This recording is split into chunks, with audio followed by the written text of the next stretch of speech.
Welcome, or just like you would say in Germany, willkommen. I'm glad you found your way to this course. Here we are going to learn how to introduce oneself in German, how to have conversations in German, and how to have a great German pronunciation, and much more. Let's start with a quick introduction. My name is Taya and I live in Austria, which is one of the 6 countries where the German language is one of the official language of the country. Those countries are Germany, of course, Austria, this is where I am, Belgium, Switzerland, Liechtenstein, and Luxembourg. So, shall we start?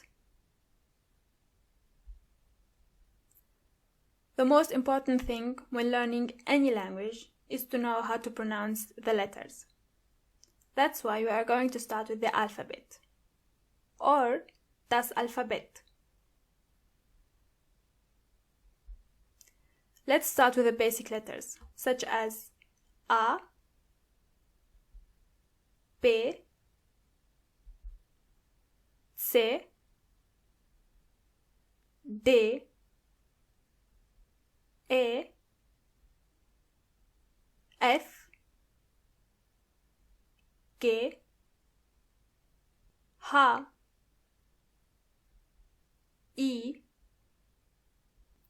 J. J is not pronounced as je, like the English one, but like I. K,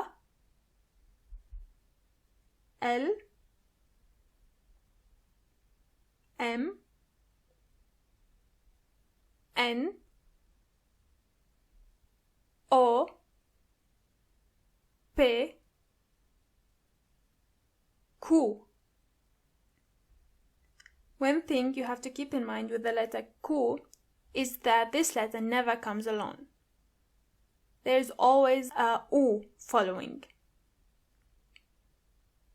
R, S, T, U. And this is the letter that usually comes after Q. V, the sound this letter makes is F. V, X, Y.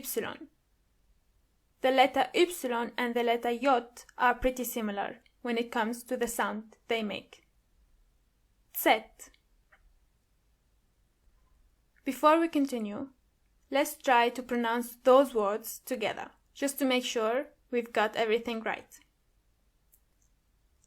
Apfel. Apfel. It means apple. Dose. Dose. Can. Vogel. Vogel means bird. Jacke. Jacke is jacket. And this is where you can see that the letter J is pronounced as Y. Jacke. When you see a C and K together, they are pronounced as K. Jacke. The next word is Wolke. Wolke.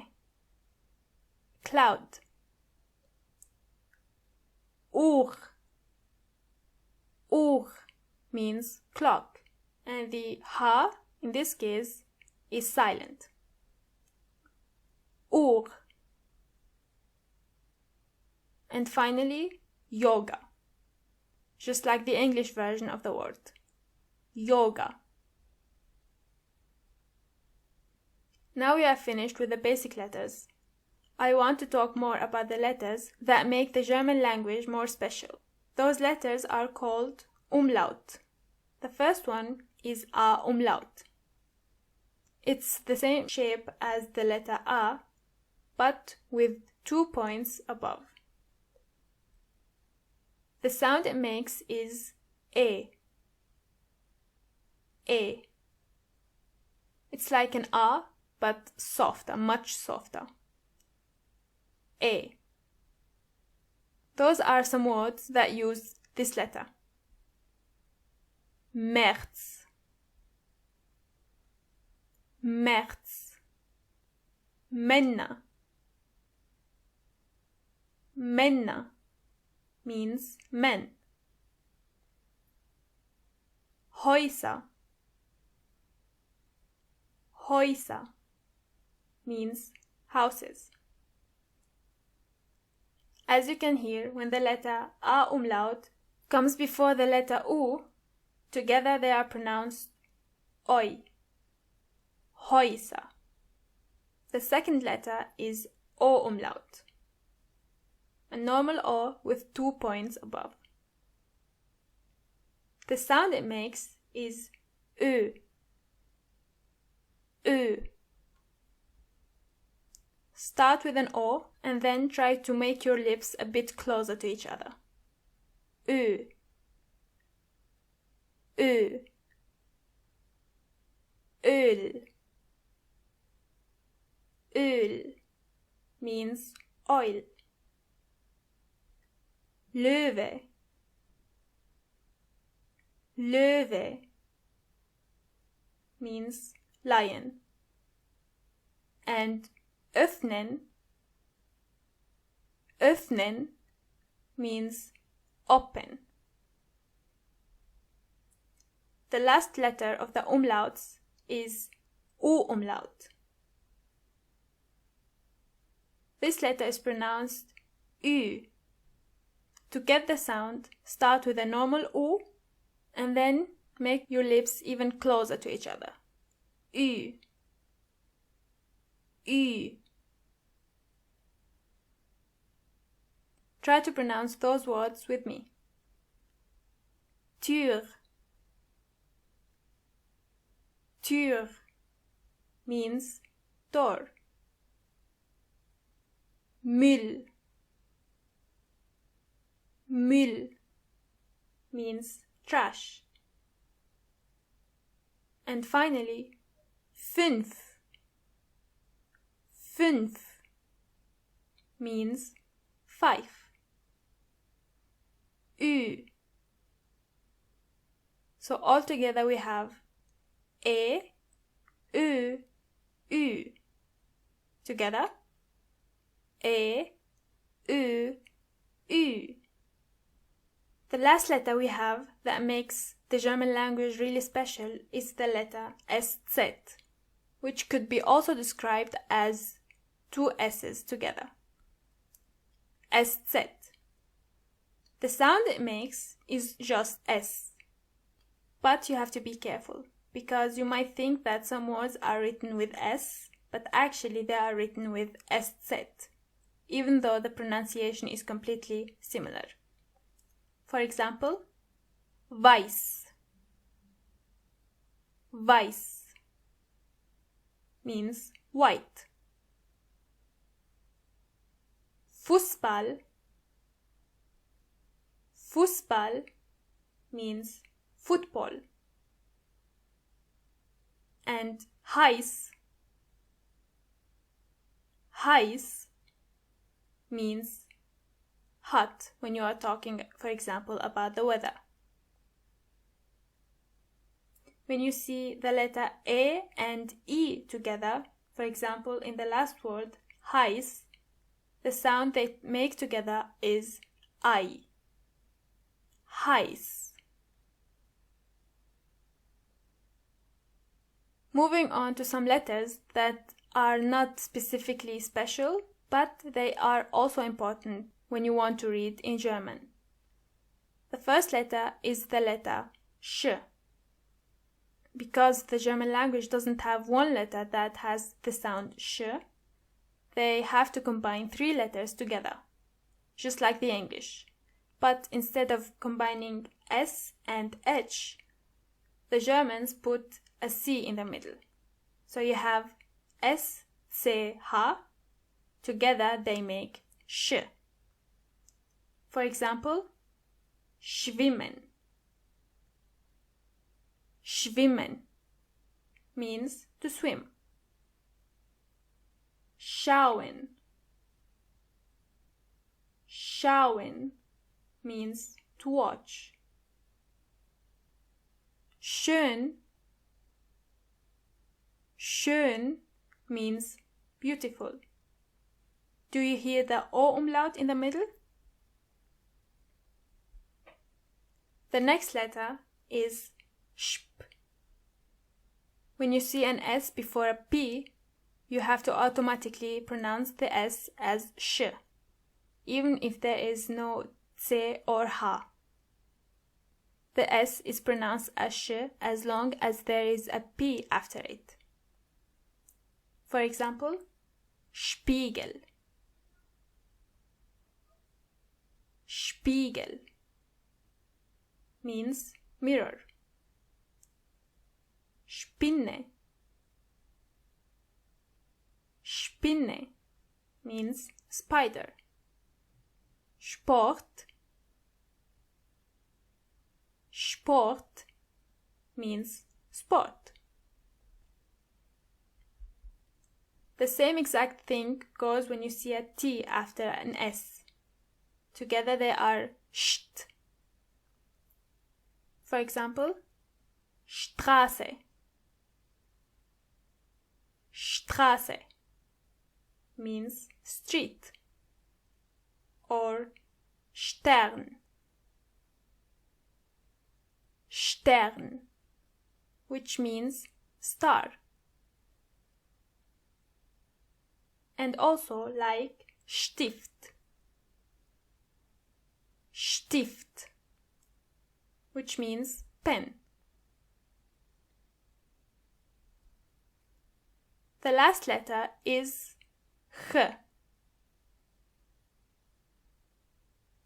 In the German language, when you see a C and a H, together they are H.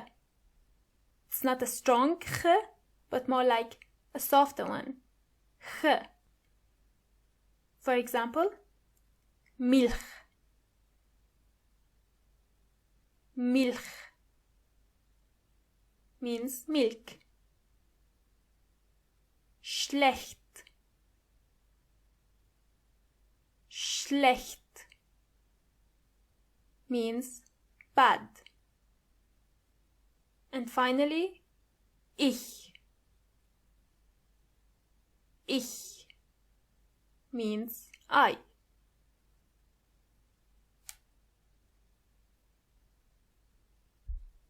Let's go through the letters one more time together. A, B, C, D, E, F, G, H, I,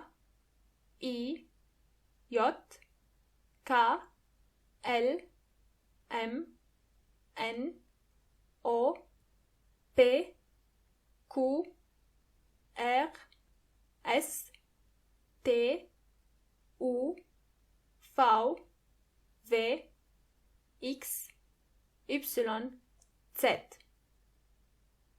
E, Ö, Ü, SZ.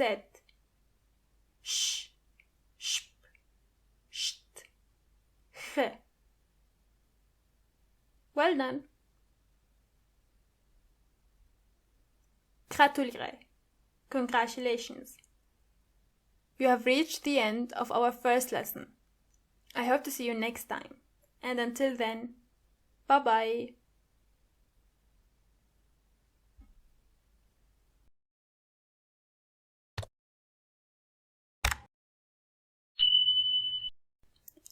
Willkommen.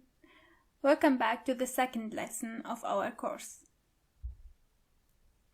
As we all know, the essence of small talks are greetings and the way you introduce yourself.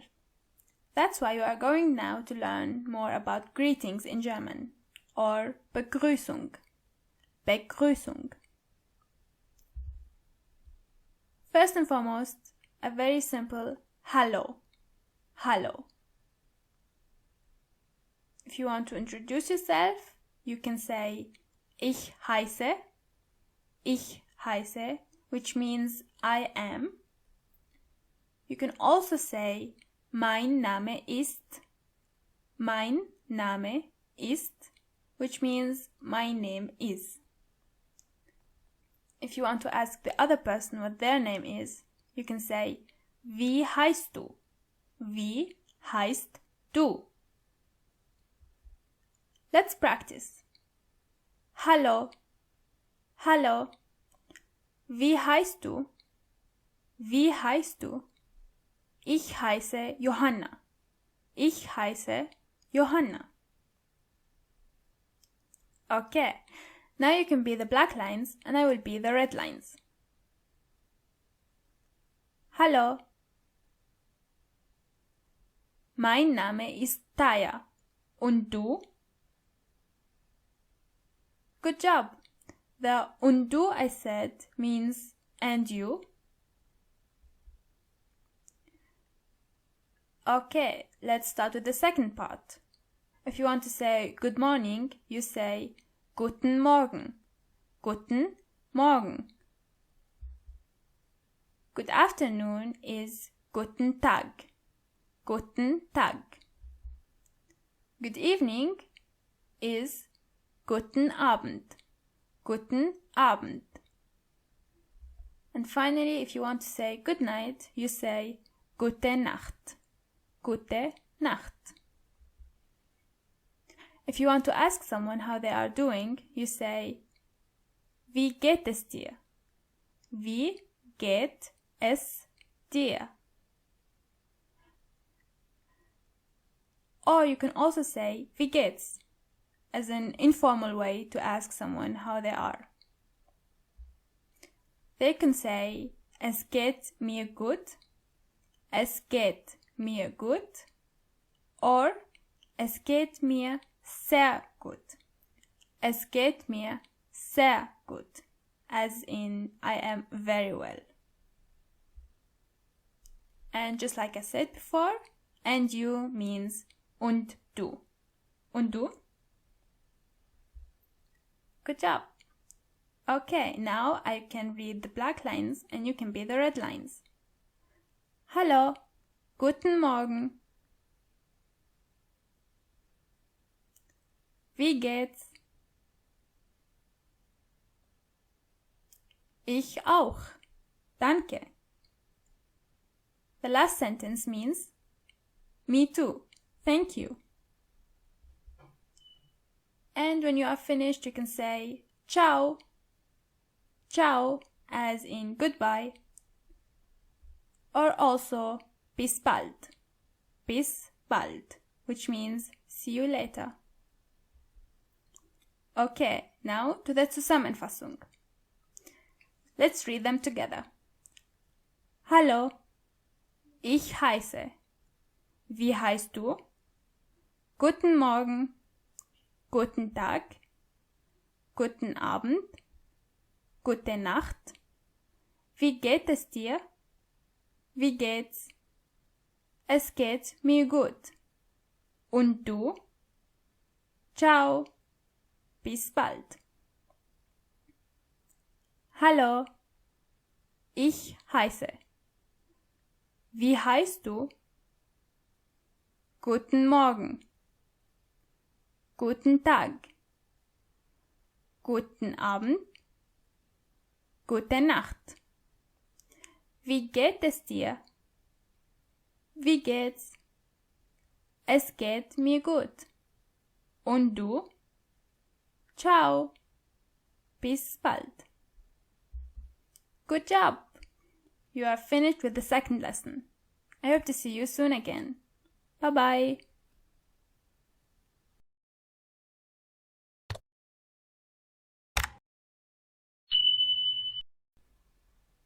Willkommen. Welcome back to our third lesson. Shall we start? First of all, let's take another look on the words we learned from our last lesson. Let's read them together. Hallo. Hallo. Ich heiße. Ich heiße. Wie heißt du? Wie heißt du? Guten Morgen. Guten Morgen. Guten Tag. Guten Tag. Guten Abend. Guten Abend. Gute Nacht. Gute Nacht. Wie geht es dir? Wie geht es dir? Es geht mir gut. Es geht mir gut. Und du? Und du? Ciao. Ciao. Bis bald. Bis bald. Now, if you want to give someone the impression that you are more capable of those small talks, you would need those following words. Bitte means please. Bitte.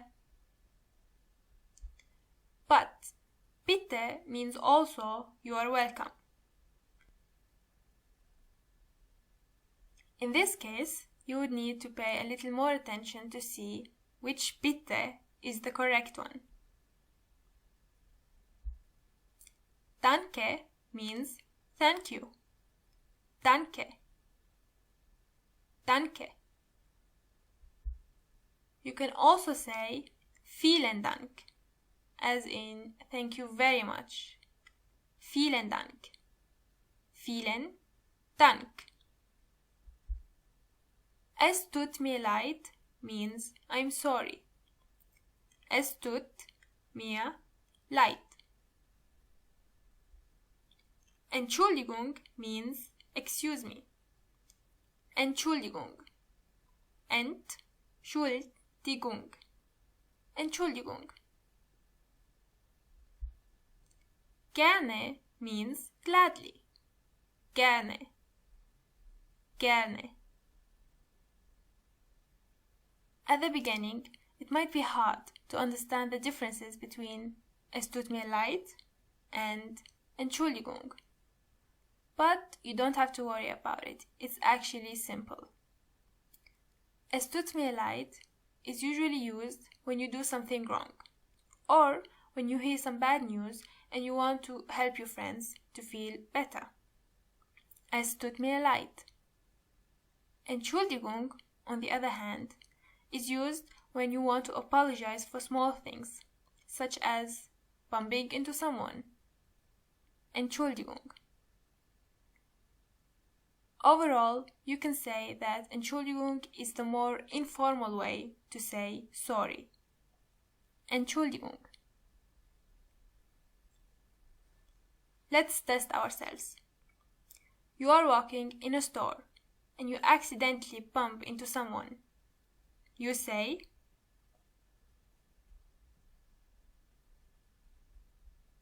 Entschuldigung. Correct. Entschuldigung. You are hungry and you ate your roommate's last cookie. She found out today. You say,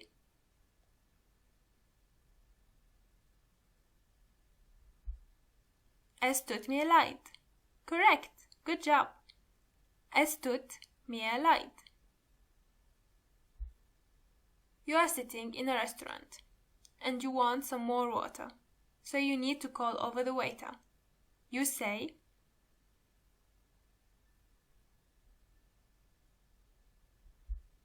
Entschuldigung. Great. Good job. Entschuldigung. Now, how would the waiter answer you? Gerne. That's right. Gerne. Talking about calling over the waiter, you might also need other words if you want to order something else. Der Kaffee means coffee.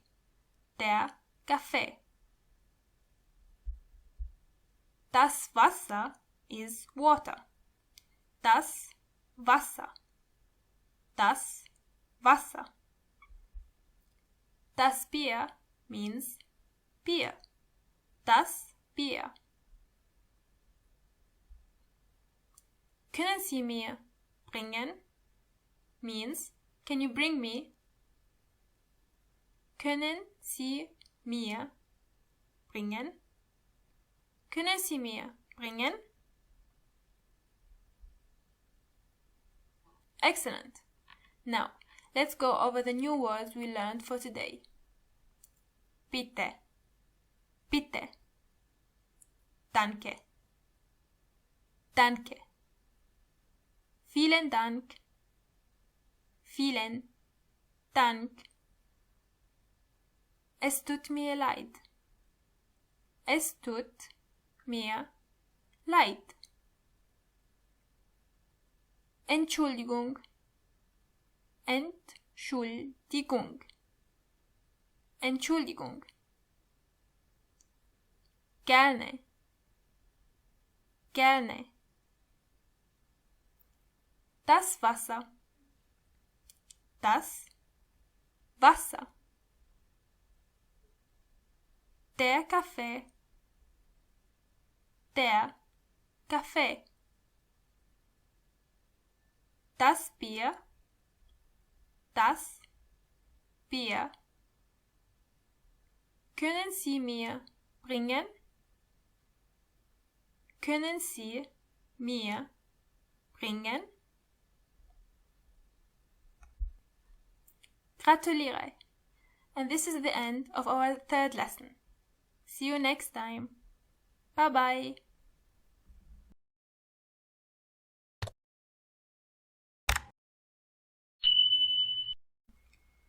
Willkommen.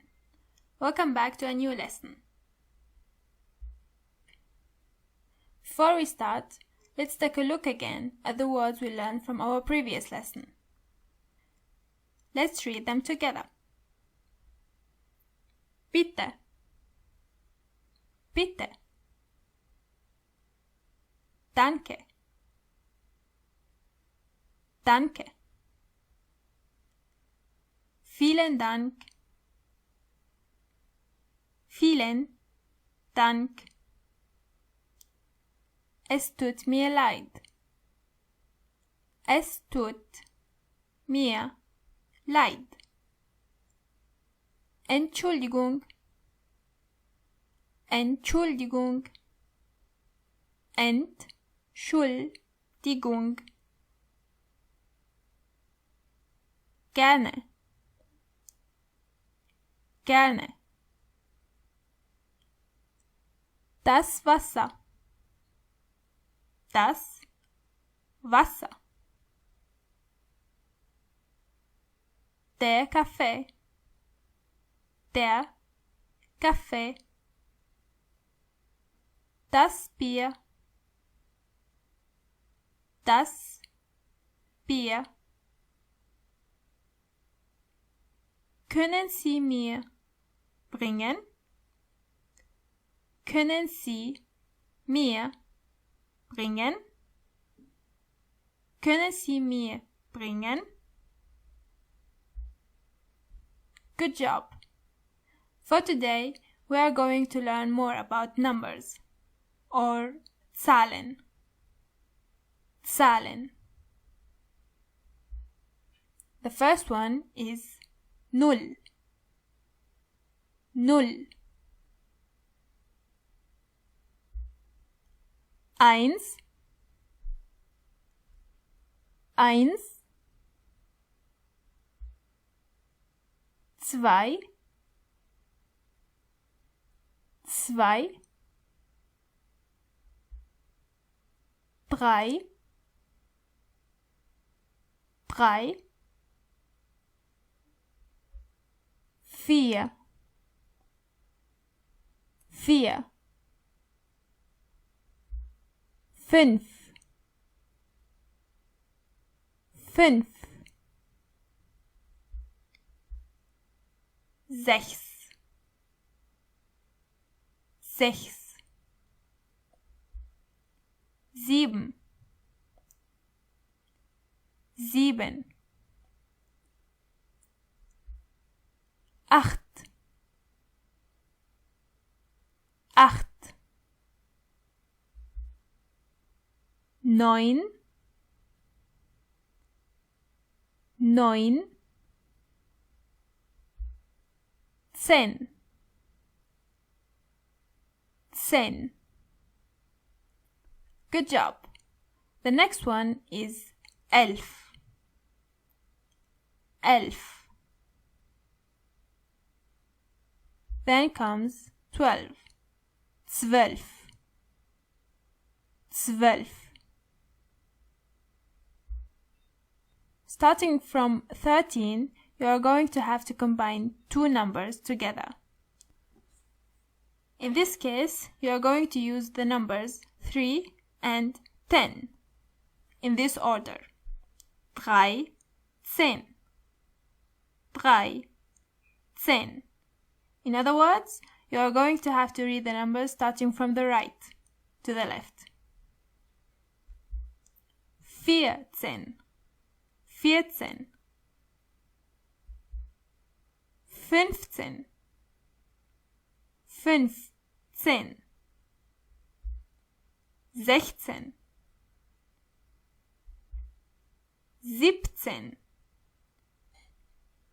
With 17, you are going to have to be a little bit careful, because 7 is not 7, but only the first half, so it's 17. 17,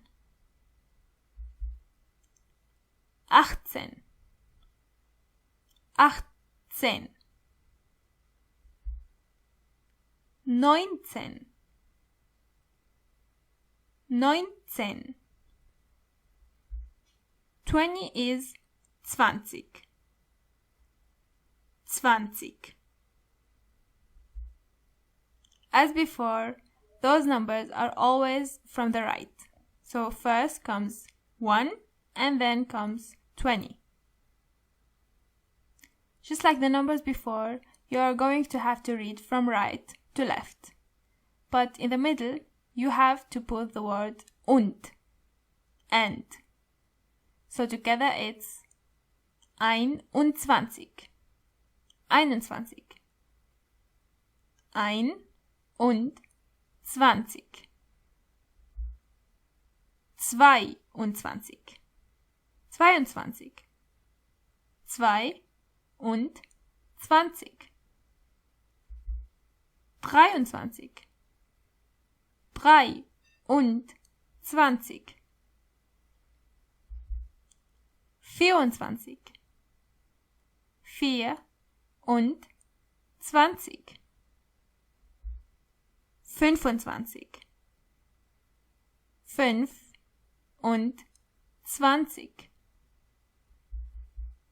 25, 26,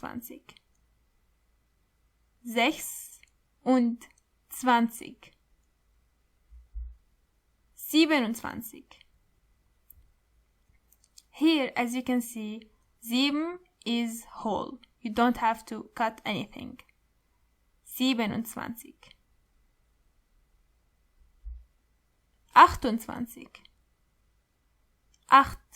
28.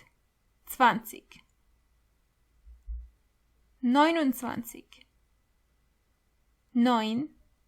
29.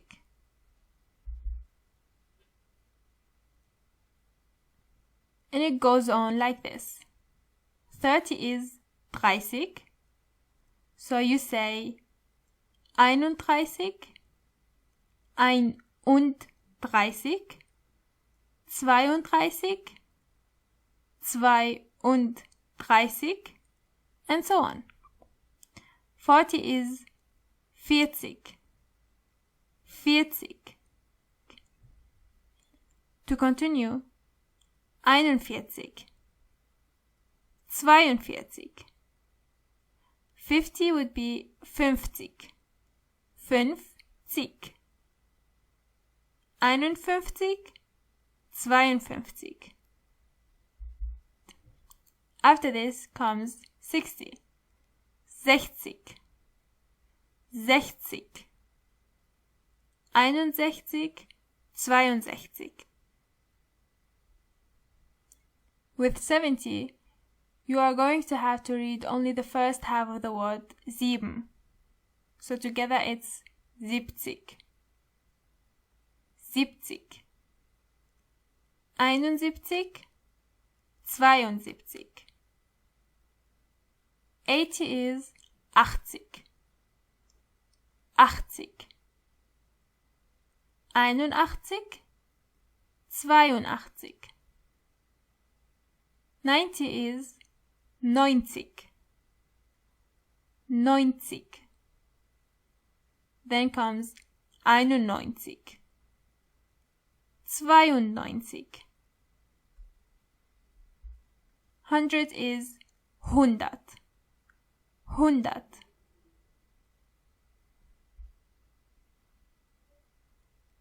Feel free to return to the beginning of the lesson to practice again. It would take some time, but don't worry about it. And this is the end of our lesson for today. Thank you for coming and see you soon. Bye bye.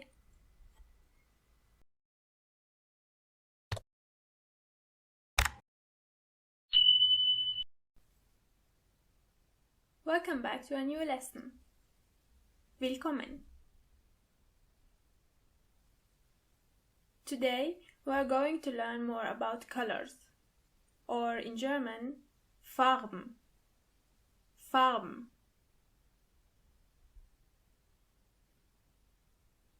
Let's start. The first color is blue. Blue in German means blau. Blau. Red means rot. Rot. Yellow means gelb. Gelb. Green means grün. Grün. In this word, for example, you have to pay a little bit more attention to the letter Ü. Grün. Brown is braun. Braun. Purple is lila. Lila. For pink, we have two words. You can either say rosa, rosa, or pink, pink. Black means schwarz, schwarz. As you can see, the letter R is not pronounced as R, but more like R. So together you say schwarz, schwarz, schwarz. White means weiß, weiß. Gray is grau, grau.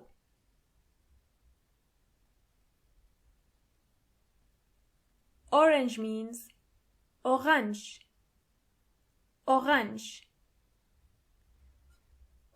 As you can see, in the German language, the letter R is usually pronounced as R. So you have to pay a little bit attention here. Okay, now we are finished with the colors. Let's practice a bit. Try to repeat the names of the colors you see on your screen.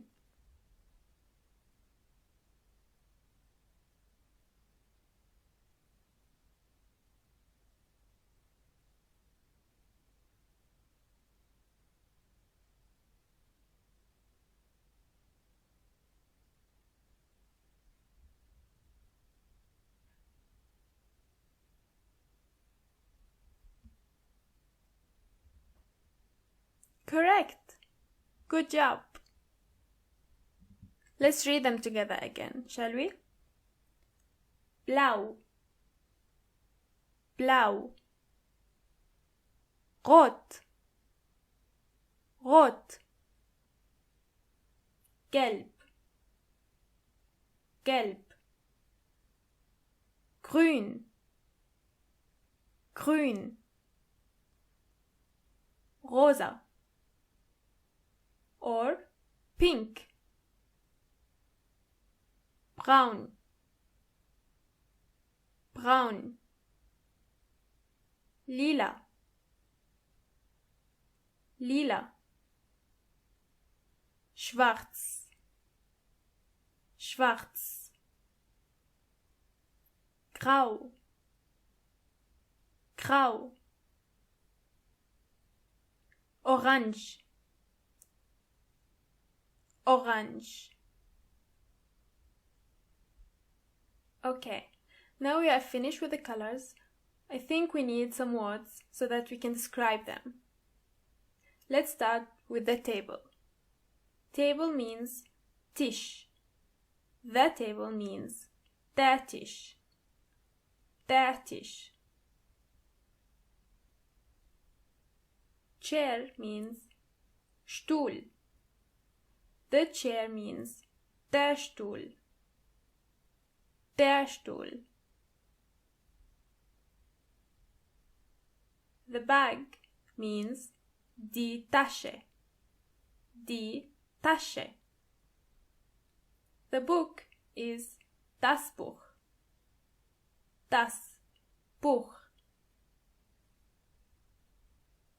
The mirror is der Spiegel. Der Spiegel. The pen is der Stift. Der Stift. As you can see, in the German language, we have 3 different articles. Instead of the, we can say either der, die, or das. If you have a masculine word, you say der. If the word is feminine, you say die. The third case is when the word is neutral. Here you say das. Das. And when the word is plural, you have to only say die, regardless of the gender of the word. Die. Sadly, there isn't a way to know what the gender of the word is. You simply have to learn the word with its article.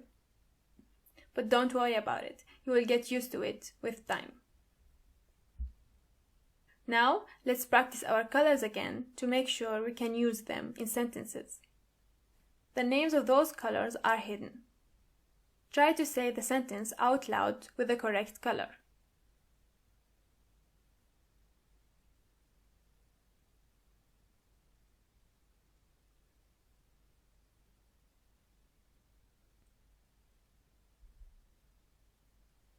Good job! Let's read those sentences again together. Das rote Buch. Das rote Buch. Das schwarze Haus. Das schwarze Haus. Der rosa Stift. Der rosa Stift. As you can see, when you use the names of the colors as adjectives, you have to make some changes. So instead of rot, you say rote. Or instead of schwarz, you say schwarze. We are going to learn more about those changes soon. Let's practice again. Try to read the sentences out loud with the correct color.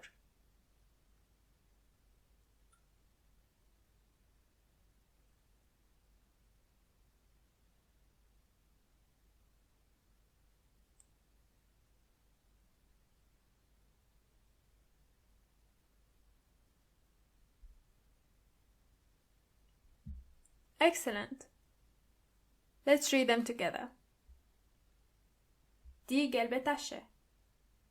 Die gelbe Tasche. Der blaue Spiegel. Der blaue Spiegel. Der grüne Stuhl. Der grüne Stuhl.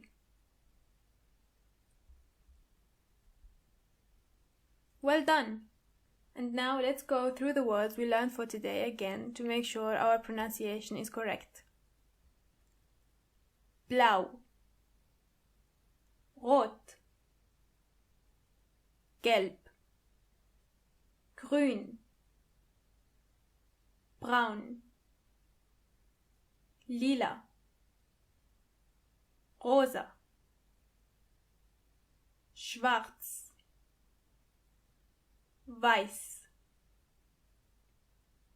Grau, Orange.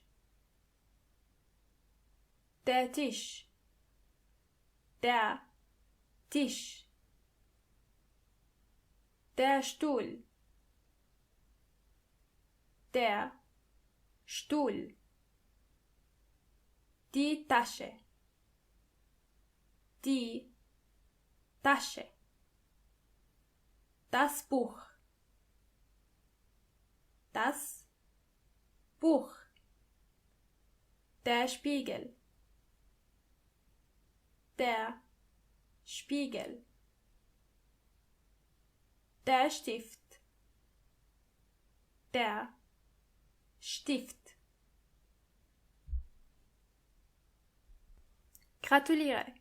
This is the end of our lesson for today. See you soon. Bye bye.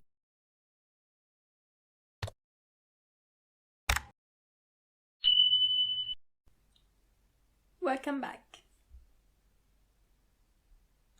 Before we start, I would love to go through the words we learned from our previous lesson one more time with you. Shall we? Blau, Rot, Gelb, Grün, Braun,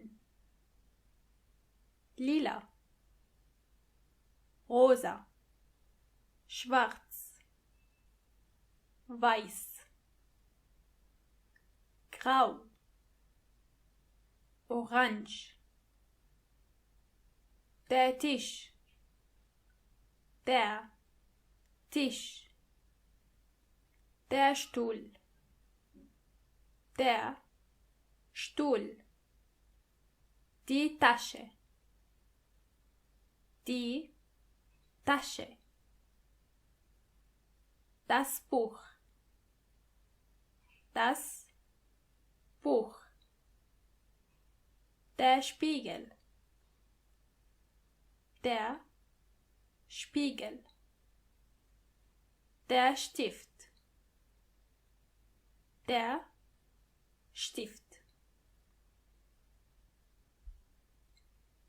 Our lesson for today is about food, or in German, das Essen. Das Essen. Let's start with bread. Bread in German means das Brot. Das Brot. Rice means der Reis. Der Reis. Egg means das Ei. Das Ei.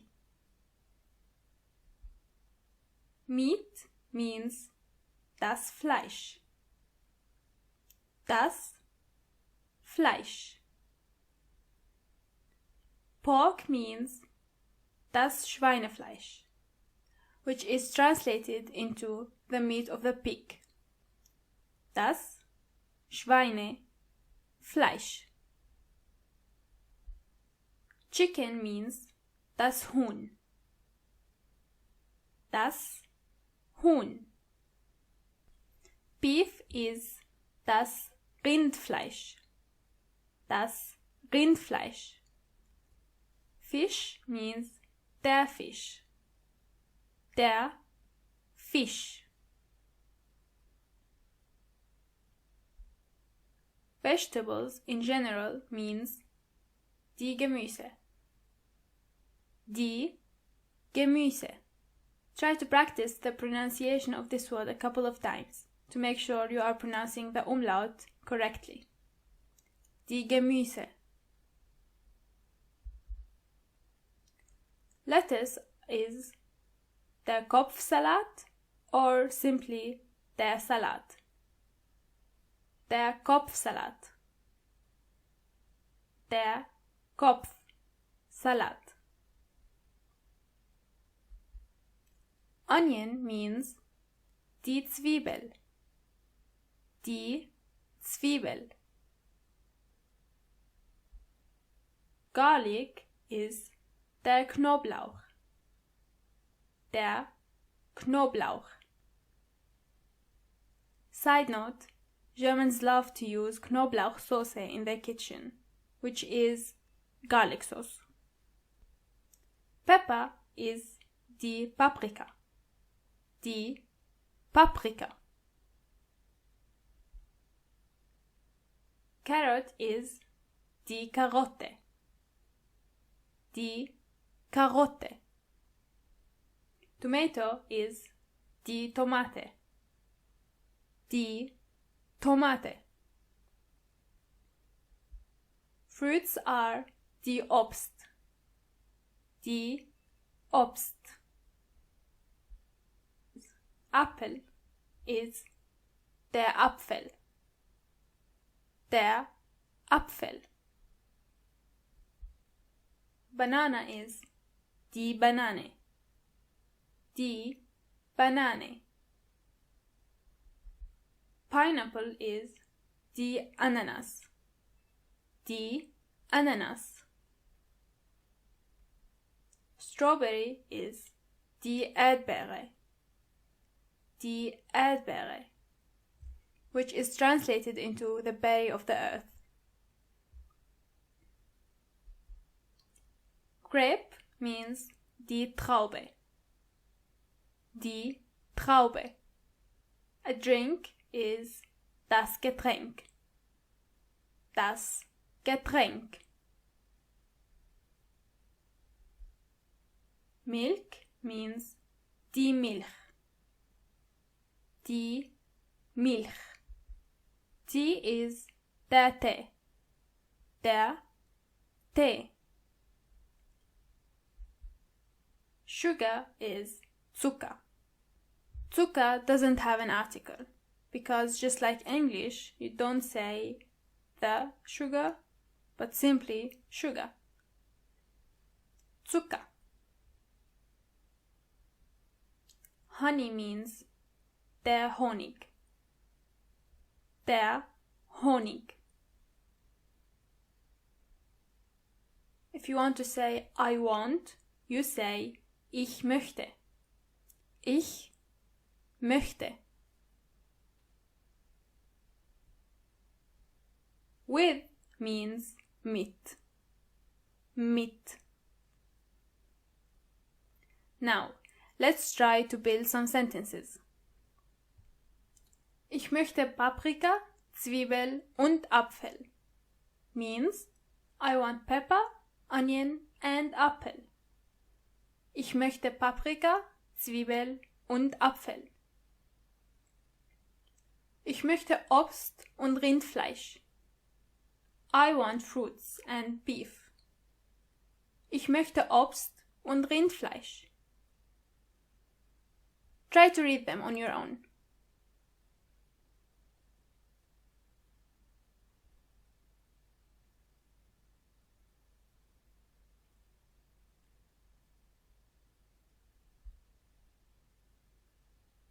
Another sentence would be, ich möchte Reis mit Gemüse und Fisch. I want rice with vegetables and fish. Ich möchte Reis mit Gemüse und Fisch.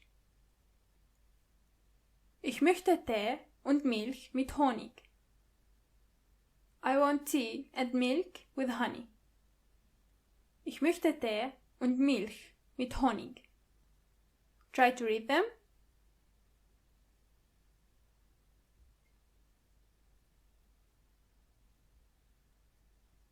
Let's go through the new words one more time. Das Essen, das Brot, der Reis, das Ei, das Fleisch, das Schweinefleisch, das Huhn, das Rindfleisch, der Fisch, die Gemüse, der Kopfsalat, die Zwiebel, der Knoblauch, die Paprika, die Karotte, die Tomate, die Obst, der Apfel, die Banane, die Ananas, die Traube, die Erdbeere,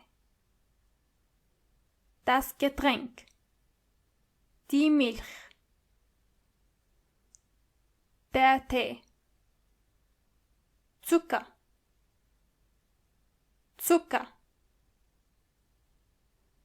der Honig.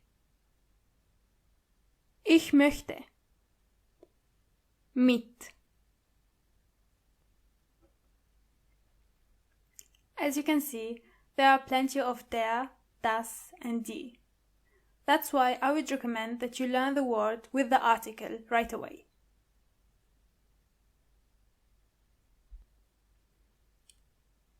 And this is the end of our lesson for today. Thank you for tuning in and see you next time. Bye bye!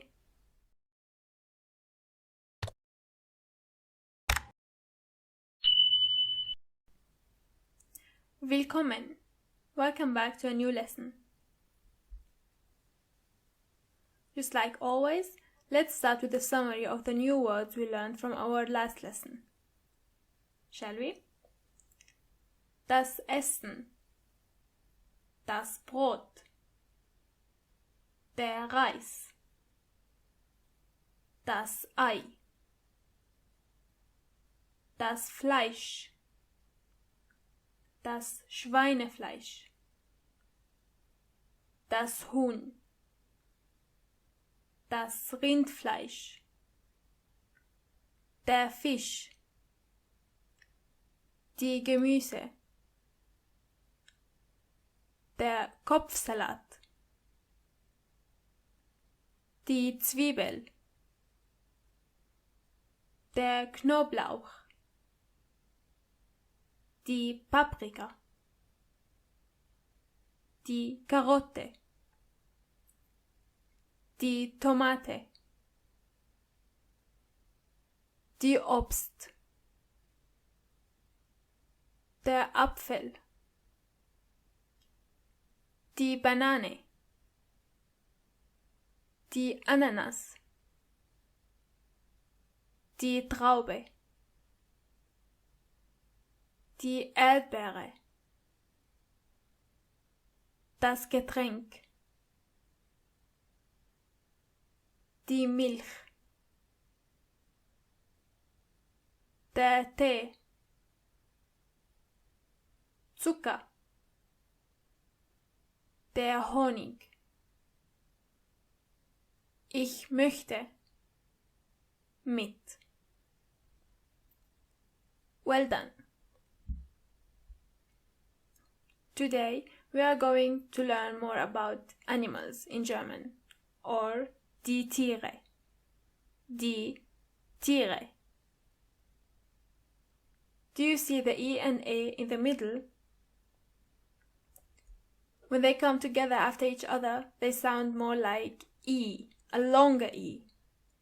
So the word is die Tiere. Die Tiere.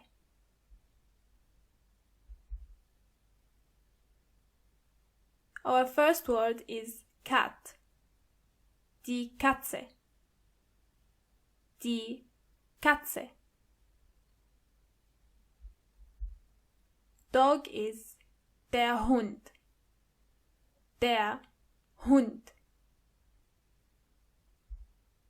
Bird is der Vogel. Der Vogel. Elephant is der Elefant. Der Elefant. Lion is der Löwe. Der Löwe. Bear is der Bär. Der Bär. Horse is das Pferd. Das Pferd.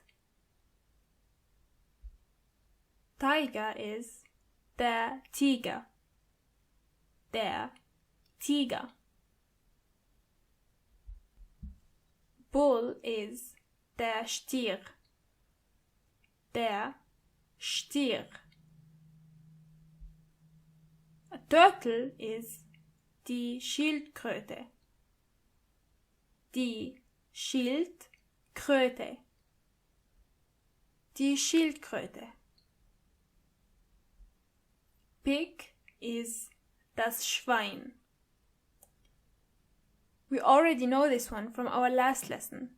Do you remember the word das Schweinefleisch, which means pork? Exactly. Das Schwein. Cow is die Kuh. Die Kuh.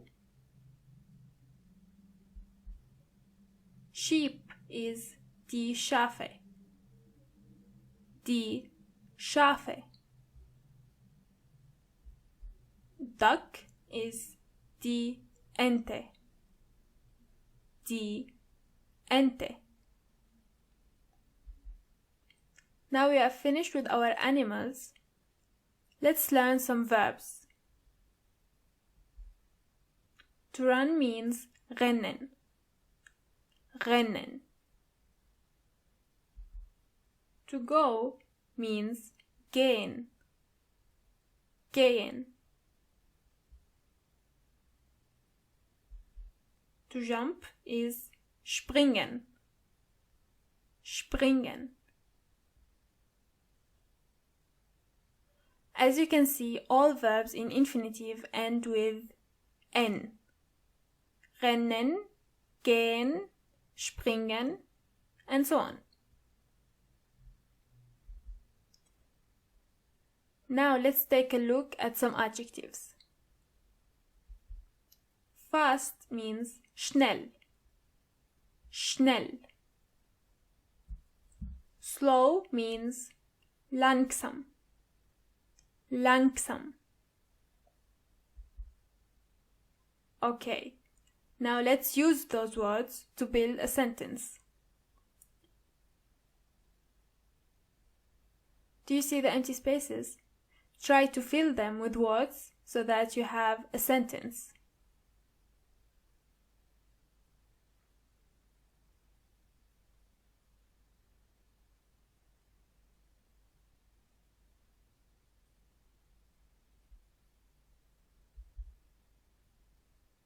Okay, now let's read them together. Die Kuh geht langsam. Die Kuh geht langsam. Der Hund rennt schnell. Der Hund rennt schnell. Das Schwein springt. Das Schwein springt. If you used other words, don't worry about it. This is only one of the possible answers.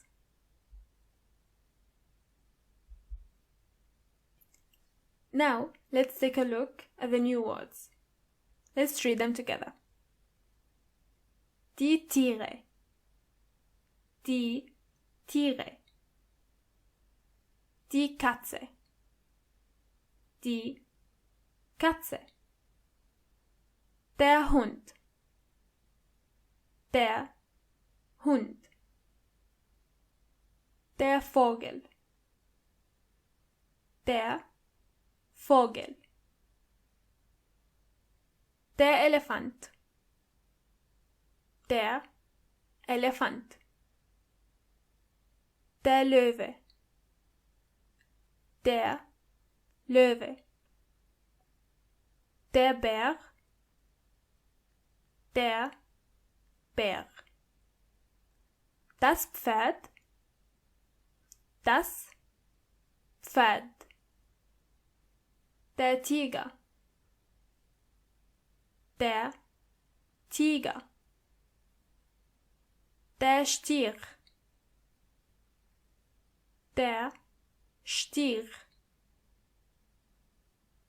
Die Schildkröte. Die Schildkröte. Das Schwein. Das Schwein. Die Kuh. Die Kuh. Die Schafe. Die Schafe. Die Ente. Die Ente. Rennen. Rennen. Gehen. Gehen. Springen. Springen. Schnell. Schnell. Langsam. Langsam.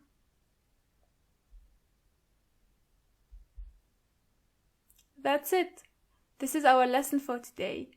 I hope to see you soon, and bye-bye.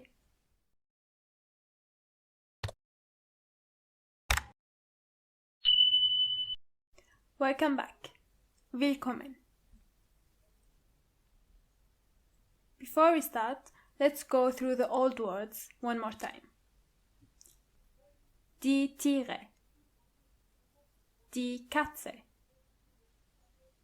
Der Hund. Der Vogel. Der Elefant. Der Löwe. Der Bär. Das Pferd. Der Tiger.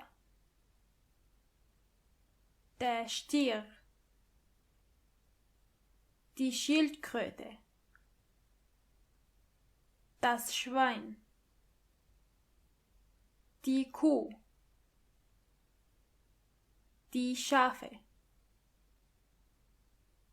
Die Ente. Rennen, gehen, springen, schnell, langsam. Good job. For our lesson for today, we are going through some verbs and we are going to learn how to use them in our sentences. Our first verb is to go. To go in German means gehen, as you already know. There are actually two words for the verb to run. There is rennen and laufen. We are going to talk about those soon. To jump means springen. To do sports in general, you say Sport machen. Sport machen.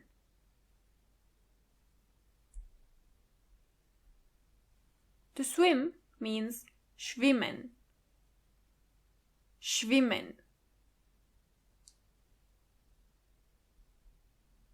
To dance, you say tanzen. Tanzen. To ride a bike, you say Fahrrad fahren. Fahrrad fahren. Fahrrad is bike and fahren is translated into drive.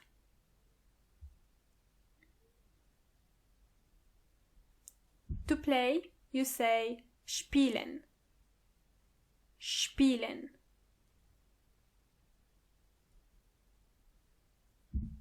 If you want to say I like or I don't like something, you say ich mag for I like and ich mag nicht for I don't like. Ich mag, I like.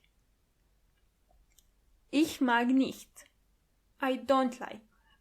If you want to show your feelings in a stronger way, you can say I love or I don't love something. Ich liebe, I love. Ich liebe nicht, I don't love. Ich liebe nicht.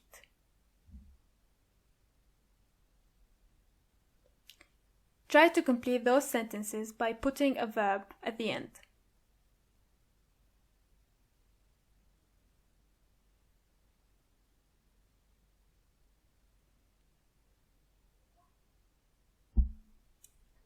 Okay, let's read those possible answers.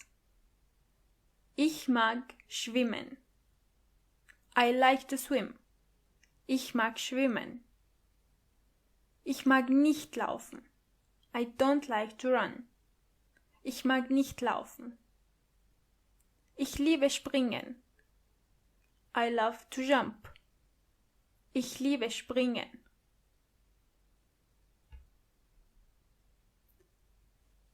Konjugieren is the same as conjugate a verb. When you want to say I play, you play, he plays, and so on. In the German language, it is a bit more difficult than the English language, but we are going through it step by step.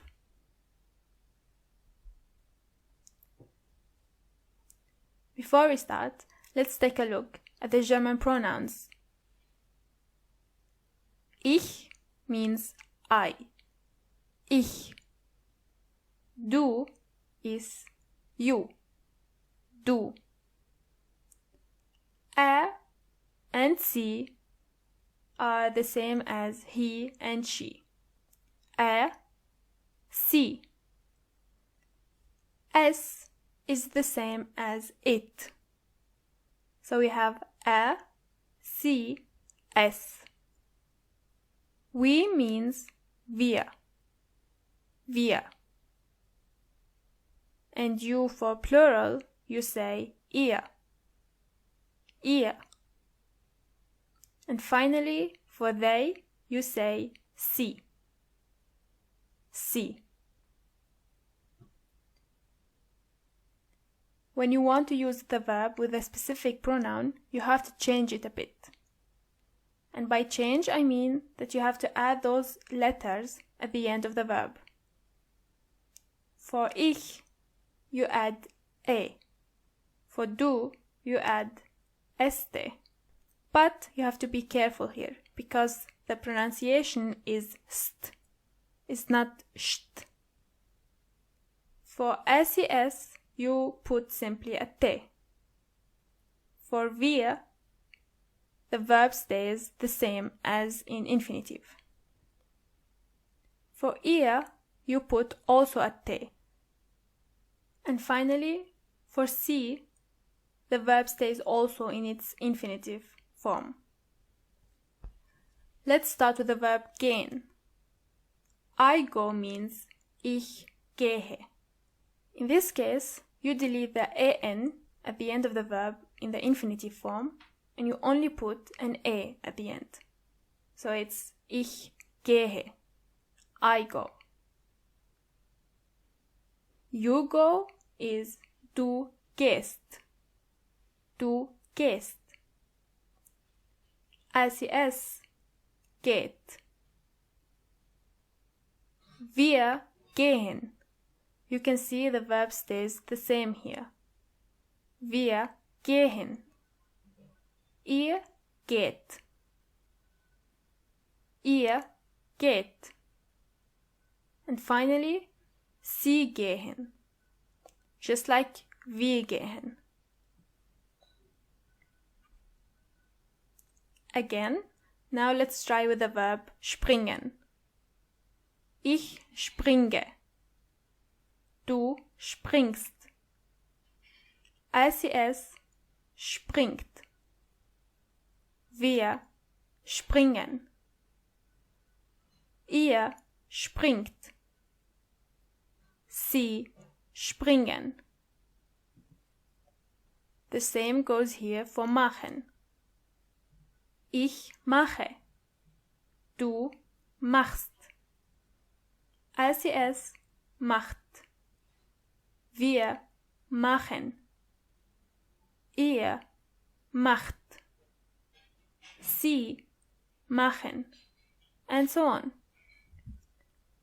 And now let's try again with schwimmen. Ich schwimme. Du schwimmst. ICS schwimmt. Wir schwimmen. Ihr schwimmt. Sie schwimmen. With spielen, it's ich spiele. Du spielst. ICS spielt. Wir spielen. Ihr spielt. And sie spielen. With laufen, it's a bit different. You say that laufen is nicht regelmäßig. It's not regular. But don't worry, the only differences are with du and ICS, and that's it. Ich laufe. Du läufst.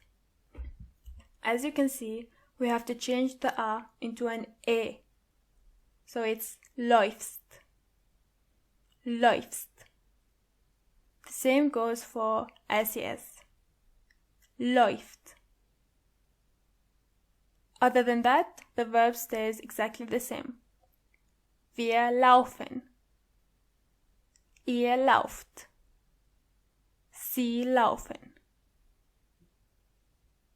Fahren is also nicht regelmäßig.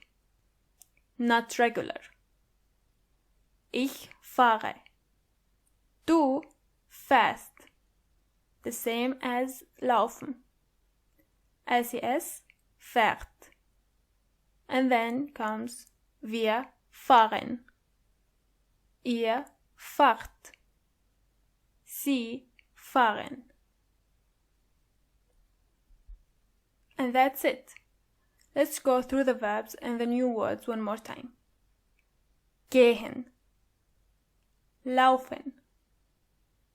Springen. Sport machen.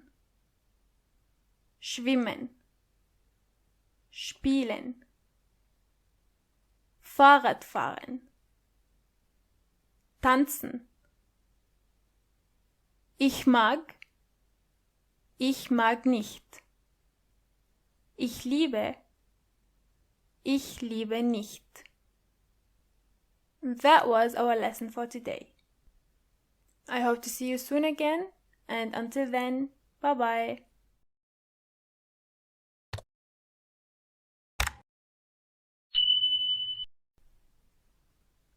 Willkommen to a new lesson. Let's start with a quick summary of our last lesson. Gehen. Laufen. Springen. Sport machen. Schwimmen. Spielen. Fahrrad fahren. Tanzen. Ich mag. Ich mag nicht. Ich liebe. Ich liebe nicht. For our lesson for today, we are going to take a deeper look into the verbs. Our first verb is the verb to be. I am, you are, he is, and so on. The German verb is sein. Sein. To have means haben. Haben. To be able to or can means können. Können. To talk with someone, you say reden. Reden. If you want to say I speak German, you use the verb sprechen. Sprechen. To see is sehen. Sehen. As you can see, the letter S is not pronounced as S, but more like Z. So you say sehen. Sehen. Okay, now let's see how we can use those verbs. The verb sein, just like the English verb to be, is not regular. Nicht regelmäßig. In German you say ich bin. Ich bin. Du bist. Du bist. A, sie and es ist. A, sie, es ist. Wir sind. Wir sind. Ihr seid. Ihr seid. Sie sind. Sie sind. The verb haben goes like this. Ich habe. Ich habe. Du hast. Du hast. Er, sie, es hat. Er, sie, es hat. Wir haben. Wir haben. Ihr habt. Ihr habt.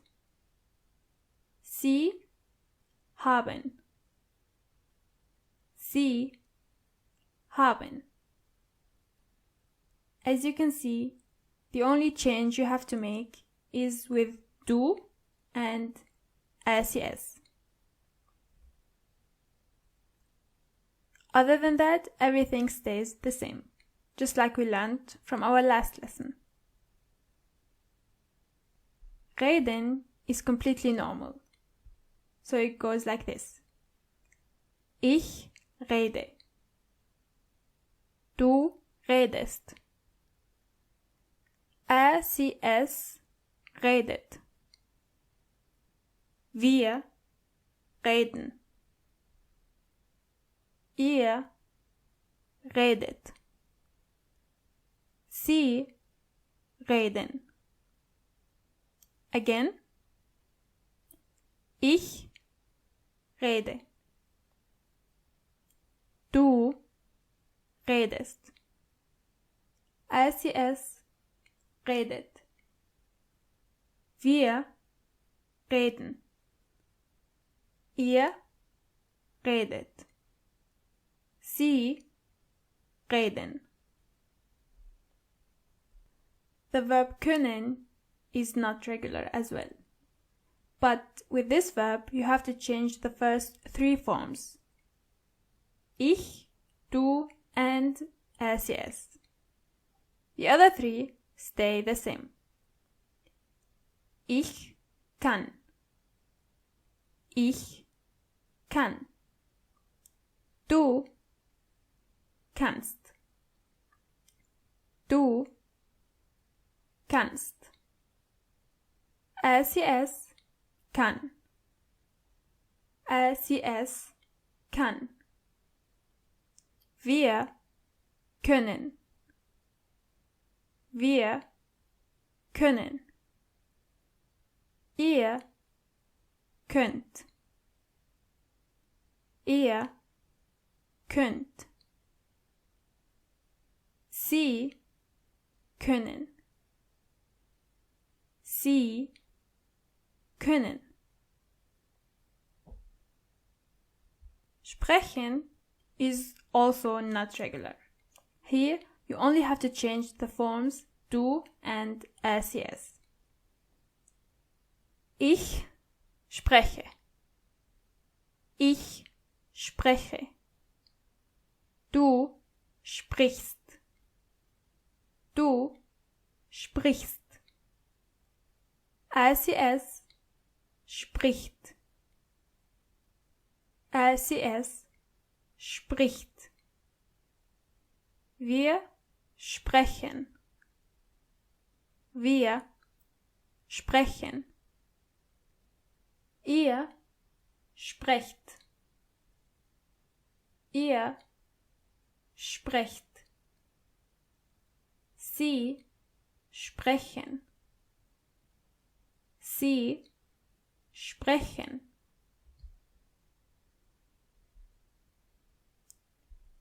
Sehen is also irregular. Ich sehe. Ich sehe. Du siehst. Du siehst. ses sieht. ses sieht. Wir sehen. Wir sehen. Ihr seht. Ihr seht. Sie sehen. Sie sehen. Now, let's try to build some sentences. Take your time to come up with the right answer.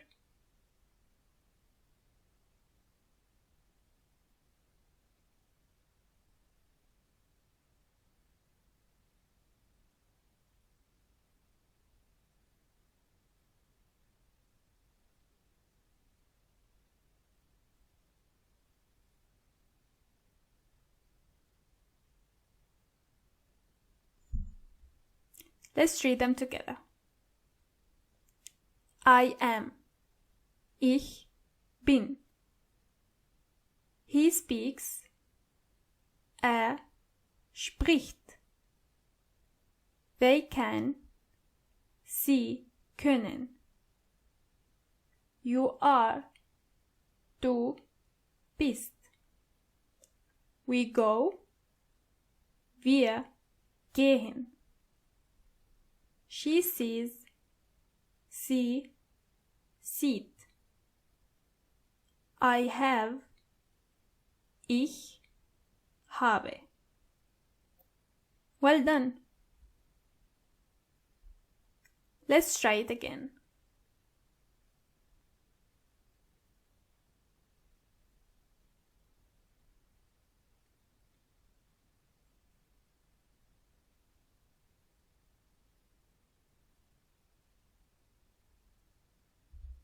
Let's read them together. They are. Sie sind. I speak. Ich spreche. You can.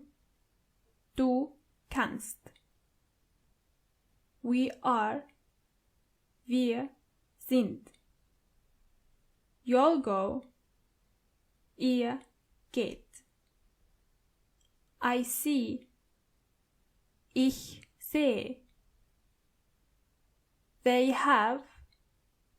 Sie haben. Excellent. Let's read the verbs together one more time. Try to remember at the same time what those verbs mean in English.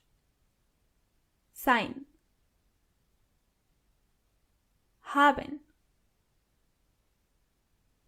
Können. Reden. Sprechen. Sehen.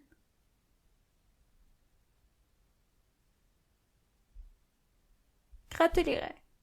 That was the end of our lesson. I hope to see you soon again, and until then, bye bye!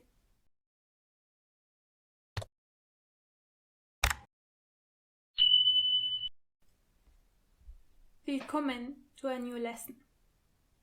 Let's start. The verbs we learned from our previous lesson are sein, haben, können, reden, sprechen, and sehen. Again, together. Sein, haben, können, reden, sprechen, sehen. And for our lesson for today, we are going to continue with more important verbs. The first one is wissen, means to know something. Wissen. Wissen. The second one is when you want to say, I know someone. In this case, you use the verb kennen. Kennen. It is really important to understand the differences between wissen, to know something, and kennen, to know someone. To put means stellen. Stellen. To say means sagen. Sagen. To want something means möchten. Möchten. Do you remember this from our previous lessons? Ich möchte means I want. Exactly. To give means geben. Geben. To eat means essen. Essen. Now, let's start with wissen. Wissen is also not regular, but we are going to go through it step by step. I know means ich weiß. You know means du weißt. Du weißt. He knows, for example, means weiß. Weiß. After that, the verb is completely normal. Wir wissen, ihr wisst, and Sie wissen. On the other hand, kennen, to know someone, is completely normal. Ich kenne. Du kennst. Sie kennt. Wir kennen. Ihr kennt. Sie kennen. Make sure that you don't mix between kennen and können. To know someone or to be able to. Kennen, können. Kennen, können. Stellen is also regular. Ich stelle. Du stellst. Sie stellt. Wir stellen. Ihr stellt. Sie stellen. The same thing goes with sagen. Ich sage. Du sagst. Sie sagt. Wir sagen. Ihr sagt. Sie sagen. Exactly. And we continue with möchten. Ich möchte. Ich möchte. Du möchtest. Du möchtest. Sie möchte. Sie möchte. Wir möchten. Wir möchten. Ihr möchtet. Ihr möchtet. Sie möchten. Sie möchten. I give you that the pronunciation of this verb is a bit difficult, but with some practice, this shouldn't be a problem. Now, geben, on the other hand, is not regular. Ich gebe. Ich gebe. Du gibst. Du gibst. Sie gibt. Sie gibt. Wir geben. Wir geben. Ihr gebt. Ihr gebt. Sie geben. Sie geben. The same goes here for essen. Ich esse. Ich esse. Du isst. Du isst. Sie isst. Sie isst. Wir essen. Wir essen. Ihr esst. Ihr esst. Sie essen. Sie essen. You have probably noticed that the third form of the verb essen is the exact same as in sein. He is. Ist.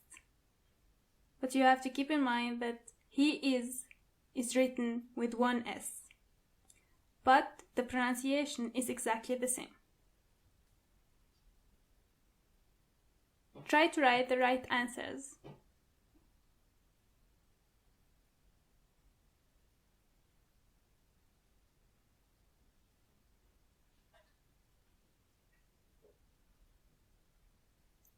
Now let's read them together. I know. Ich weiß. He says. Sagt. They want. Sie möchten. You know. Du kennst. We eat. Wir essen. She gives. Sie gibt. I put. Ich stelle. Well done. One more time.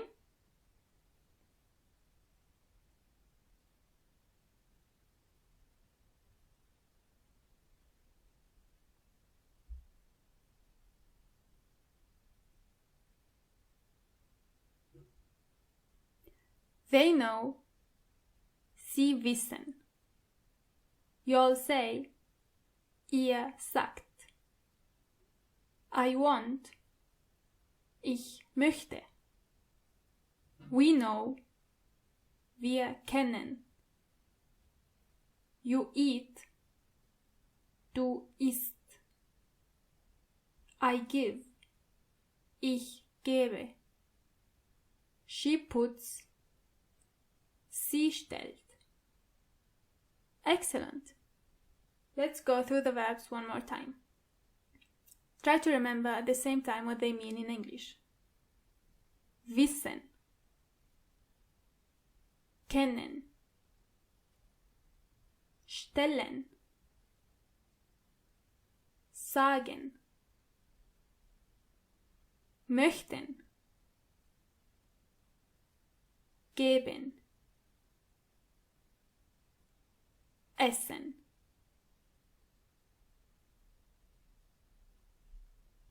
Gratuliere! That was the end of our lesson for today.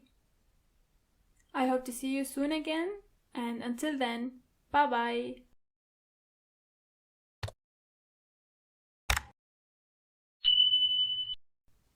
Welcome back to a new lesson. Willkommen!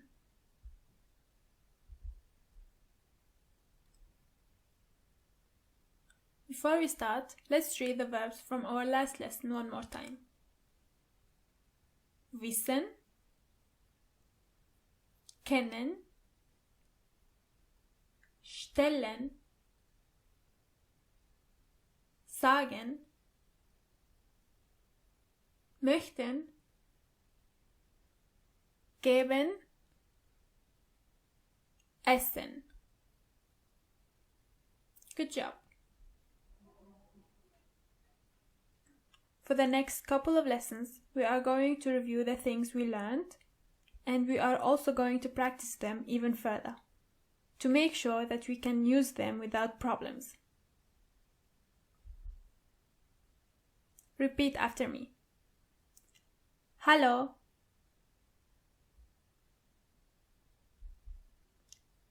Ich heiße.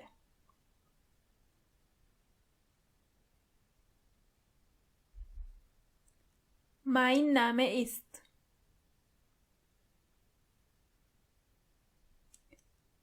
This one is a new one. When you want to say I am from, you say Ich bin aus. We already know the term Ich bin, I am, and aus means from. Then you can simply add your country, and you have a full sentence. For example, Ich bin aus Deutschland. I am from Germany.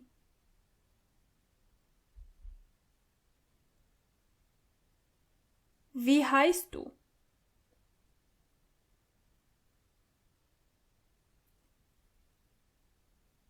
If you want to be more formal, you can say Wie heißen Sie? Wie heißen Sie? In the German language, it is extremely important to know when to speak in a formal way and when to speak in a more casual way. If you want to be more formal, you can always use Sie, which means they. In this case, this sentence means what is their name, even though you are talking to a person who might be standing in front of you. Wie heißen Sie? Nice to meet you means schön, Sie kennenzulernen. Schön, Sie kennenzulernen. Nice to meet you. Let's practice a bit. What you see is one side of a discussion. Try to fill it with the right sentences.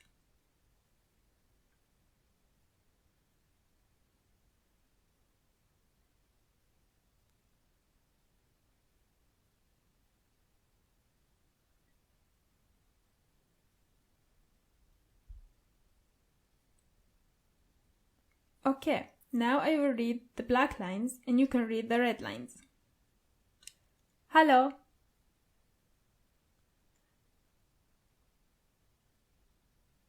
Was ist dein Name?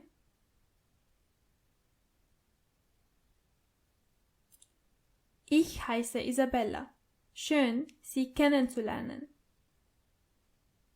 Excellent.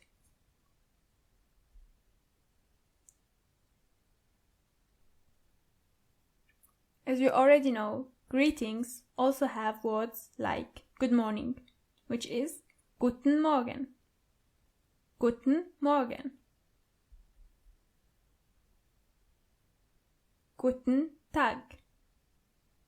Guten Tag. Guten Abend.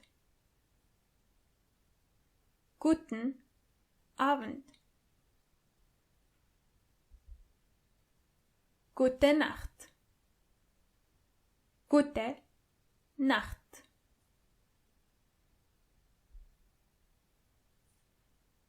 Wie geht es dir? Wie geht es dir?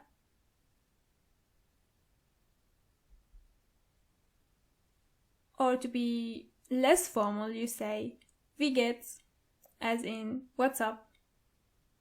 Wie geht's?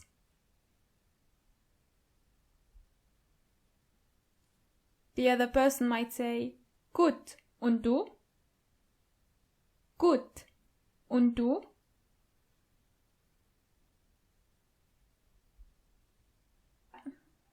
Just like before, let me read the black lines and you can be the red lines. Hallo, guten Tag.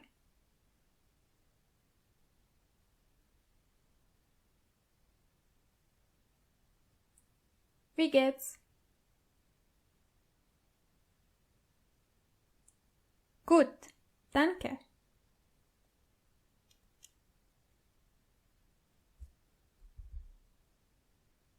At the end, you can say ciao or bis bald. Bis bald.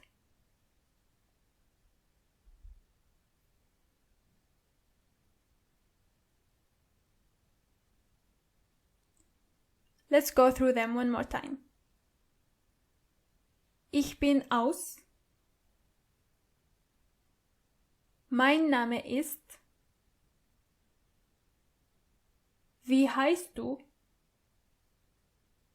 Schön, Sie kennenzulernen. Wie geht's?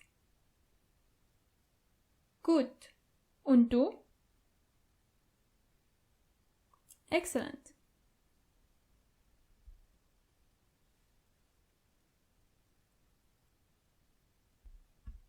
And this is the end of our lesson. Hope to see you soon again, and bye-bye.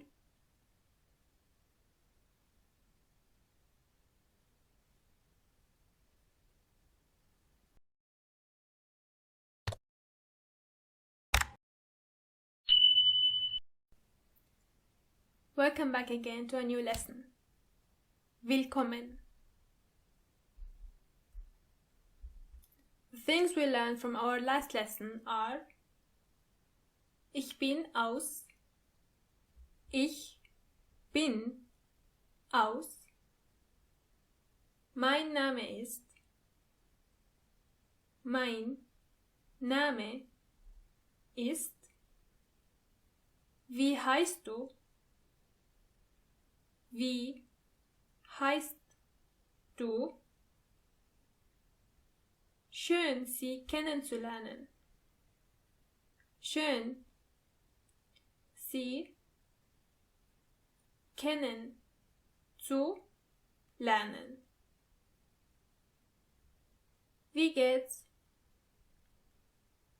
Wie geht's?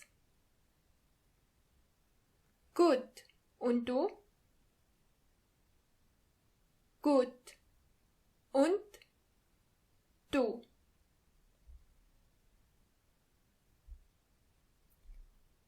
As I said in the last lesson, the next couple of lessons are going to be a review of the things we learned so far.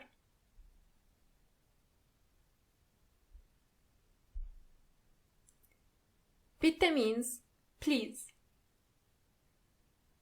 It could also mean you are welcome.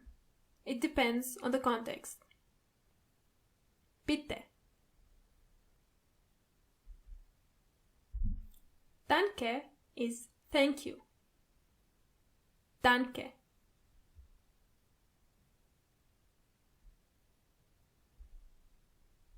If you want to be more thankful, you say vielen Dank. Thank you very much. Vielen Dank. If you want to apologize for something, you say es tut mir leid. Es tut mir leid. Es tut mir leid. You can also say Entschuldigung. Entschuldigung. Again, it depends on the conversation you are having. Whether you can say es tut mir leid or Entschuldigung.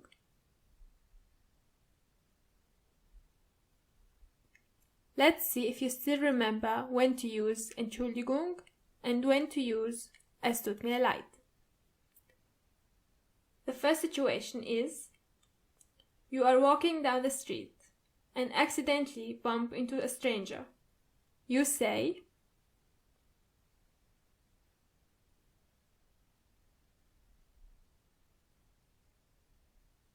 Entschuldigung. Correct. Again, you are having a conversation with someone and you want to interject. You say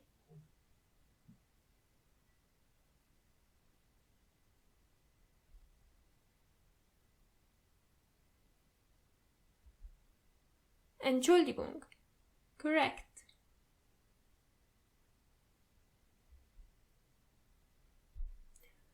Your friend is having a bad day and is talking about his problems with you.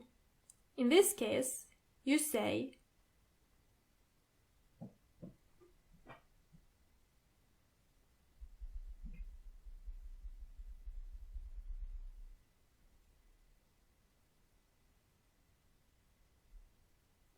es tut mir leid. Correct. If you are still having problems knowing when to use es tut mir leid and when to use Entschuldigung, I would recommend that you go through the third lesson one more time.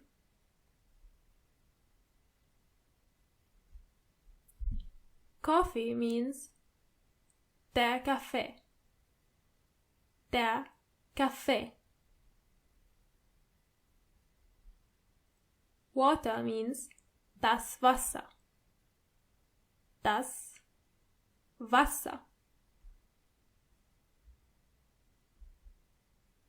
Beer means das Bier. Das Bier.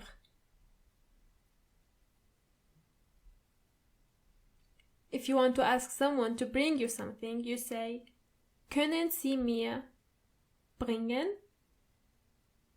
Können Sie mir bringen?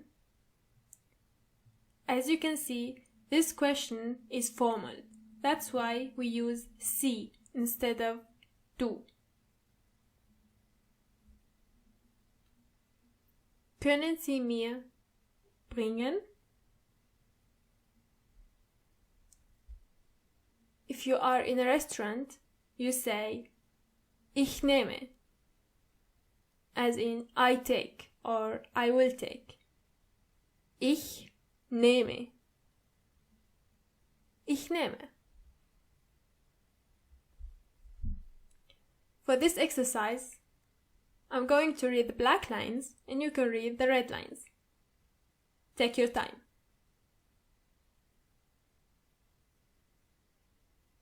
Ja.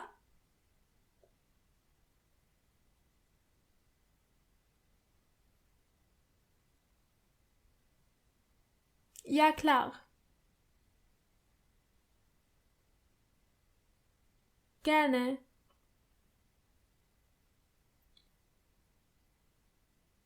As you can see, Wasser doesn't have an article, because in this case you can't measure water, just like in English.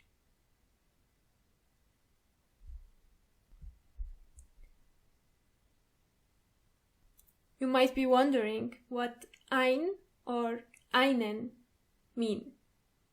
Don't worry about it. We are going to cover this subject soon.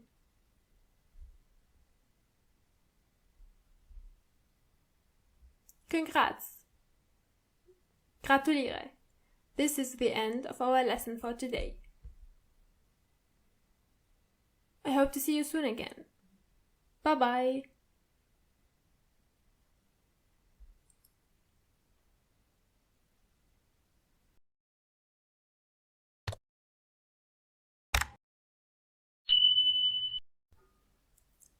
Welcome back to a new lesson.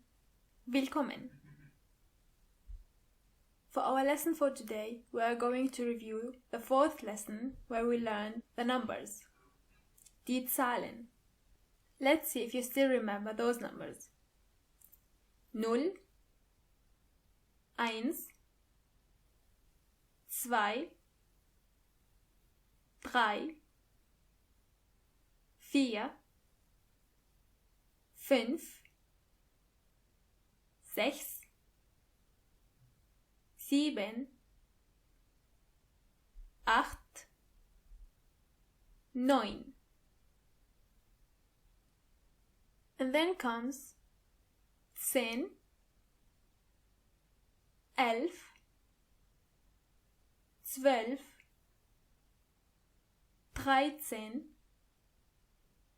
14,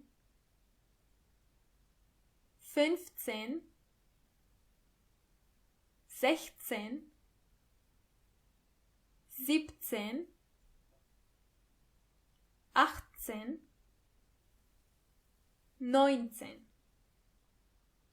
Again. 10, 11, 12, 13, 14, 15, 16, 17,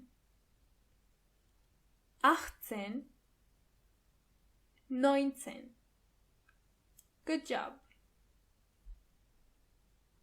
After that comes 20. 20. 21. 22.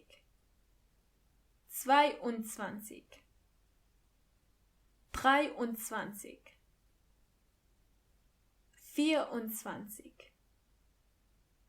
24. 25. 26.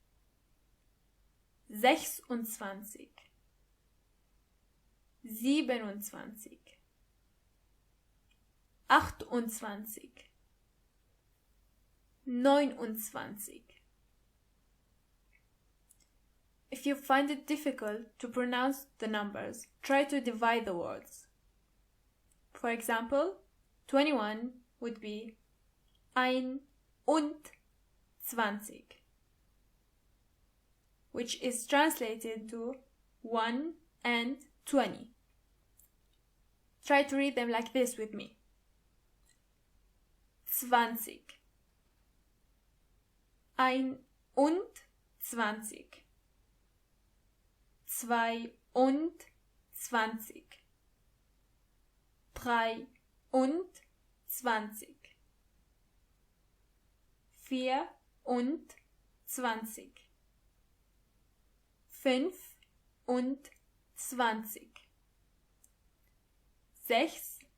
26, 27,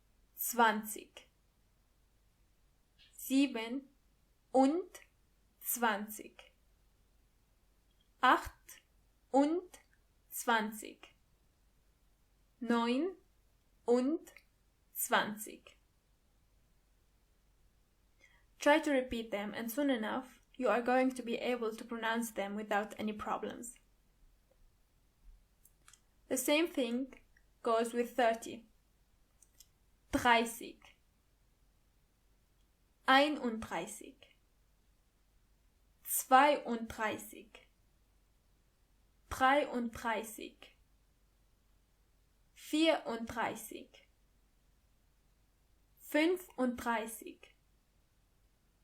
36,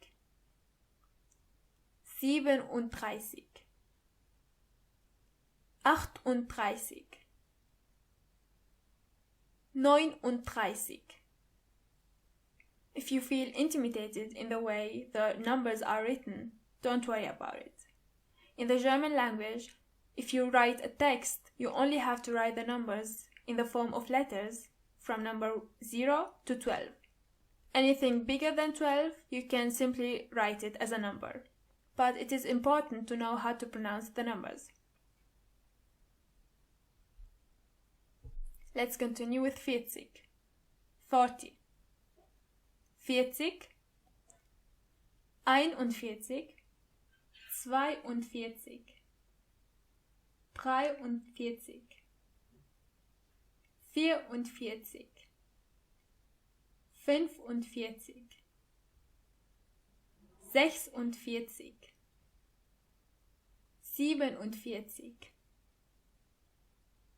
46, 47, 48, 49. Again with 50. 50, 51, 52,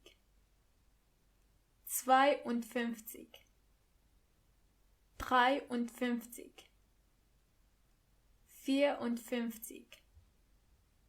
54, 55, 56,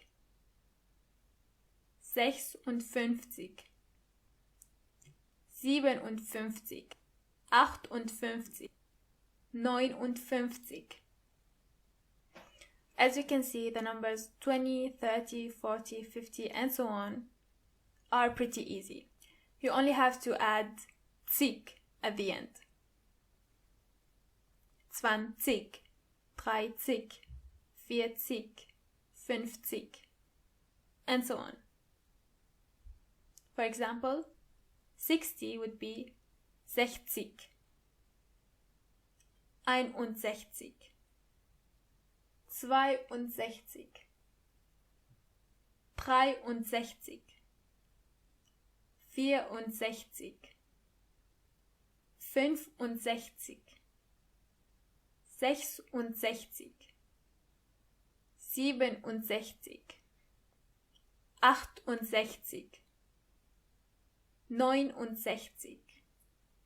66, 67, 68, 69, 70, 71, 72,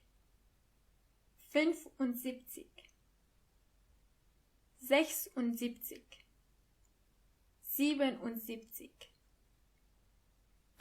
78, 79. As you already know, the number 7 is almost always a bit different. When you want to say 70, you don't say 70, but you only say 70. In a way, it does make sense because it's easier to pronounce. 70. 80 would be 80, 81, 82, 83, 84, 85, 86,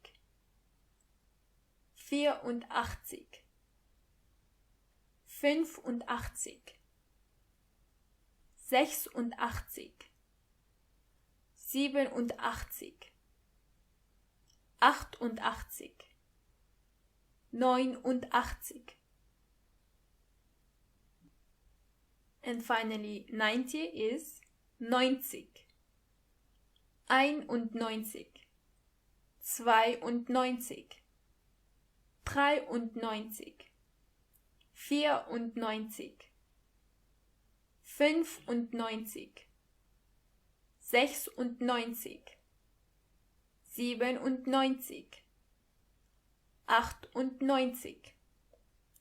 98, 99, 100 is 100. If you want to say anything above 100, you say 101. 101. And don't forget the S at the end. 101. 102.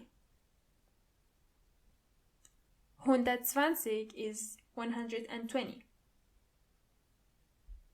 120. If you say 2 before 100, this means 200, 200, just like in the English language. 200. 201 is 201. It does make sense, right? 202, 250, 250. 300, 300. 301, 302, 371. In this case, you have to put und between 70 and 1. 371.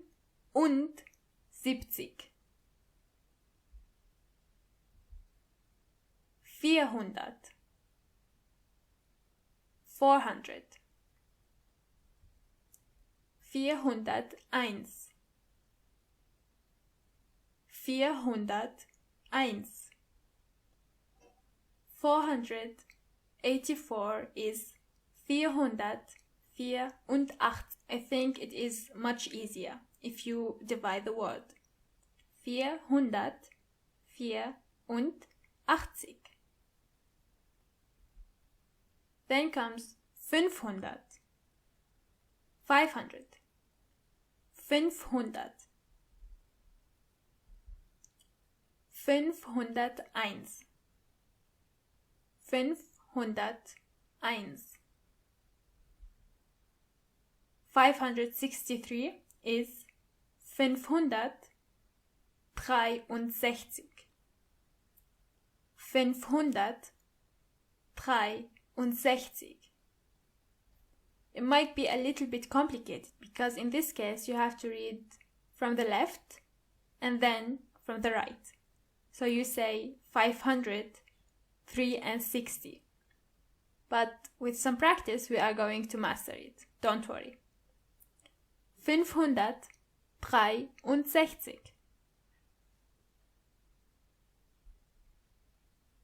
600. 600.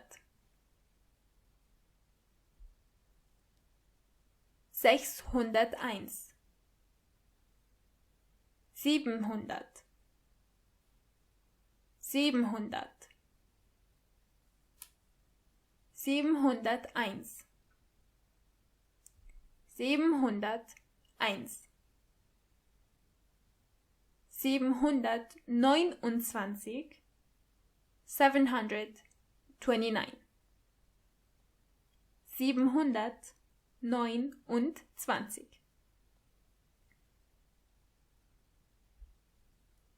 800.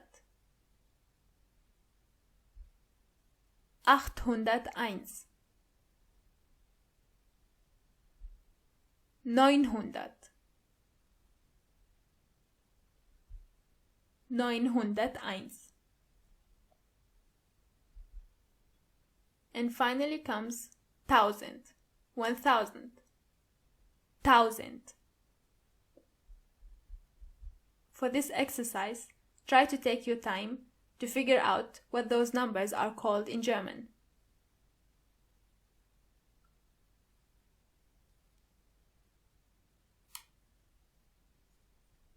Now that you have the answers, let's read them together. 150 150 290 290 881 881 600 600 411 411 570 570 301 301 1000 1000 and finally 963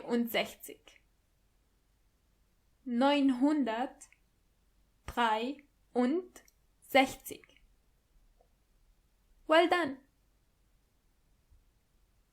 And that was the end of our lesson for today.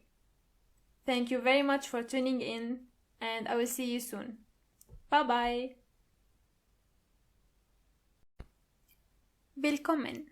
Welcome back to a new lesson. This lesson is a review of lesson 5.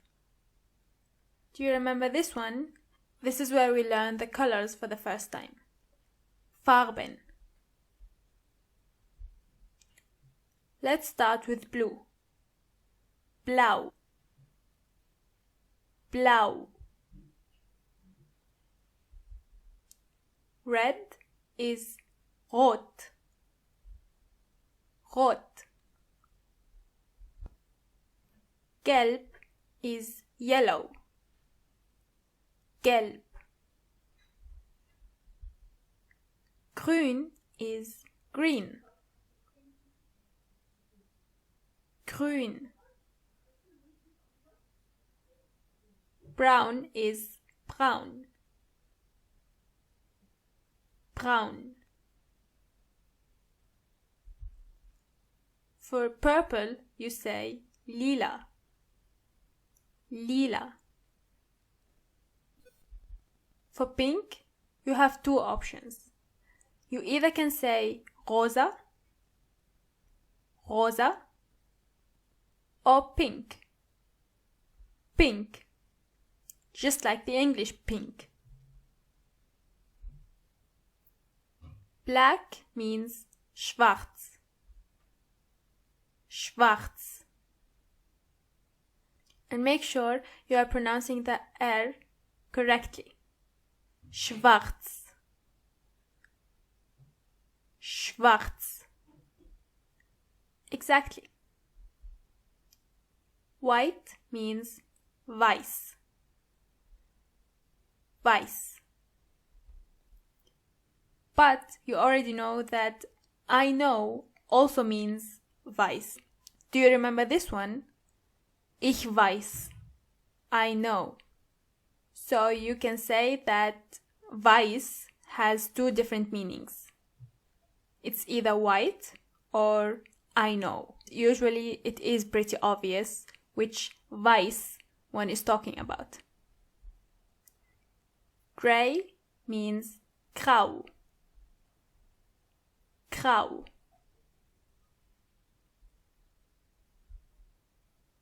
Orange means orange.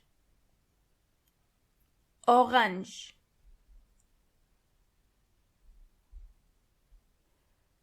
If you want to describe a specific color as light, you say hell. For example, hellblau, a light blue, or hellbraun, a light brown, and so on. The same thing goes with dark. You can say, for example, dunkelrot, dark red, dunkelgrün, dark green, dunkel,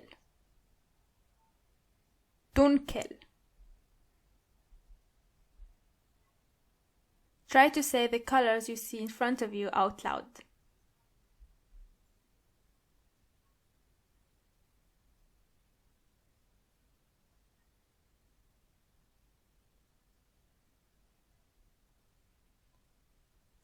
And now, let's read them together. Blau, Rot, Gelb, Grün, Rosa, Pink, Braun, Lila, Schwarz, Grau, Orange. Well done! Let's see if you still remember those words. Table means der Tisch. Der Tisch. Bag means die Tasche. Die Tasche.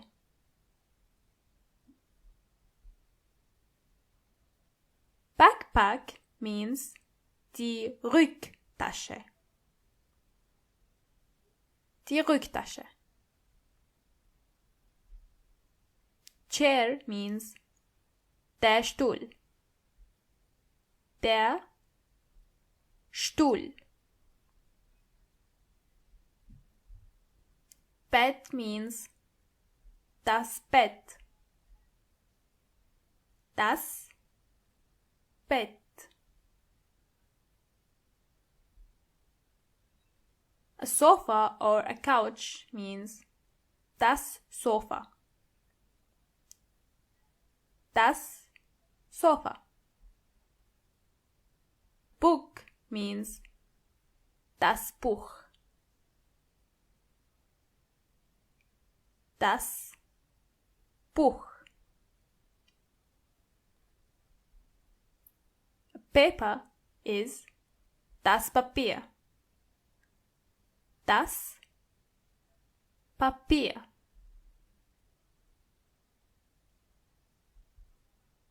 Mirror is der Spiegel.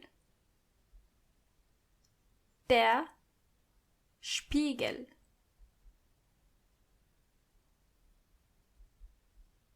Door is die Tür. Die Tür. Try to pronounce this word a couple of times. Die Tür. Die Tür. Excellent. A pen is der Stift. Der Stift.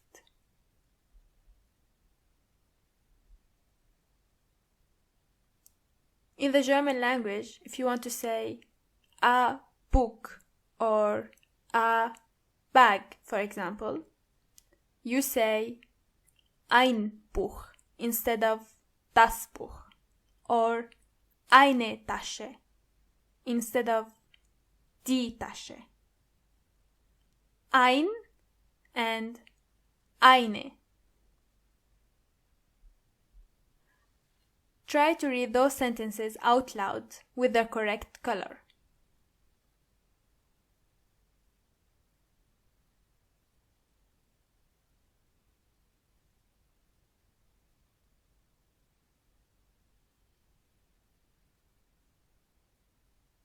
And now together.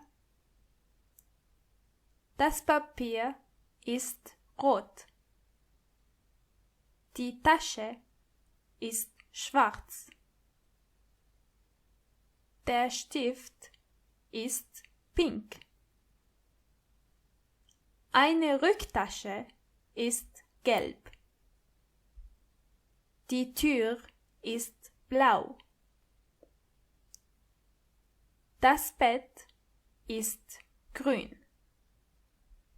Excellent and great pronunciation. Let's go through the new words one more time. Die Rücktasche. Die Tasche.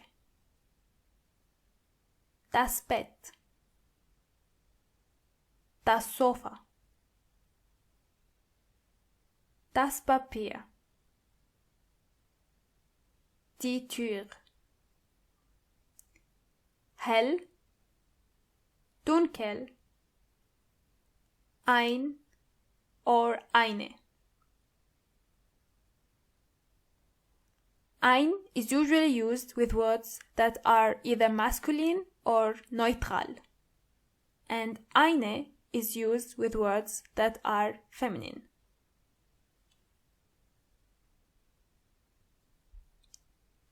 Gratuliere! You have reached the end of this lesson.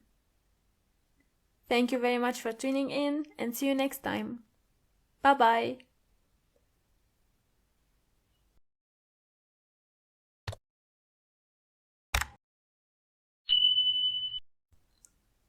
Willkommen and welcome back to a new lesson. The things we learned from our previous lesson are die Rücktasche, die Tasche, das Bett, das Sofa, das Papier, die Tür, hell, dunkel, ein or eine. Today we are going to go through lesson number 6 one more time, and we are also going to expand a little bit further. Food in general is das Essen. Das Essen. And you already know that the verb eat also means essen. Bread is das Brot. Das Brot. Rice is der Reis. Der Reis. Egg means das Ei. Das Ei. Meat is das Fleisch. Das Fleisch. Pork is das Schweinefleisch. Das Schweinefleisch. And you know that Schwein means pig. Chicken is das Huhn. Das Huhn. Beef is das Rindfleisch. Das Rindfleisch. Fish is simply der Fisch. Der Fisch. Vegetables are die Gemüse. Die Gemüse. Lettuce is either der Salat or der Kopfsalat. Der Kopfsalat. Onion is die Zwiebel. Die Zwiebel. Garlic is der Knoblauch. Der Knoblauch. Pepper is die Paprika. Die Paprika. Carrot is die Karotte. Die Karotte. Tomato is die Tomate. Die Tomate. Fruits are die Obst. Die Obst. Apfel is der Apfel. Der Apfel. Banana is die Banane. Die Banane. Pineapple is die Ananas. Die Ananas. Strawberry is die Erdbeere. Die Erdbeere. Grape is die Traube. Die Traube. Drink is das Getränk. Das Getränk. Milk is die Milch. Die Milch. Tea is der Tee. Der Tee. Sugar is Zucker. Zucker. Honey means der Honig. Der Honig.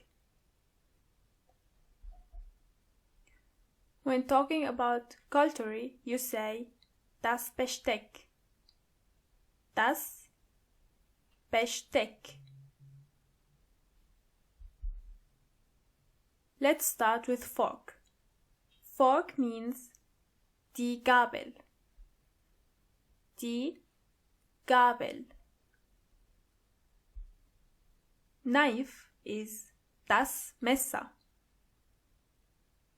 Das Messer. Spoon is der Löffel. Der Löffel. This word might also be a bit difficult to pronounce. Try to practice it a couple of times. Der Löffel. Der Löffel. Excellent. A plate or a dish is der Teller. Der Teller. Do you remember this one? I want in German means ich möchte. Ich möchte. The verb to need is in German brauchen. Brauchen. And this verb is completely irregular. With is mit. Mit.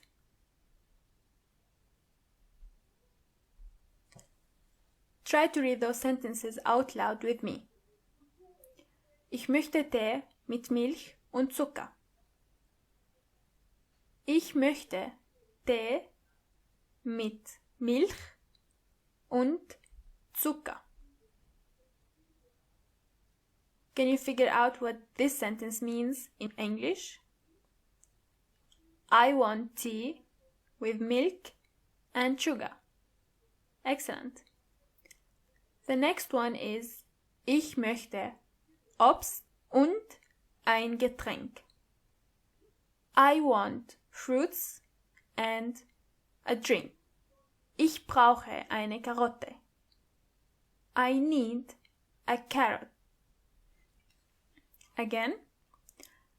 Ich möchte Reis mit Fleisch und Paprika. Ich möchte Reis mit Fleisch und Paprika. I want rice with meat and pepper. Ich brauche Ananas und Traube. Ich brauche Ananas und Traube. I need pineapple and grape. Ich brauche eine Gabel, ein Messer, Löffel oder Teller. Ich brauche eine Gabel, ein Messer, Löffel, Teller.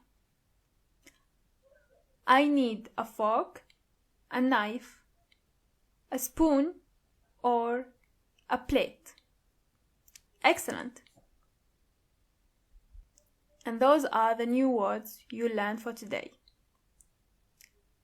Das Besteck, das Messer, die Gabel, der Löffel, der Teller, brauchen. And gratuliere! This is the end of our lesson for today. See you next time. Bye bye.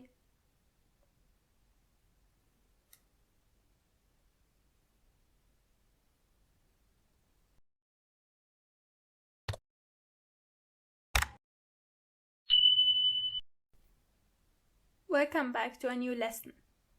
Willkommen. The things we learned from our previous lesson are das Besteck, das Messer,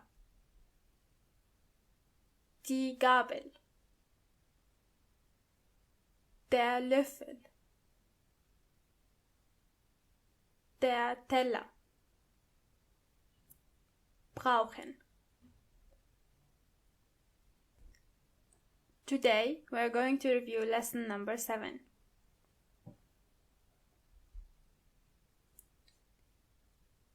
In other words, we are going to talk again about animals, die Tiere. We are also going to try to put them into sentences. Cat means die Katze. Die Katze.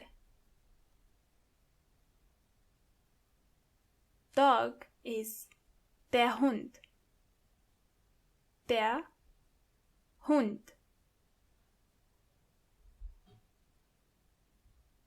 Bird is der Vogel. Der Vogel. Elephant is der Elefant. Der Elefant. Lion is der Löwe. Der Löwe. Bear is der Bär. Der Bär. Horse is das Pferd. Das Pferd. Tiger is der Tiger. Der Tiger. Bull is der Stier. Der Stier. turtle is die Schildkröte. Die Schildkröte. Try to practice this word a couple of times more with me. Die Schildkröte. Die Schildkröte. Die Schildkröte. Well done. Pig is das Schwein. Das Schwein. Cow means die Kuh. Die Kuh. Sheep is die Schafe. Die Schafe. Duck means die Ente. Die Ente. Now, let's move to some adjectives. Fast means schnell. Schnell. Slow means langsam. Langsam. High means hoch.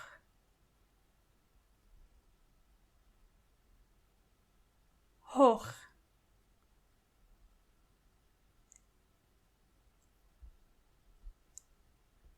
Now, to make sure that you understand those words correctly, let's try together to put them in sentences. The 3 sentences you see in front of you are missing 3 adjectives.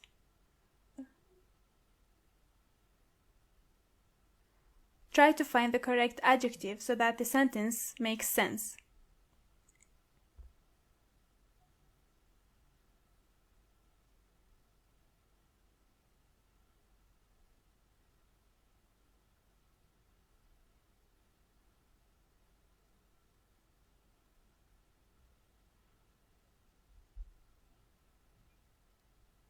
Let's see if you got them all correct. The first sentence is Das Pferd läuft schnell. Das Pferd läuft schnell. Can you figure out what this sentence means in English? The horse runs fast. The second sentence is Die Kuh ist langsam.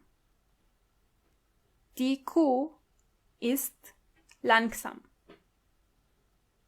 The cow is slow.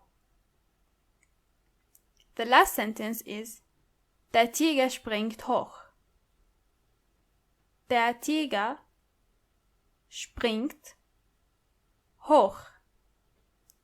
The tiger jumps high.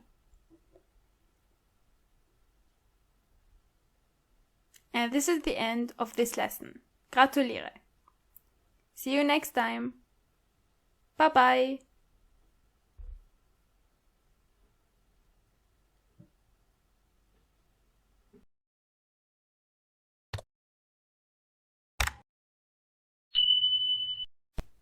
Willkommen zurück. Welcome back. Today we are going to do some exercises with verbs. Verben. The first verb is the verb to be. In the infinitive, it is sein. Sein. To have is haben.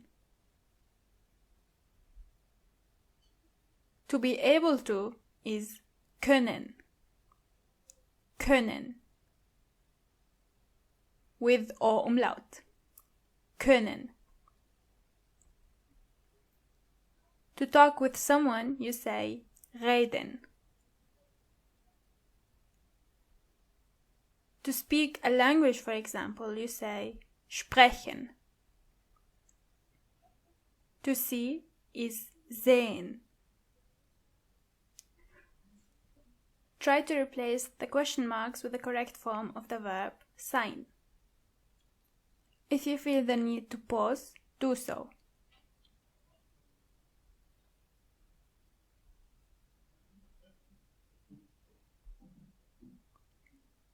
Now let's read them together. Ich bin. Du bist. Sie or es ist. Wir sind. Ihr seid. Sie sind. Try to do the same thing with the verb reden.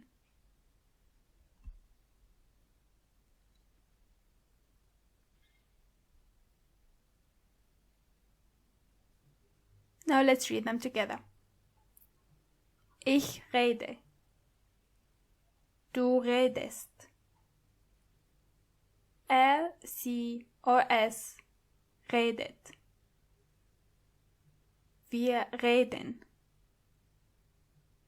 Ihr redet. Sie reden.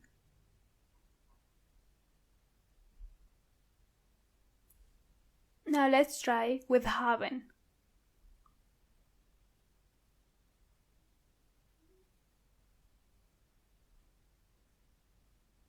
Ich habe.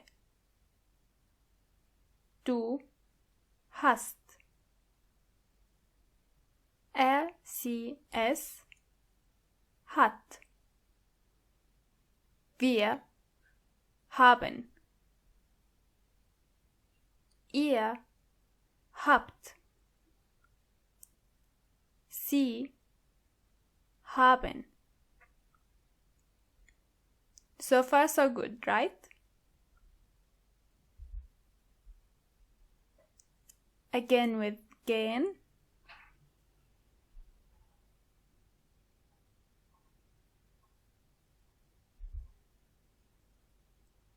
Ich gehe. Du gehst. Sie, es geht. Wir gehen. Ihr geht. Sie gehen. And now with können. But keep in mind that können is irregular.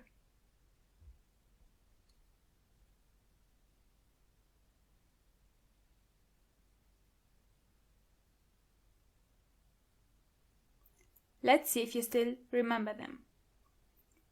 Ich kann. Du kannst. Sie, es kann. Wir können.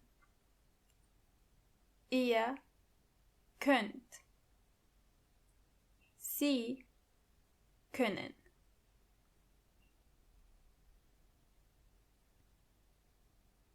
One more time with sehen.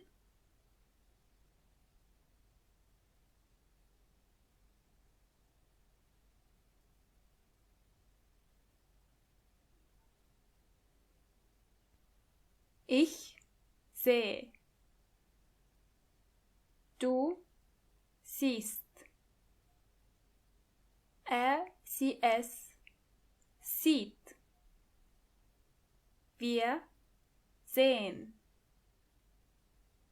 Ihr seht.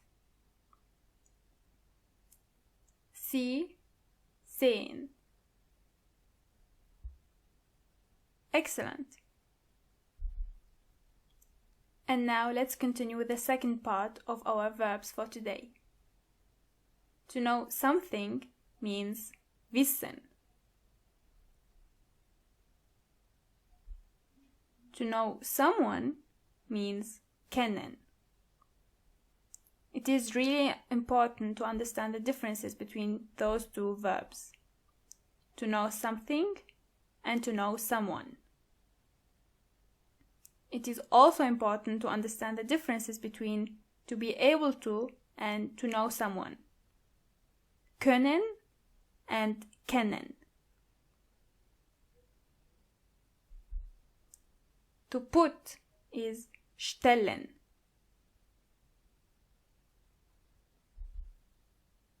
To say means sagen.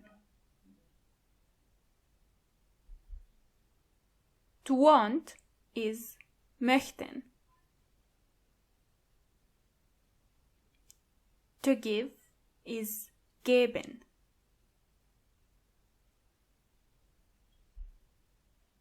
And finally, to eat is essen, just like the word food. Let's try again with the same exercise, this time with the verb geben.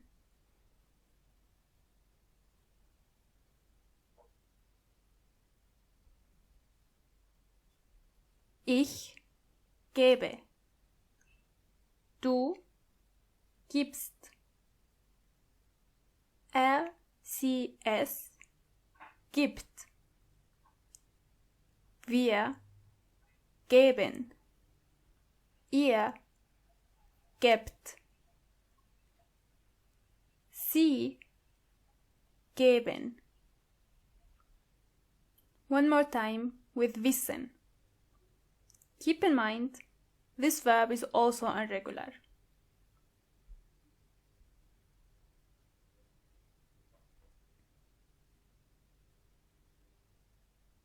Ich weiß. Du weißt. Sie, es weiß. Wir wissen. Ihr wisst. Sie wissen. Kennen is normal. Try to figure out this one.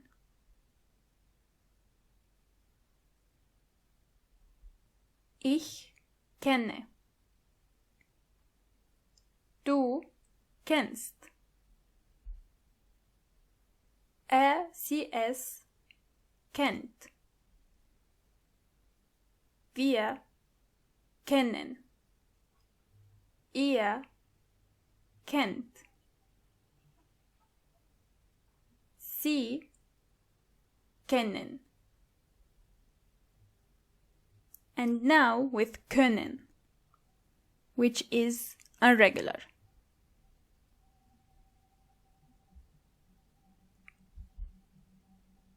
Ich kann. Du kannst. Sie, es kann. Wir können. Ihr könnt. Sie können.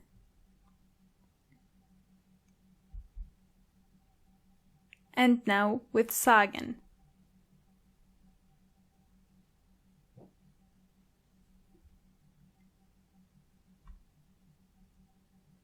Ich sage. Du sagst. Sie, es sagt. Wir sagen. Ihr sagt. Sie sagen. And we continue with möchten.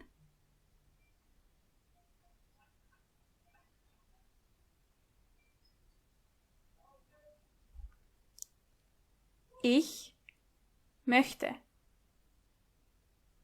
Du möchtest. Sie, es möchte. Wir möchten. Ihr möchtet.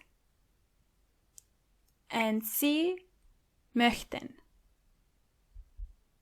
And finally, with essen.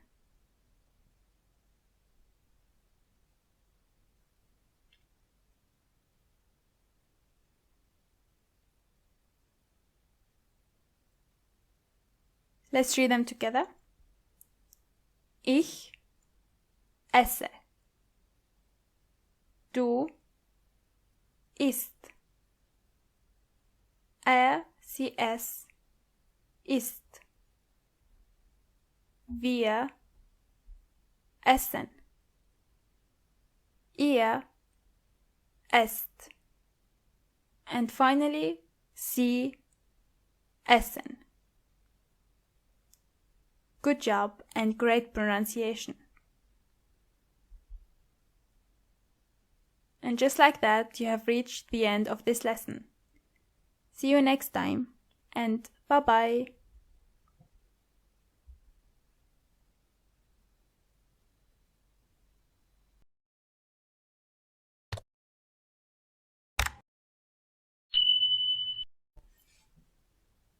Willkommen and welcome back.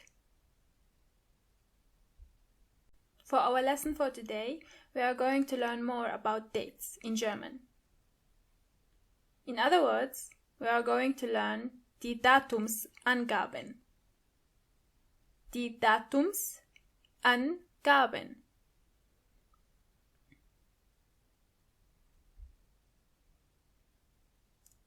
First and foremost, week is die Woche. Die Woche.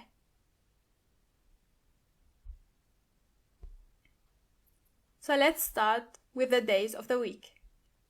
Monday is Montag. Montag. Tuesday is Dienstag. Dienstag. Wednesday is Mittwoch. Mittwoch. Thursday is Donnerstag. Donnerstag. Friday is Freitag. Freitag.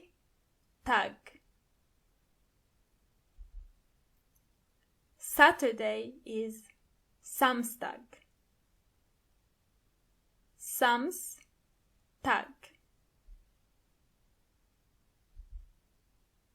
And finally, Sunday is Sonntag. Sonntag. And as you have noticed, day in German means Tag. Let's move on to the months. Month means der Monat. Der Monat. January is Jänner. Jänner. February is Februar. Februar. March is März. März. Try to pronounce this word a couple of times. März. März. Exactly. April is April. April. May is Mai. Mai. June is Juni. Juni. As you know, the letter J is not pronounced as J, but as Y. So together you have Juni. June. July is Juli. Juli.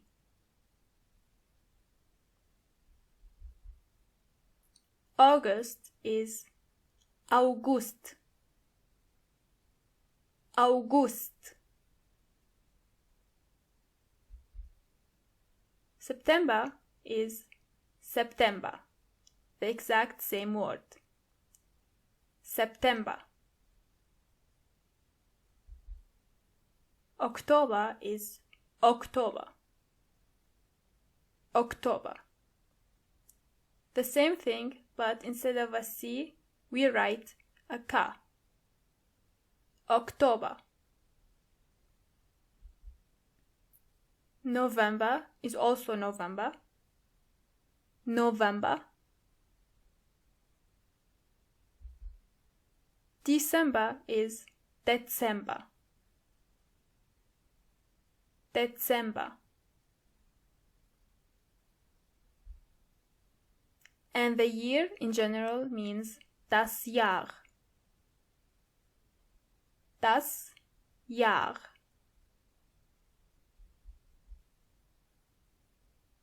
Let's practice. Try to fill the missing days in between.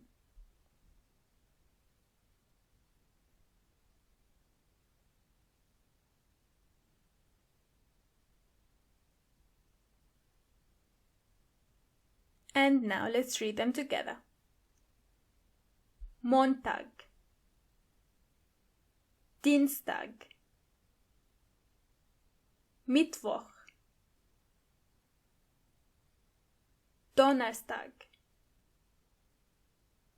Freitag, Samstag, Sonntag. And now let's try to read them faster. Montag, Dienstag, Mittwoch, Donnerstag, Freitag, Samstag, Sonntag. Excellent! And now let's do the exact same thing one more time, but this time with months.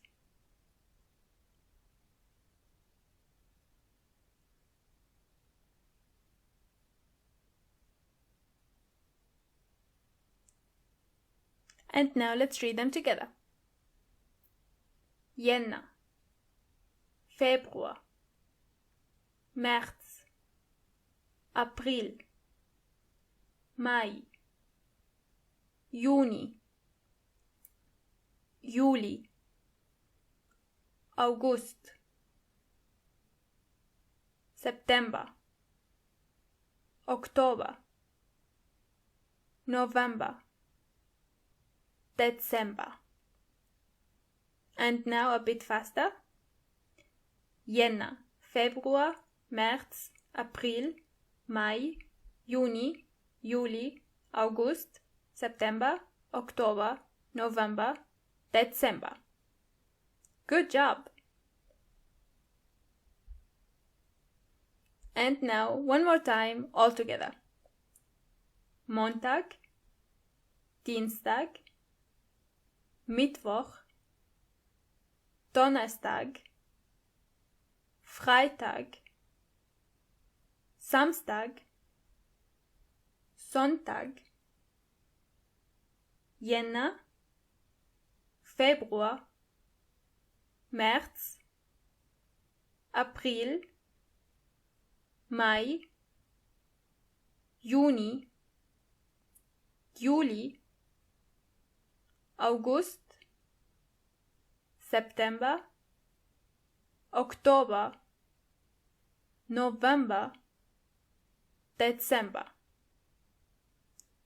Das Jahr, die Woche, der Monat. Excellent! Gratuliere! This was the end of our lesson.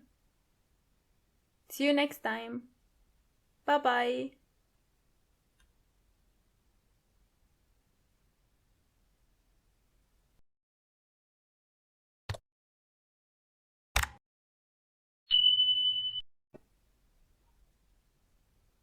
Hello, willkommen. Before we start, let's repeat the words we learned from our last lesson one more time. Montag, Dienstag, Mittwoch, Donnerstag, Freitag, Samstag, Sonntag, Jänner, Februar, März, April, Mai, Juni, Juli, August, September, Oktober, November, Dezember. Das Jahr, die Woche, der Monat.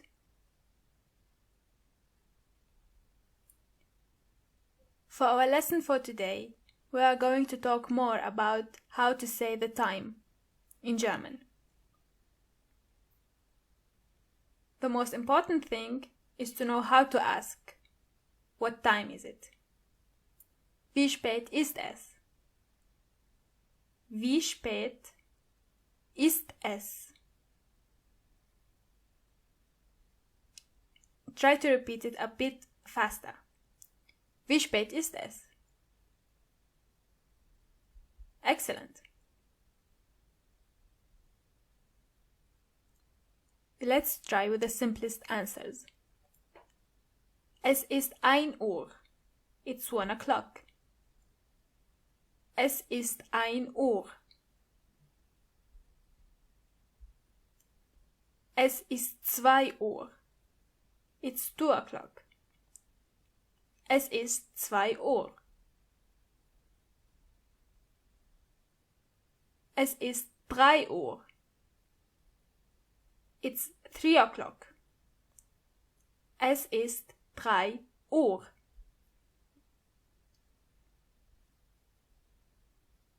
Es ist 4 Uhr. It's 4 o'clock. Es ist 4 Uhr. Es ist 5 Uhr. It's 5 o'clock. Es ist 5 Uhr. Es ist 6 Uhr. Es ist 6 Uhr.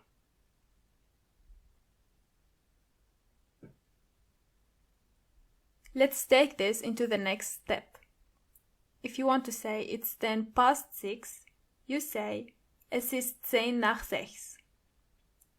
Es ist 10 nach 6. In this case, nach means past or after. Es ist 10 nach 6.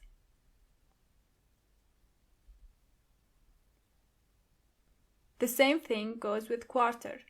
If you want to say it's 6:15, you say es ist Viertel nach 6. And Viertel is a quarter. Es ist Viertel nach 6.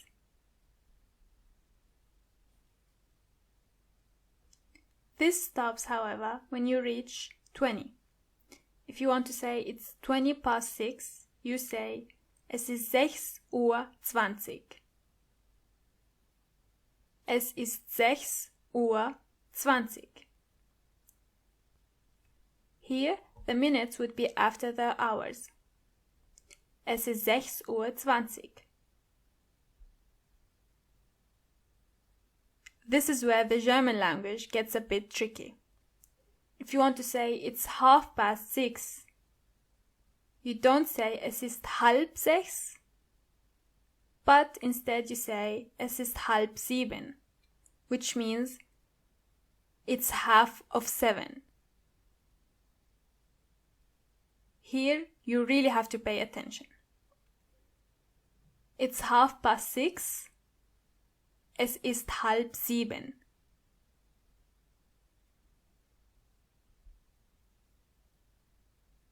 And we continue with it's 20 to 7. Es ist 20 vor 7. Vor in this case means before or to. Es ist 20 vor 7.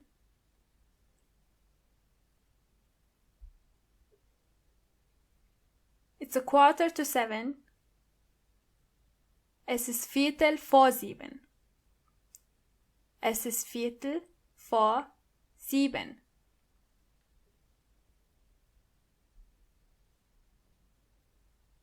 If you want to say it's 6:55, you say es ist 5:07, which means it's 5 till 7 o'clock. Es ist 5:07.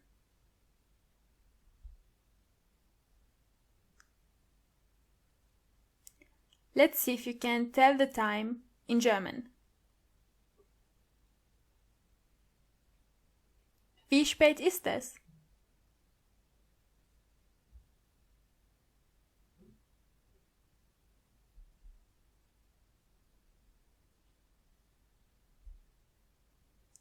Es ist 3 Uhr. Es ist 3 Uhr. It's 3 o'clock. Next one.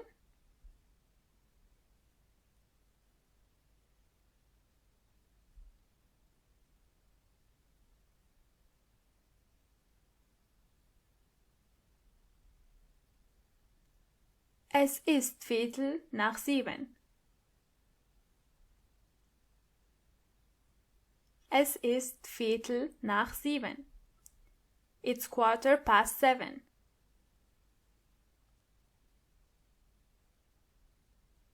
Again.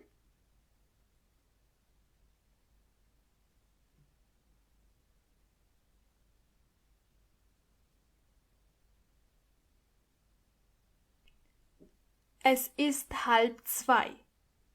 It's not 1:30, but 1:30. It's 1:30. Es ist 1:30.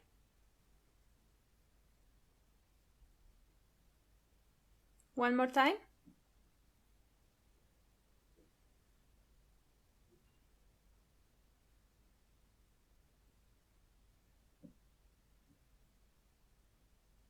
Es ist 4:45. It's 4:45. Es ist 4:45. Great job! If you are still confused, try to repeat the lesson. We are going to continue practicing soon. Until then, bye-bye!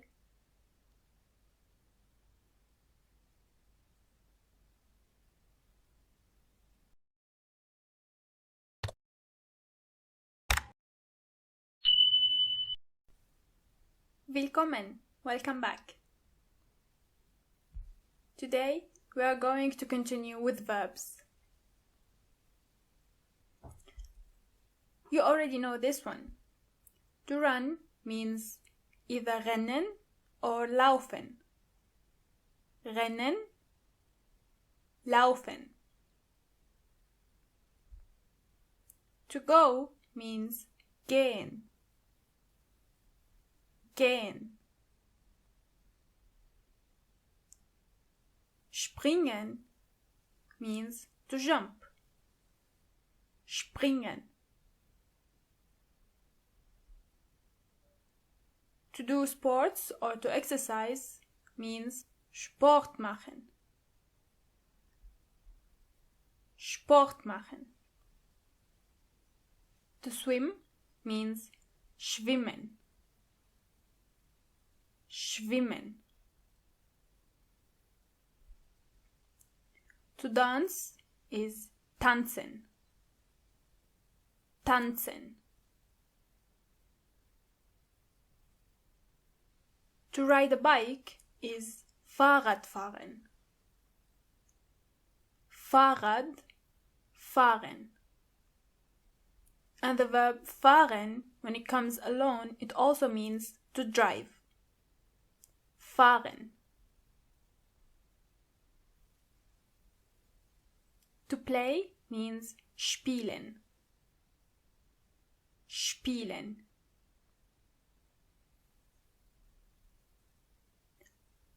If you want to say I like or I don't like something, you say ich mag or ich mag nicht. Ich mag nicht. The same thing goes when you want to say I love or I don't love something. Ich liebe nicht. Ich liebe nicht. Do you remember this exercise from before?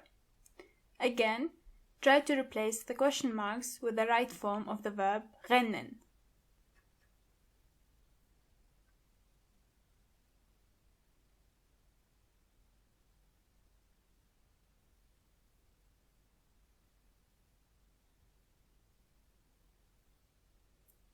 And now let's read them together. Ich renne. Du rennst.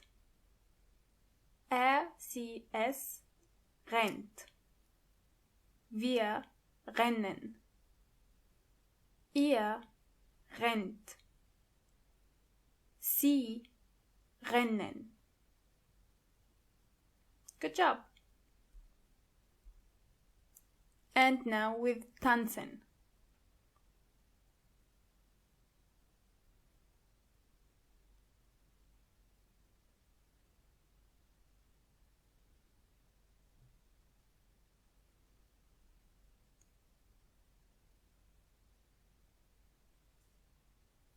Ich tanze. Du tanzt. The pronunciation of this one might be a bit difficult. Try to practice it. Du tanzt. Er, sie, es tanzt. Wir tanzen. Ihr tanzt. Sie tanzen. And now with schwimmen.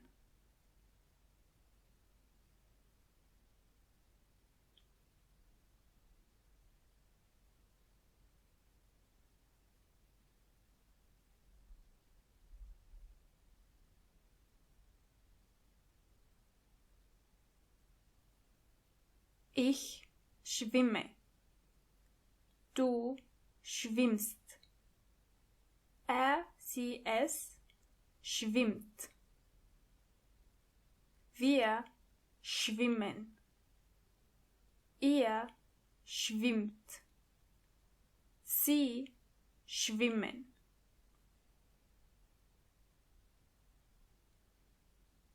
One more time with spielen.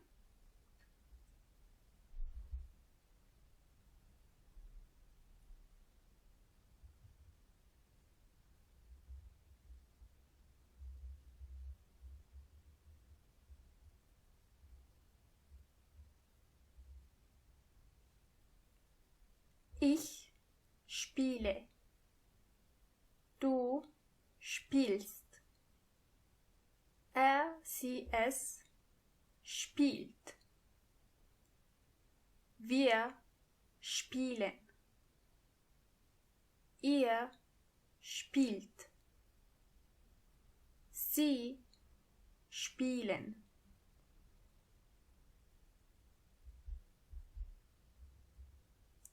And now with laufen. And keep in mind that laufen is not regular.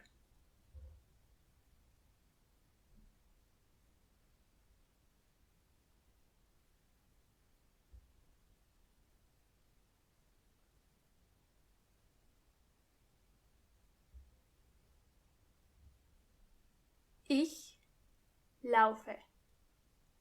Du läufst. Sie, es läuft. Wir laufen. Ihr lauft. Sie laufen. As you know, the not regular verbs only change with du and ses. Some of them also change with the form ich, but this is not always the case.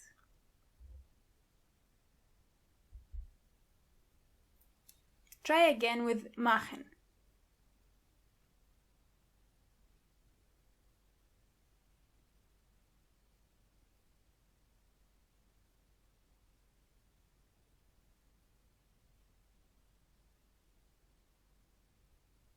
Ich mache. Du machst. Sie, es macht. Wir machen. Ihr macht. Sie machen.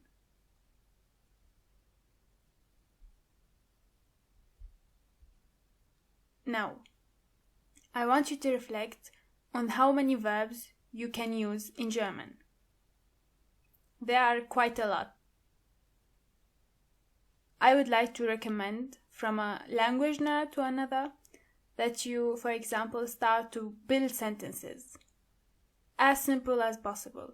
By doing so, you are proving to yourself that you are actually able to use those verbs in daily conversations. What I used to do was to build conversations in my head in German. Try to talk about the weather, about yourself. Try to ask questions in your mind in German. And finally, you are going to realize that you are actually much better than you thought. And this is the end of our 20th lesson, which is half of our first course. Excellent job so far, and I will see you next time. Bye-bye.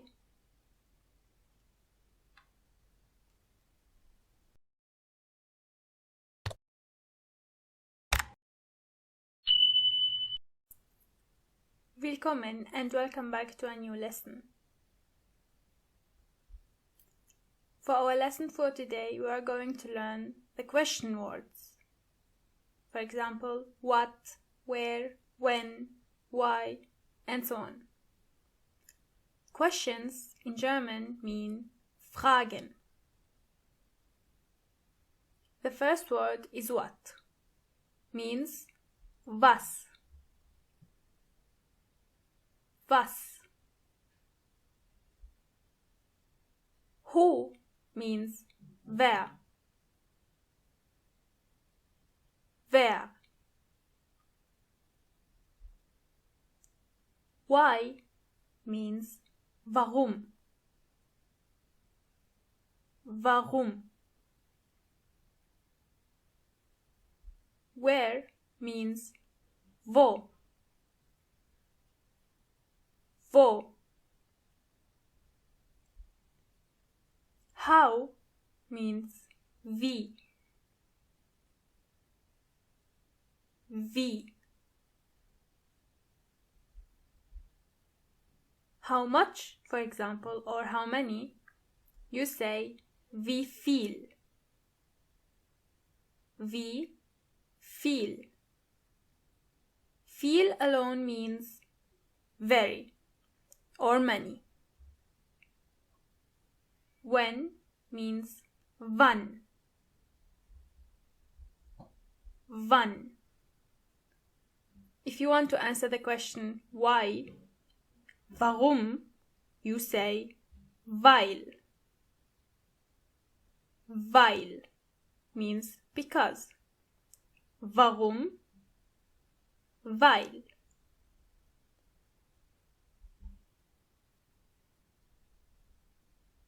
Let's see if you can translate those words into German.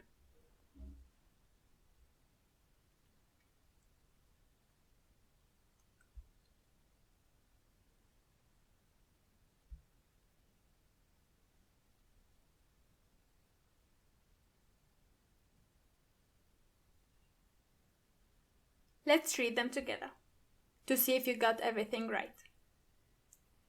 Who, wer. What, was. When, wann. Where, wo. Why, warum. How, wie. How many, wie viel. Wie viel. Excellent. A couple of lessons ago, we learned how to say the time in German. And now we are going to practice even more, to make sure we got everything covered. Try to figure out what the time is in German. If you feel the need to repeat the lesson, feel free to do so.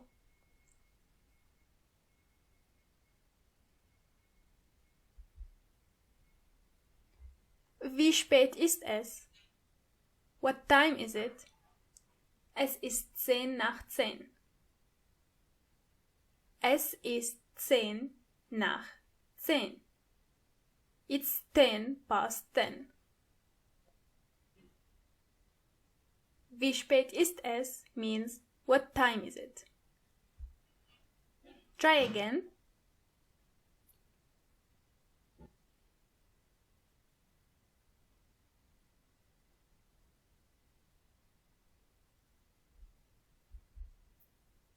Wie spät ist es? Es ist 7:15. Es ist 7:15. It's 6:45. Again.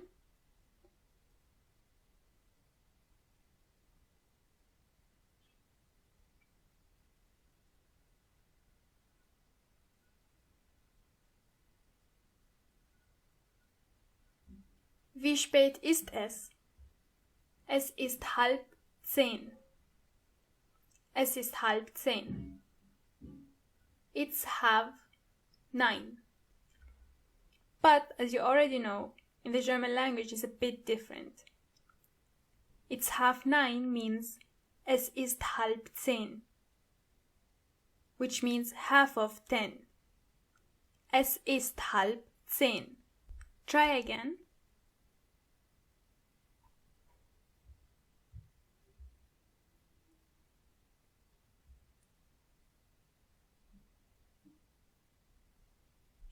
Wie spät ist es? Es ist 7:55. Es ist 7:55. It's 8:05.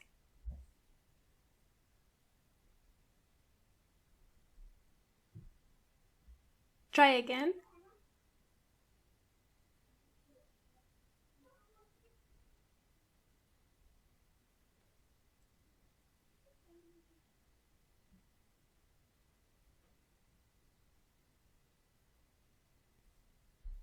Es ist 10:20. Es ist 10:20.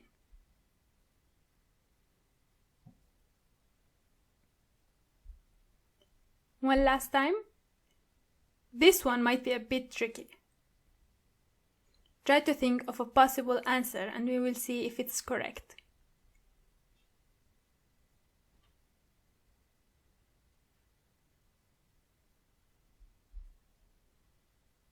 Es ist 5:30 is the correct answer. Es ist 5:30, which means it's 5:05. At first you might find those times a bit complicated, but don't worry. With time you are going to master it. Some side notes that might be helpful if you are going to live in a German-speaking country. Most people don't use the terms 1 p.m., 2 p.m., 3 p.m., and so on. Instead, they say 13 o'clock, 14 o'clock, 15 o'clock, which means after 12 o'clock, they just continue with the numbers.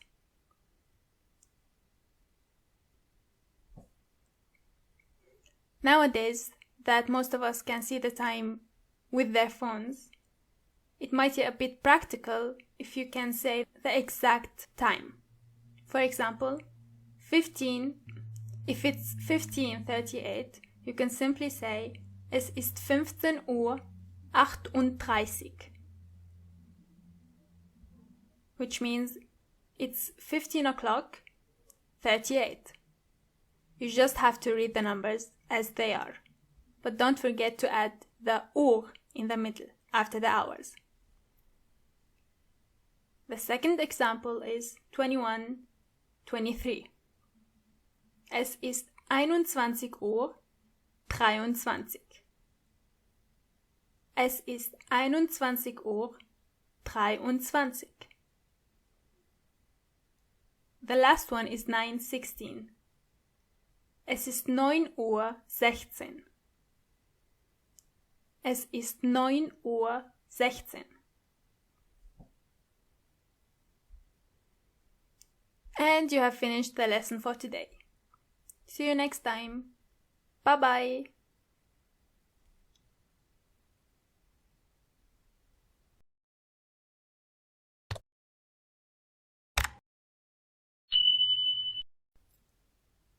Welcome back. Willkommen. The things we learned from our last lesson are wer, was, wann, wo, warum, weil, wie viel.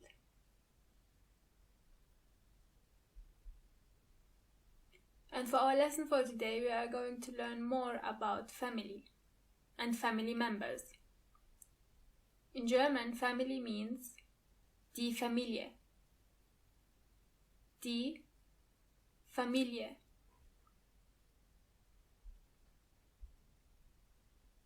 The first word is parents.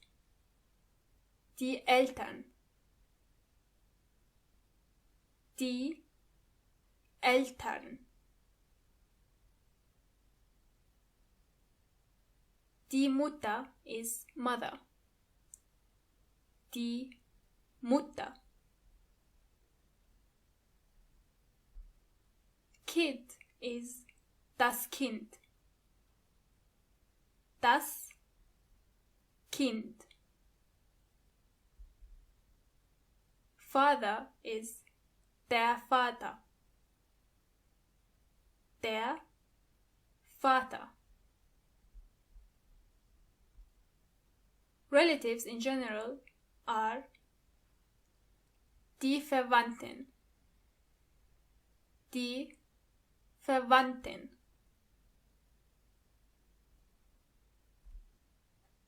Brother is der Bruder.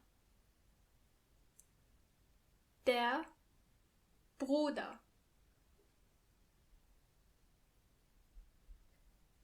Sister means die Schwester. Die Schwester.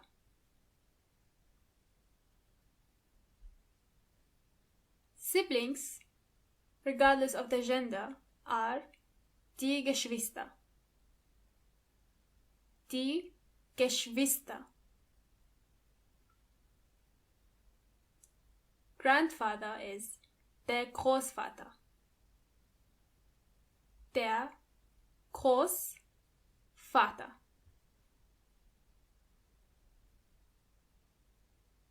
The same thing goes with grandmother. Die Großmutter. Die Großmutter. Grandparents are die Großeltern. Die Großeltern. Uncle is der Onkel. Der Onkel. Aunt is die Tante. Die Tante. Cousin is der Cousin or die Cousine. It depends on the gender of the person. Der Cousin or die Cousine. Son is der Sohn. Der Sohn.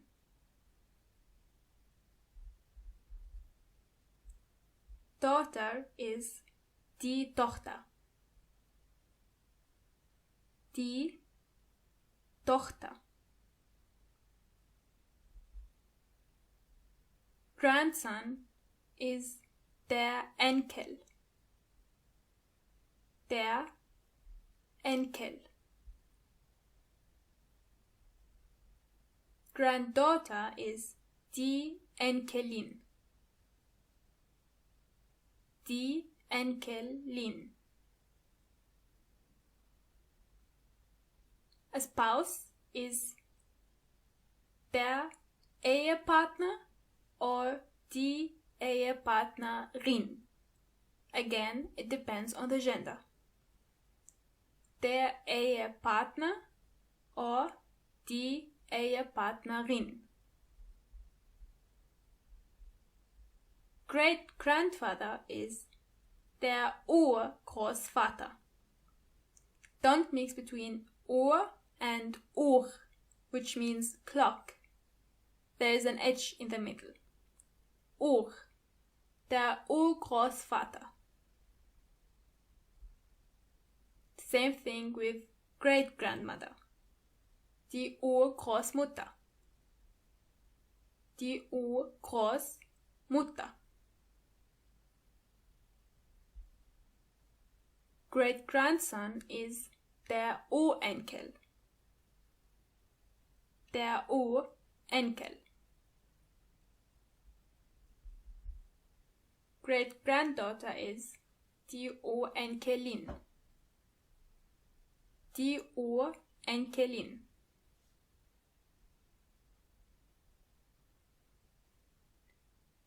In meiner Familie habe ich. Can you figure out what this sentence means? In meiner Familie habe ich. Exactly. In my family, I have. The second sentence is die Familie von meinem Partner hat. Can you figure out what this sentence means? Die Familie von meinem Partner hat. Correct. The family of my partner or my spouse has. And now that you know what those sentences mean, try to fill them.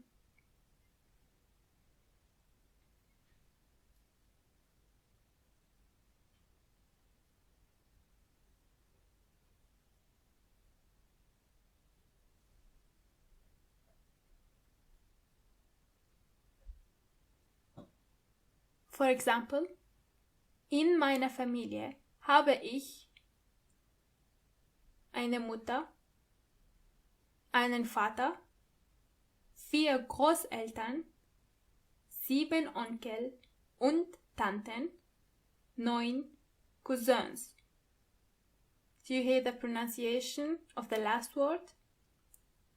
Cousin in plural, you have to add a French pronunciation to it. Cousin.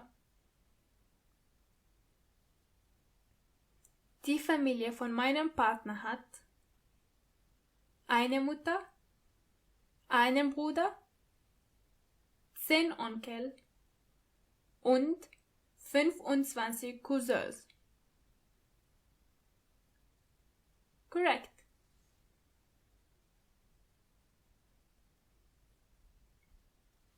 Let's go through the new words one more time. Die Familie, die Eltern, die Mutter, der Vater, das Kind, die Verwandten, die Geschwister, der Bruder, die Schwester, die Großeltern, der Großvater, die Großmutter, der Onkel, die Tante, der Cousin, die Cousine, and in plural they are die Cousins, der Sohn, die Tochter, der Enkel, die Enkelin, der Ehepartner, die Ehepartnerin, der Urgroßvater, die Urgroßmutter, der Urenkel, die Urenkelin.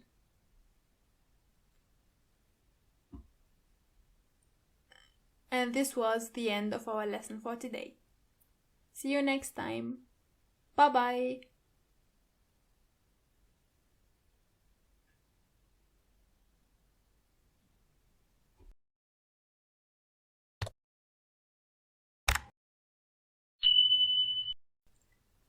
Willkommen. Welcome. Before we start, as always, let's start with a quick summary of the things we learned before. Die Familie, die Eltern, die Mutter, der Vater, das Kind, die Verwandten, die Geschwister, der Bruder, die Schwester, die Großeltern, der Großvater, die Großmutter, der Onkel, die Tante, der Cousin, die Cousine, der Sohn, die Tochter, der Enkel, die Enkelin, der Ehepartner, die Ehepartnerin, der Urgroßvater, die Urgroßmutter, der Urenkel, die Urenkelin. Good job! For our lesson for today, we are going to learn more about emotions in German. Emotions in German mean die Gefühle. Die Gefühle. Let's start with the basic feelings. For example, happy. Happy means glücklich. Glücklich. It might be a bit difficult to pronounce this one, so let's practice a couple of times together. Glücklich. Glücklich. Sad means traurig. Traurig.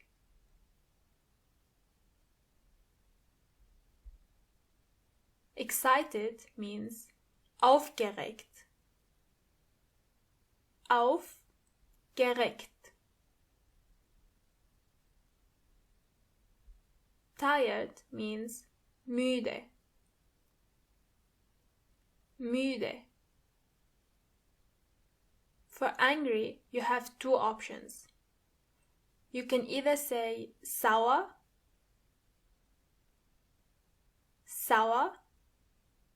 or wütend, wütend. The word sour in English means also the taste sour. And in German, it makes sense to say sauer when you are feeling angry. Confused means verwirrt, verwirrt. Try to pronounce it one more time. Verwirrt. Excellent. When you want to say someone is in love, you say verliebt. Verliebt, which comes from the verb to love, which is lieben. But you already know this one. Frustrated means frustriert. Frustriert.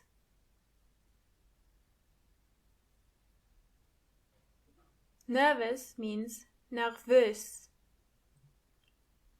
Nervös. Shy means schüchtern. Schüchtern. Again, schüchtern.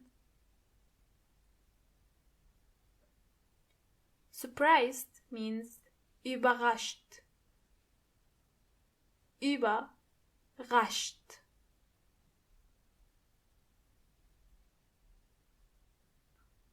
There are some sentences that are different from English. For example, when you want to say I'm worried, you don't say ich bin. Instead, you say ich mache mir Sorgen, which is translated into I make myself worries. It doesn't make sense, but in German, this is the way we say it. Ich mache mir Sorgen. Ich mache mir Sorgen.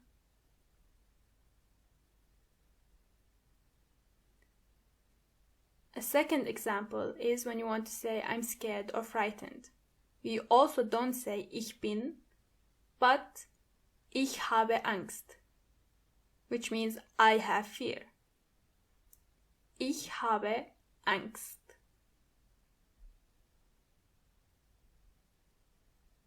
The same thing here. I'm bored means mir ist langweilig. Mir ist langweilig. I am embarrassed means mir ist peinlich. Mir ist peinlich. The last couple of sentences don't necessarily have to make sense. You can simply learn them as they are, because in German they do make sense.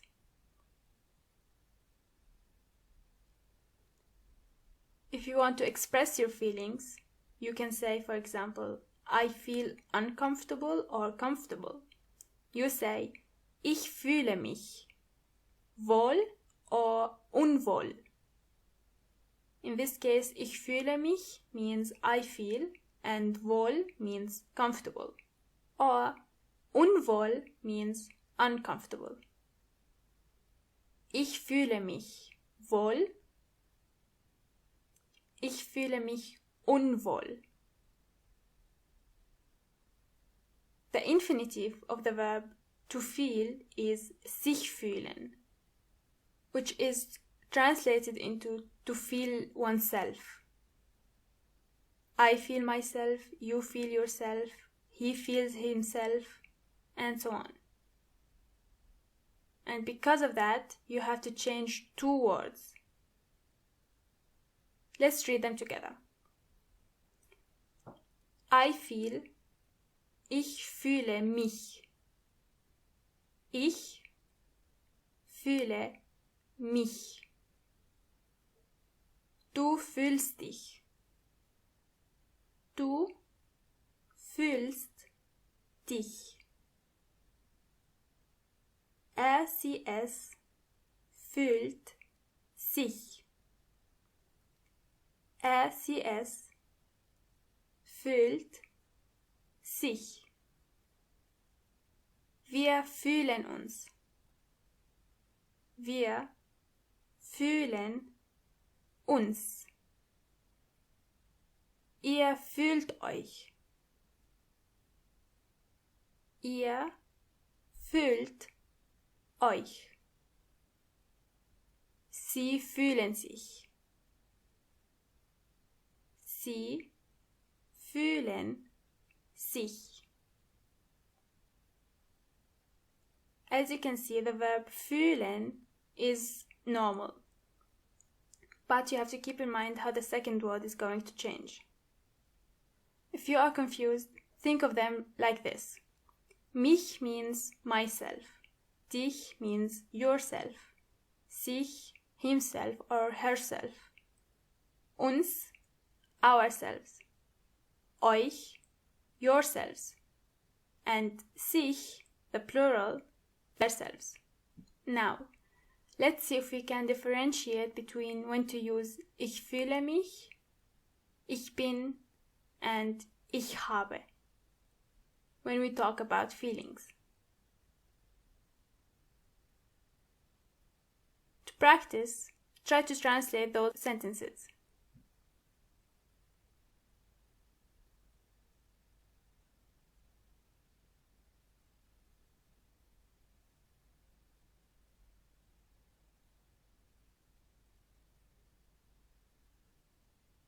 I am tired. Ich bin müde. I am worried. Ich mache mir Sorgen. You feel sad. Du fühlst dich traurig. We are happy. Wir sind glücklich. They are angry. Sie sind sauer or sie sind wütend. I am bored. Mir ist langweilig. If you are still confused, I completely understand. I would recommend that you go to the beginning of the lesson and go through it again step by step.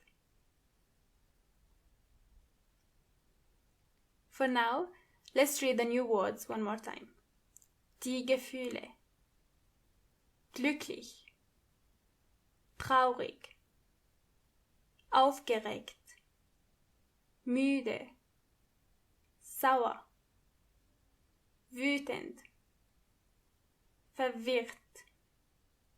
Verliebt. Frustriert. Nervös. Schüchtern. Überrascht. Ich mache mir Sorgen. Ich habe Angst. Mir ist langweilig. Mir ist peinlich. Ich fühle mich wohl. Ich fühle mich unwohl. And sich fühlen. And that was the end of our lesson for today. Until next time. Bye bye.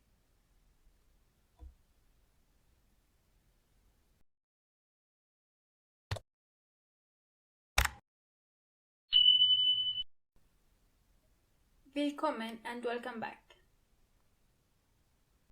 The words we learned in the previous lesson are die Gefühle, glücklich, traurig, aufgeregt, müde, sauer, wütend, verwirrt, verliebt, frustriert, nervös, schüchtern, überrascht. Ich mache mir Sorgen. Ich habe Angst. Mir ist langweilig. Mir ist peinlich. Ich fühle mich wohl.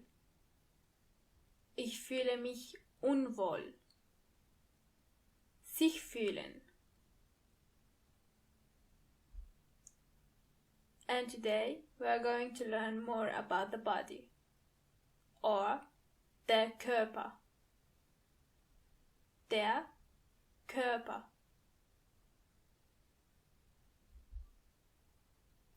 Head means der Kopf.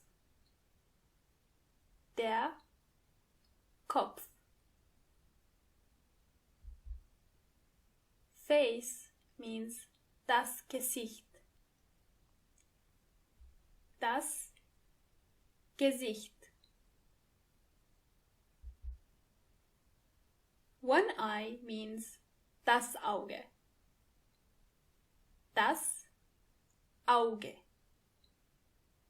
Two eyes mean die Augen. Die Augen.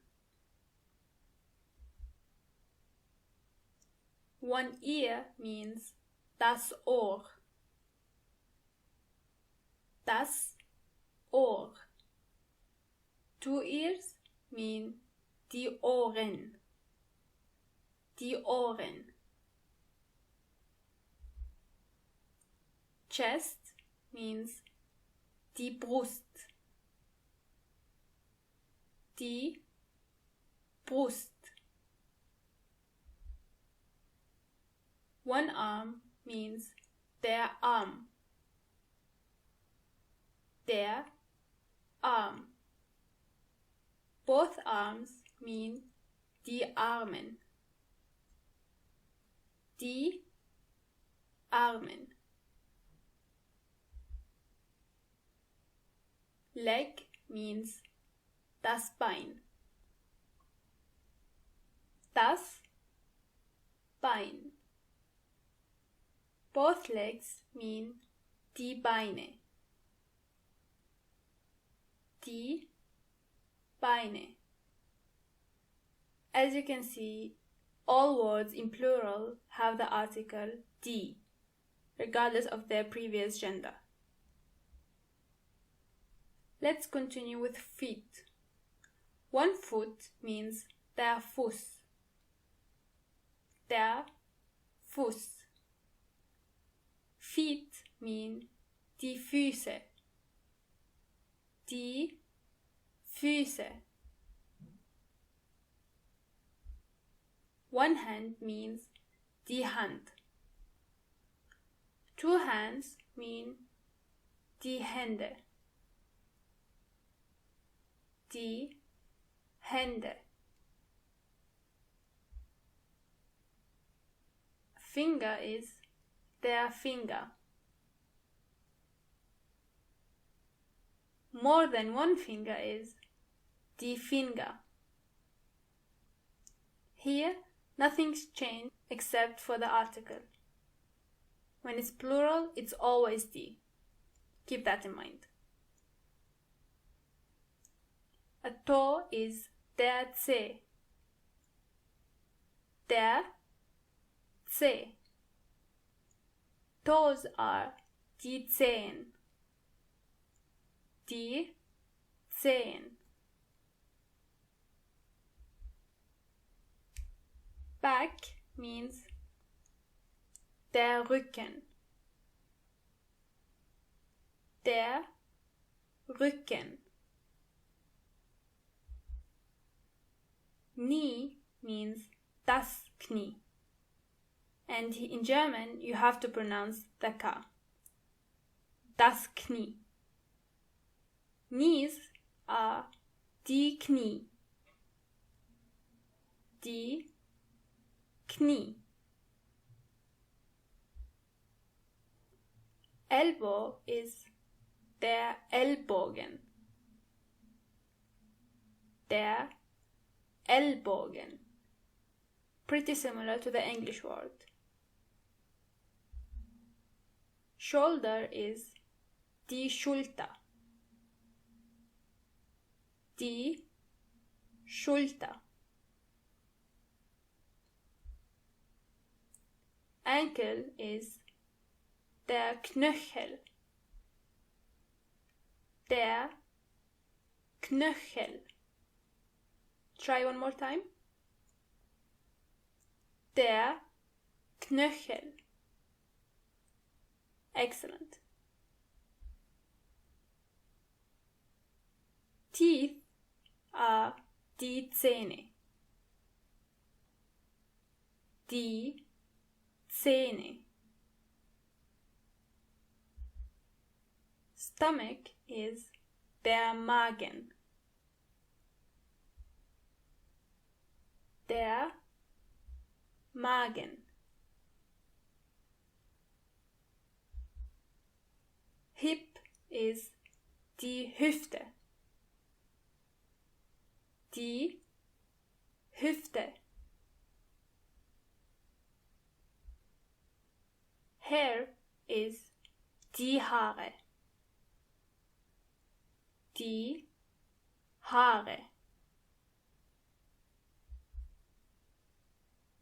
Let's learn a new verb. To touch is berühren. I know the word is really difficult to pronounce, but let's practice. Berühren. Berühren. One more time. Berühren. Excellent.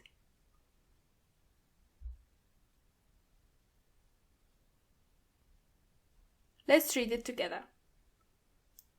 Ich berühre. Du berührst. Sie, es berührt.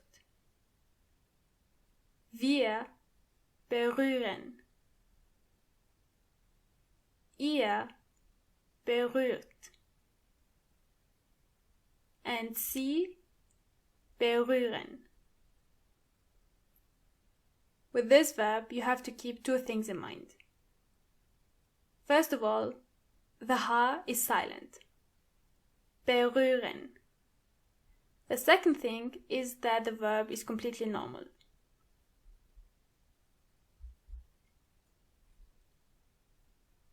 Now let's read the words one more time together. Der Körper. Der Kopf. Das Gesicht. Die Augen. Die Ohren. Die Brust. Die Arme. Die Beine. Die Füße. Die Hände. Die Finger. Die Zehen. Der Rücken. Die Knie. Der Ellbogen. Die Schulter. Der Knöchel. Die Zähne. Der Magen. Die Hüfte. Die Haare. Berühren. At the end, I really want to say that you have to keep in mind the importance of learning the article of each word. Other than that, enjoy the rest of your day and see you next time. Bye bye.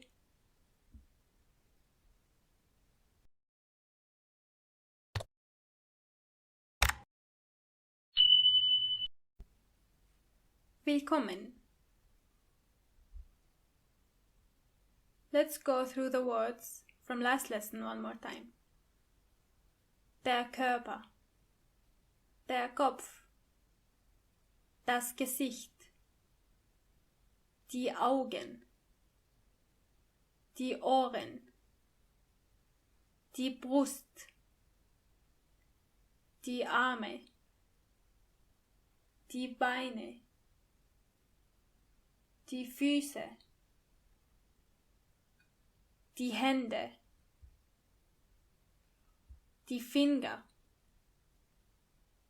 die Zehen, der Rücken, die Knie, der Ellbogen, die Schulter, der Knöchel, die Zähne, der Magen, die Hüfte, die Haare, berühren. Excellent.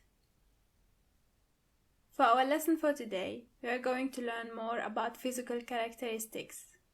In other words, we are going to learn how to describe someone based on their looks and appearances. In German you would say physikalische Eigenschaften. Physikalische Eigenschaften. Let's start. The first one is beautiful. In German it means schön. Try to ignore the A in the end. We are going to come back to this soon. For now, beautiful means schön. Attractive means attraktiv. Attraktiv. Tall means groß, which also means big. But in the German language, if you want to describe someone as tall, you say big. The same thing goes for short and small. If you want to say that someone is short, you say klein. Klein, which at the same time means small. Thin or skinny means dünn. Dünn. For fat, you can either say fett, fett, or dick, dick. Pretty, handsome, or gorgeous, you say hübsch, hübsch. Ugly, you say hässlich, hässlich. Muscular means muskulös, muskulös.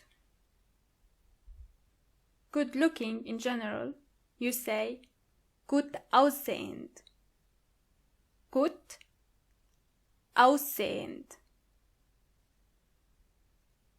One more time.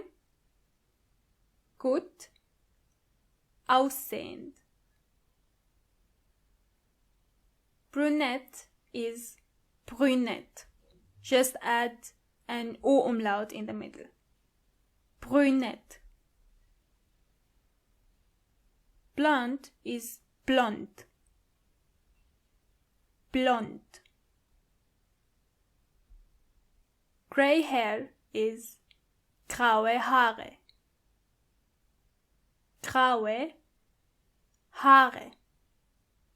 Graue Haare. For red hair, rote Haare. Rote Haare.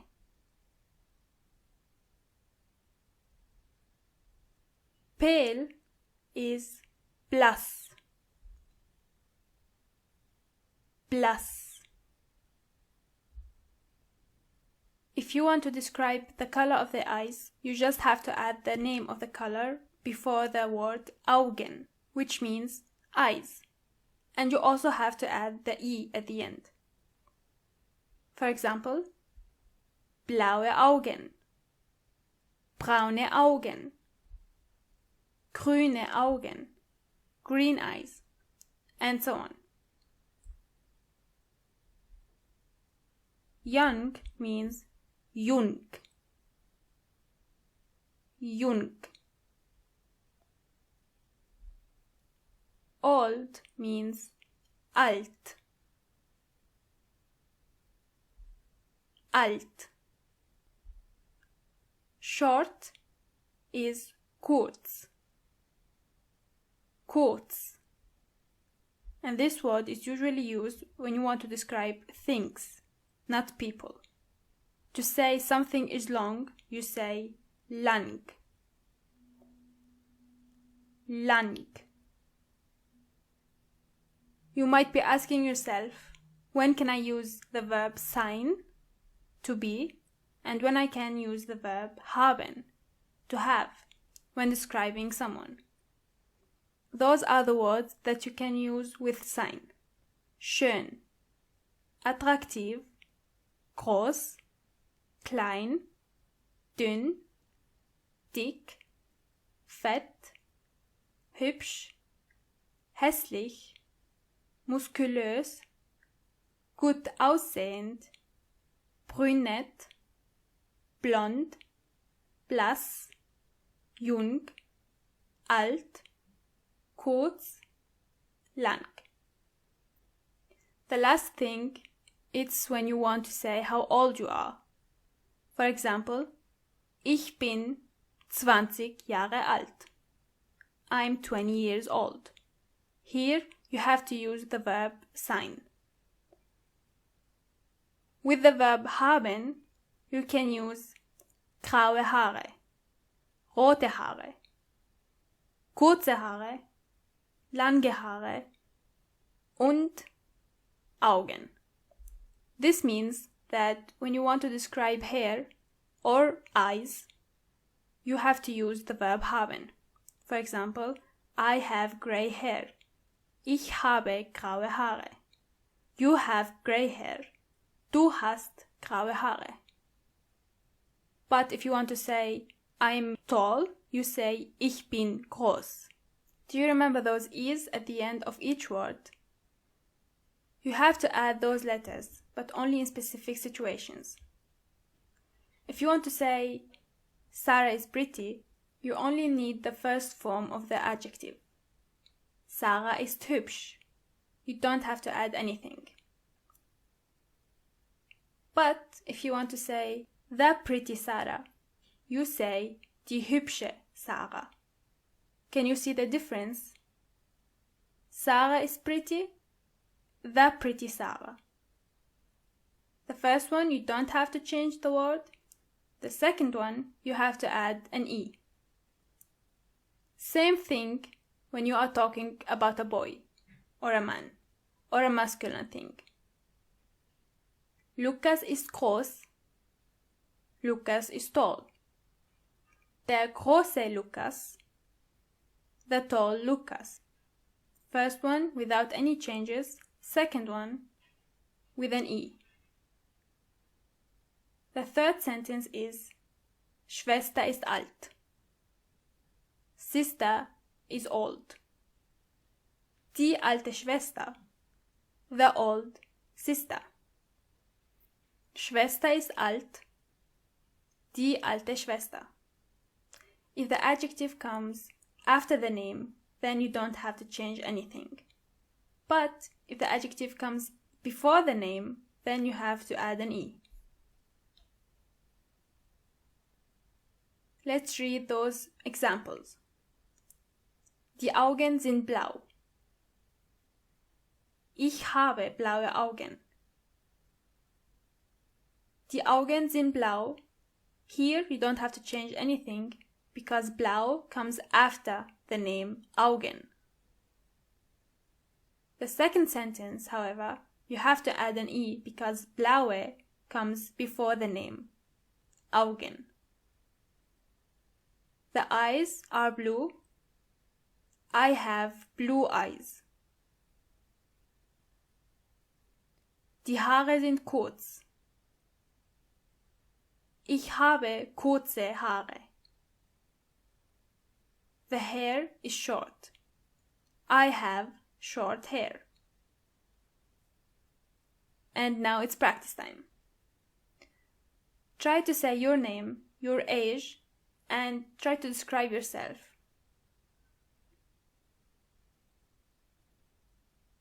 Let's read this possible answer together. Hallo, ich heiße Isabella. Ich bin 24 Jahre alt und ich habe blaue Augen.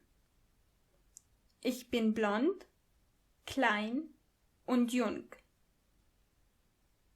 Can you figure out what this means in English? Hi, my name is Isabella.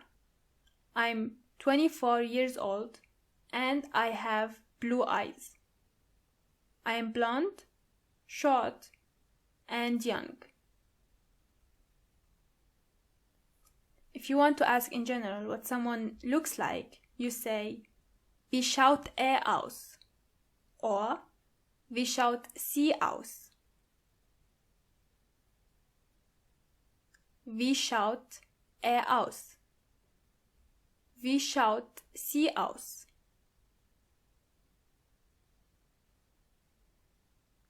Try to translate this with me. Hallo, heißt Peter. Ist 21 Jahre alt und hat braune Augen. Ist brünett, groß, hübsch und blass. And now in English. Hi, his name is Peter. He is 21 years old and he has brown eyes. He is brunette, tall, pretty, and pale. Excellent. And now through the words one more time. Schön, attraktiv, groß, klein, dünn, dick, fett, hübsch, hässlich, muskulös, gut aussehend, brünett, blond, graue Haare, rote Haare, blass. For example, blaue Augen, jung, alt, kurz, lang. Wie schaut aus? Wie schaut sie aus? And that was the end of our lesson for today. Thank you very much for tuning in and see you next time.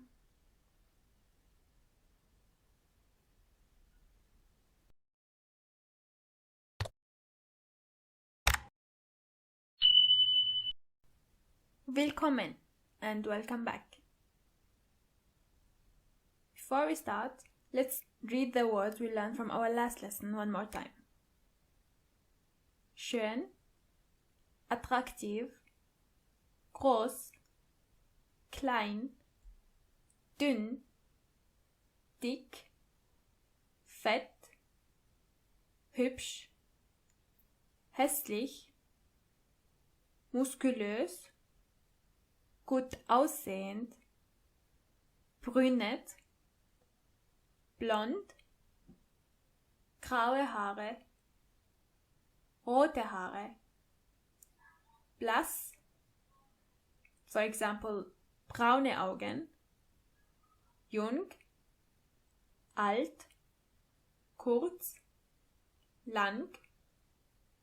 Wie schaut aus? Wie schaut sie aus? In the last lesson, we learned how to describe someone based on their looks and appearances. Today, we are going to learn how to describe someone based on their attitude and personalities.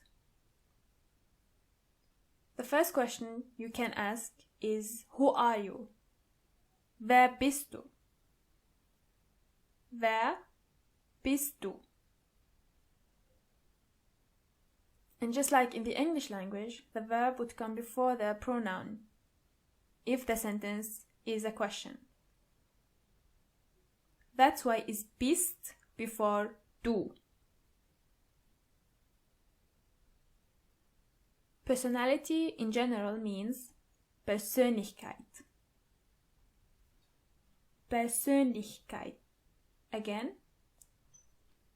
Persönlichkeit. Nett means kind. Nett. Brave means mutig. Mutig. Sensitive is either sensibel, sensibel, or empfindlich. Empfindlich.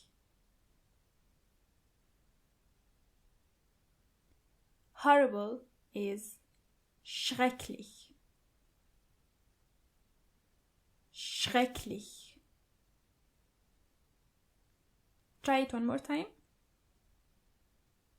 Schrecklich. Ambitious is ehrgeizig. Ehrgeizig. Passionate is passioniert. Passioniert.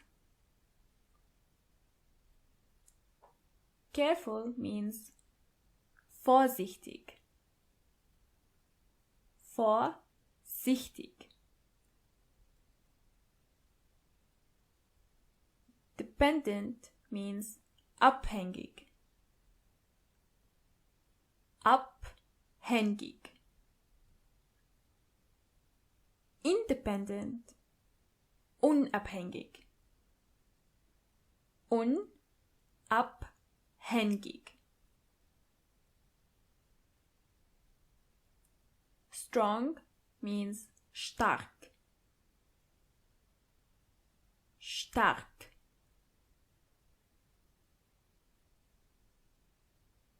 Fun in general means Spaß.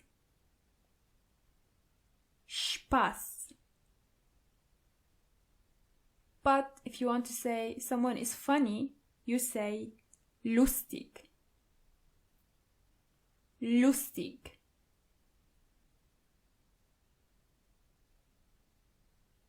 Sweet or cute means süß. Süß. You can use this word when you want to describe something that tastes sweet. Süß.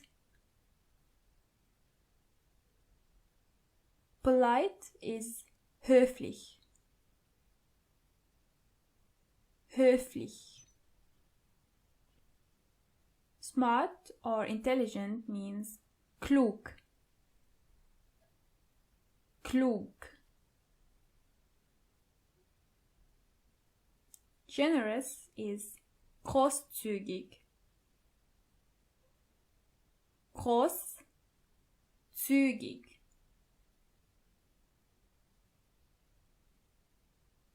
Patient means geduldig. Geduldig. Impatient means ungeduldig. Ungeduldig. Interesting is interessant. It's a bit similar, but don't forget to add the extra S in the middle. Interessant. Bad means schlecht. Schlecht. And you already know that good means gut.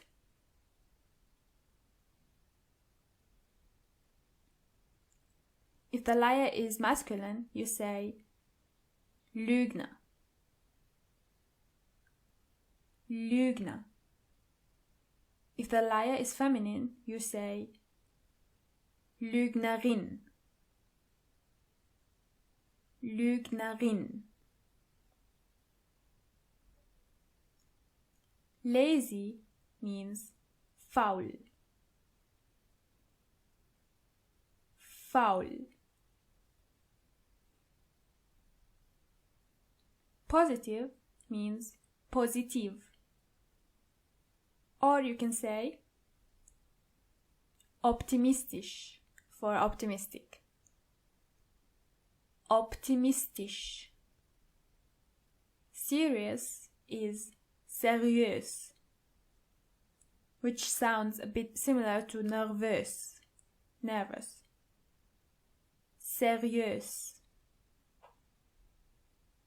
Talented is talentiert. Talentiert. If you want to ask what someone is like, you say, wie bist du? Wie bist du? Or you can change the question regarding the pronoun. Wie ist for example. Rede über deine Persönlichkeit. Talk about your personality. Ich bin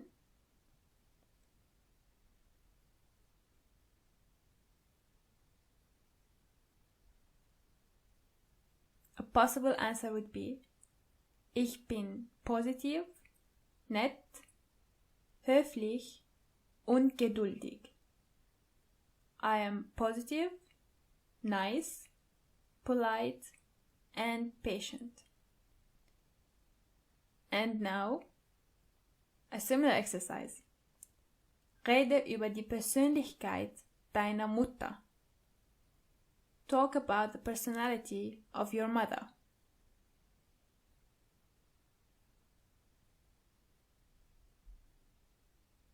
Meine Mutter ist großzügig, klug, süß und vorsichtig. My mother is generous, smart, sweet, and careful. Just like our last lesson, there are some differences between nett and nette. And it is really important to understand when to use the adjective in its normal form and when to add an e. So again, just like our last lesson, if the adjective comes after the name, then you don't have to add anything. However, if the adjective comes before the name, then you have to change it. Let's read the examples. Julia ist nett. Die nette Julia. Julia is nice. The nice Julia. And here we have an E in the second sentence because the adjective nett comes before the name Julia. And as we know, this also goes to the names that are masculine. For example, Lukas ist höflich. Der höfliche Lukas. Lukas is polite. The polite Lukas. Höflich comes after Lukas. We don't have to change anything. Höflich comes before Lukas. Then we add an E. And let's go through the words one more time. Wer bist du? Persönlichkeit. Nett. Mutig. Sensibel. Empfindlich. Schrecklich. Ehrgeizig. Passioniert. Vorsichtig. Abhängig. Unabhängig. Stark. Spaß. Lustig. Süß. Höflich. Klug. Großzügig. Geduldig. Ungeduldig. Interessant. Schlecht. Lügner, Lügnerin, faul, positiv, optimistisch, seriös, talentiert. Wie bist du? Excellent! And this is the end of our lesson for today. See you next time. Bye bye!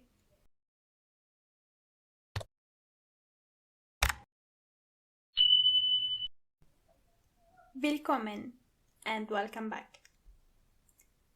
And for today, we are going to put everything we've learned so far together. In the first exercise, you have to explain your family tree. Erklären Sie Ihren Stammbaum. In my family, I have. In meiner Familie habe ich.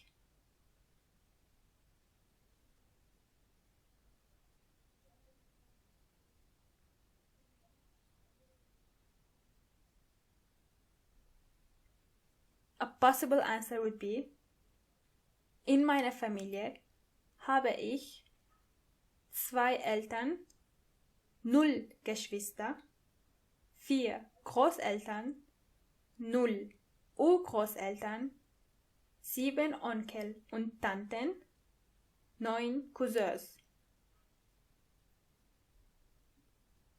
Do you have a similar family tree?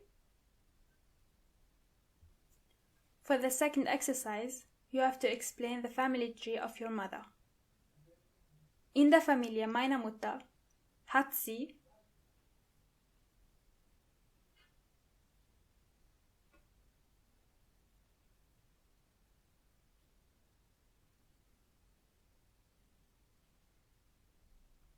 A possible answer would be 2 Eltern, 4 Geschwister, 0 Großeltern, 0 Urgroßeltern, 2 Onkel, 4 Nichten und Neffen, which means nieces and nephews.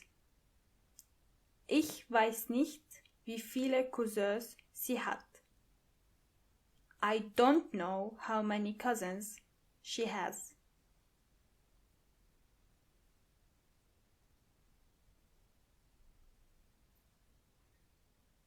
How are you doing?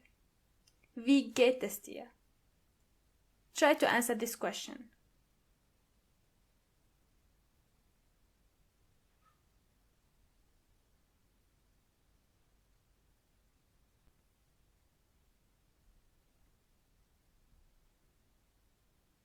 Heute fühle ich mich glücklich, müde und aufgeregt. Today, I feel myself happy, tired, and excited.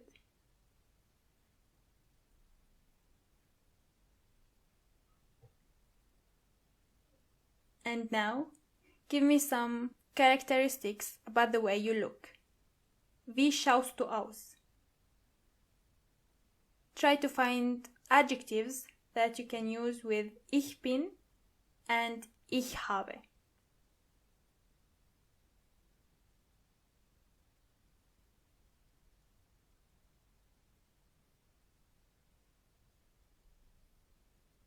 For example, ich bin klein, blond, dünn und ich bin 24 Jahre alt. But ich habe blonde Haare, braune Augen und ich habe lange Haare.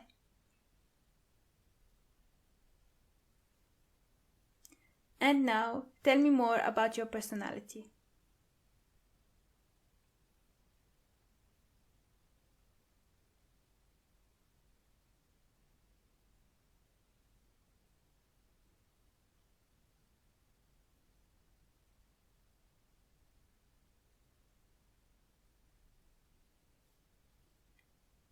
Wie bist du? Ich bin nett, optimistisch und ehrgeizig.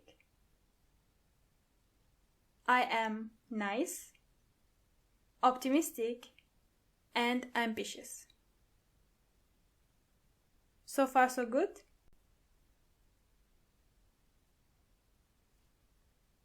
And now, in general, try to describe yourself and your family. Beschreiben Sie sich und Ihre Familie.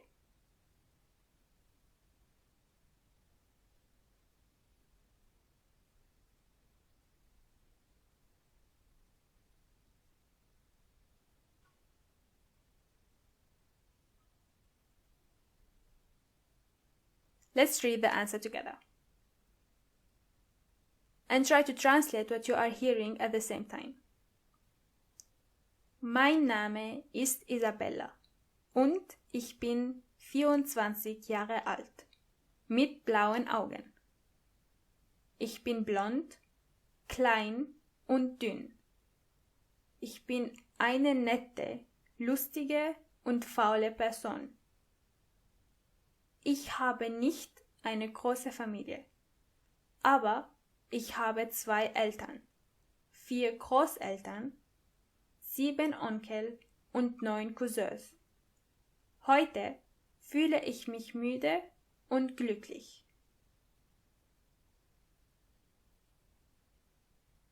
Did you get it right? Let's translate it together. My name is Isabella, and I am 24 years old, with blue eyes. I'm blonde, small. I'm blonde, short, thin. I am a nice, funny, and lazy person. I don't have a big family, but I have 2 parents, 4 grandparents, 7 uncles, and 9 cousins. Today, I feel tired and happy.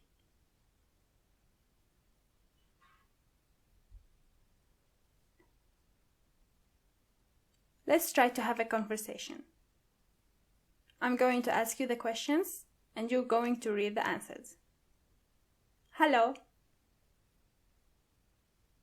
Wie heißt du? Wie alt bist du?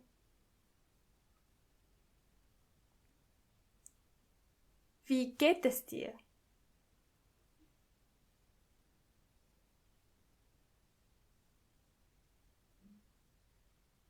Mir geht es gut is another way of saying I'm doing fine.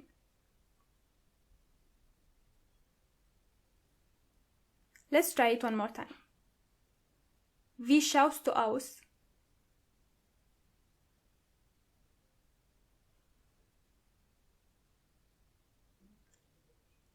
Hast du eine Familie?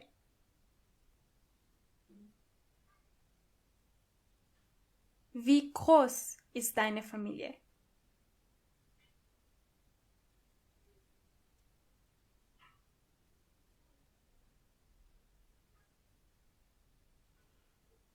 And we are done with our practice for today.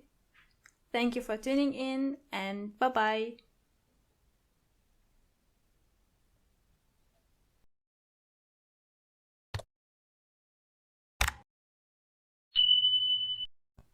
Willkommen and welcome back.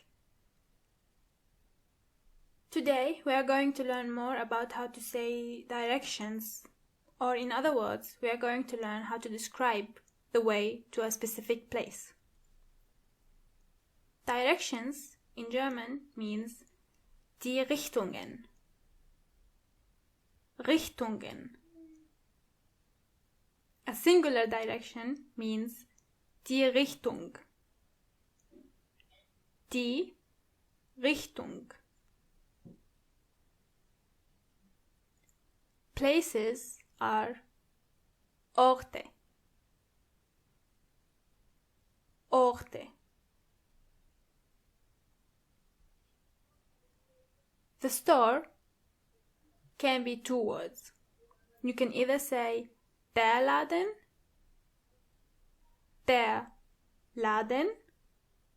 or das Geschäft. Das Geschäft. School is die Schule. Die Schule. Library is die Bibliothek. Die Bibliothek. Supermarket is der Supermarkt.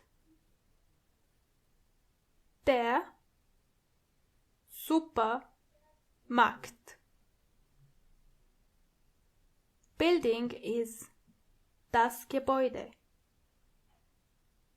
Das Gebäude. Again. Das Gebäude. Office is das Büro. Das Büro. Train station is der Bahnhof.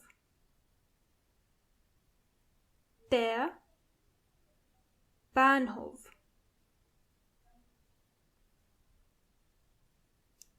Bus station is die Bushaltestelle. Die Bushaltestelle.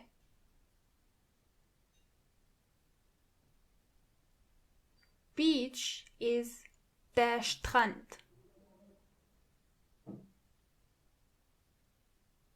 Der Strand. Restaurant is das Restaurant. Das Restaurant. Park is der Park. Der Park. Die Kirche is church. Die Kirche. Again. Die Kirche.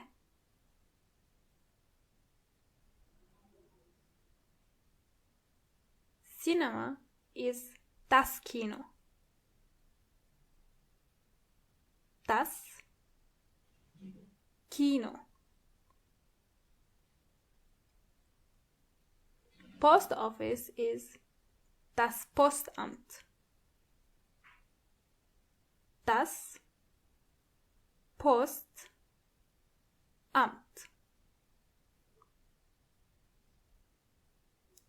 City Hall is das Rathaus. Das Rathaus.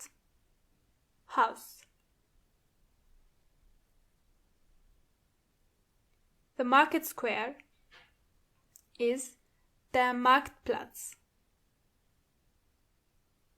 Der Marktplatz.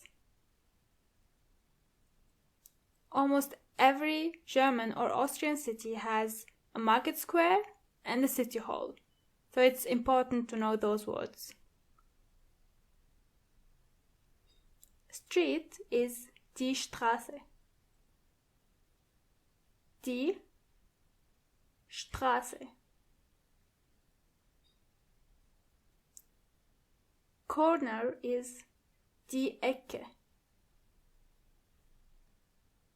Die Ecke.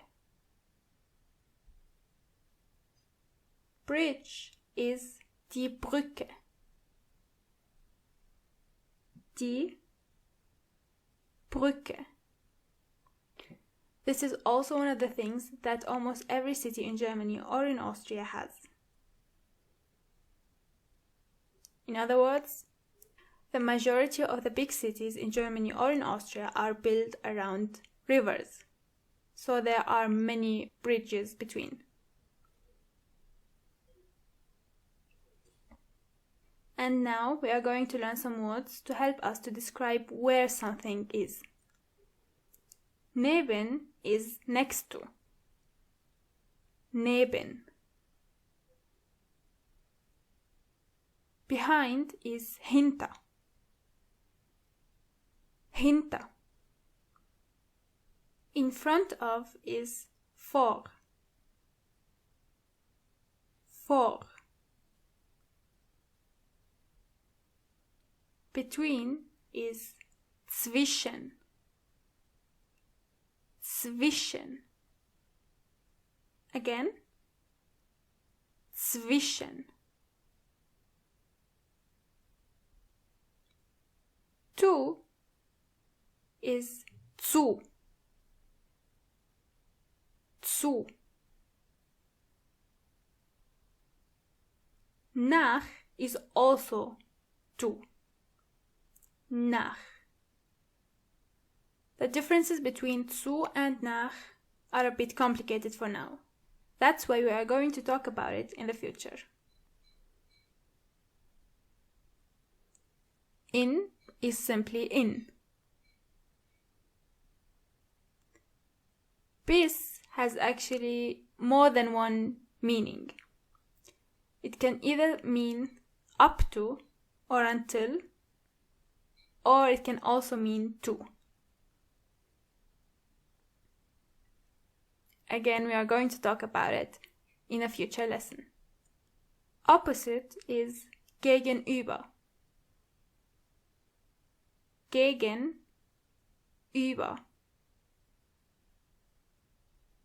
To the left of is auf der linken Seite von. Or you can also say links von. Auf der linken Seite von. Or links von. The same thing goes with to the right of. Auf der rechten Seite von. Auf der rechten Seite von. Or rechts von. You can also say nach links when you want to say to the left or simply left. And nach rechts, to the right. First means zuerst. If you want to describe something or a story that has many steps, you have to use the words like first and then, something like that. That's why the word first in German means zuerst. Zuerst. Then is dann. Dann. And now some verbs. To turn is drehen. Drehen. And this is a normal verb. To cross the street, for example, is überqueren. Überqueren.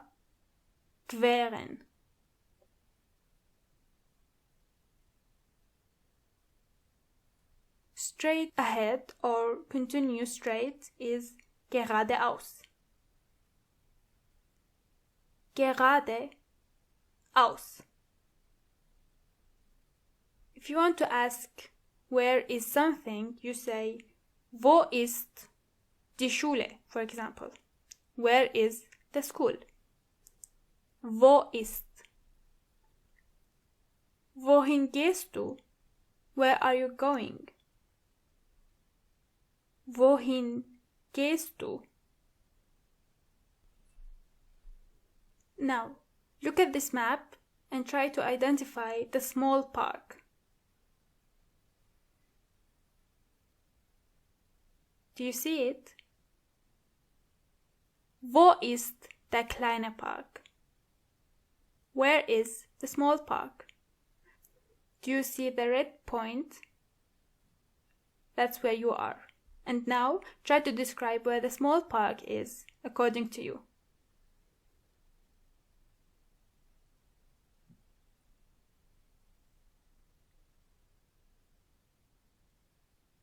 There are many correct answers.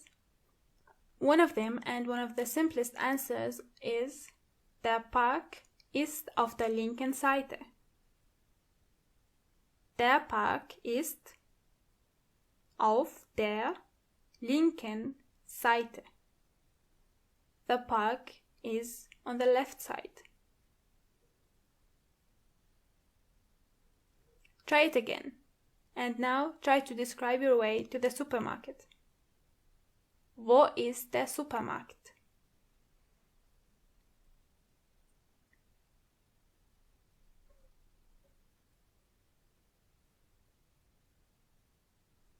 Let's go through it step by step.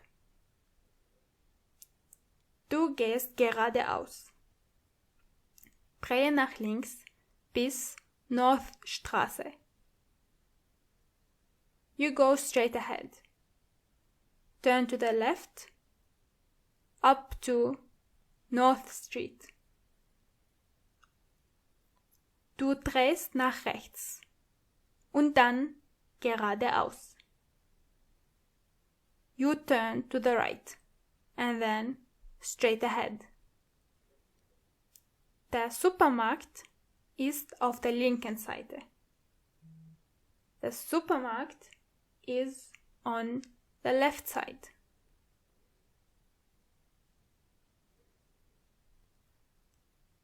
Ich bin in der Kirche und ich gehe zu dem Postamt. Wie gehst du? I am in the church and I'm going to the post office. I want to ask you, how will you go? Try to describe the way you are going to take to me. And remember, now you have to use ich instead of du.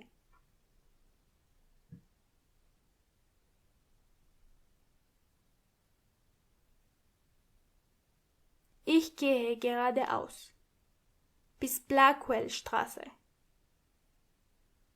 I go straight ahead to Blackwell Street.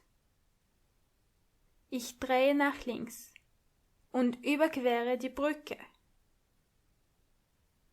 I turn to the left and I cross the bridge. Das Postamt ist auf der rechten Seite. The post office is on the right side. And now let's go through the words one more time. Die Richtungen, Orte, das Geschäft, die Schule, die Bibliothek, der Supermarkt, das Gebäude, das Büro, der Bahnhof, die Bushaltestelle, der Strand, das Restaurant, der Park, die Kirche, das Kino, das Postamt, das Rathaus, der Marktplatz, die Straße, die Ecke, die Brücke, rechts von, links von, neben, hinter, zwischen, vor, gegenüber, bis, zu, nach, zuerst, dann, drehen, überqueren, geradeaus. Gratuliere. That was the end of our lesson for today. See you next time. Bye bye.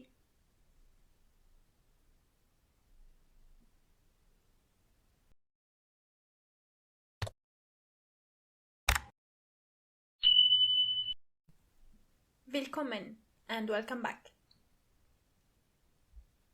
The things we learned from our last lesson are die Richtungen, Orte, das Geschäft, die Schule, die Bibliothek, der Supermarkt, das Gebäude, das Büro,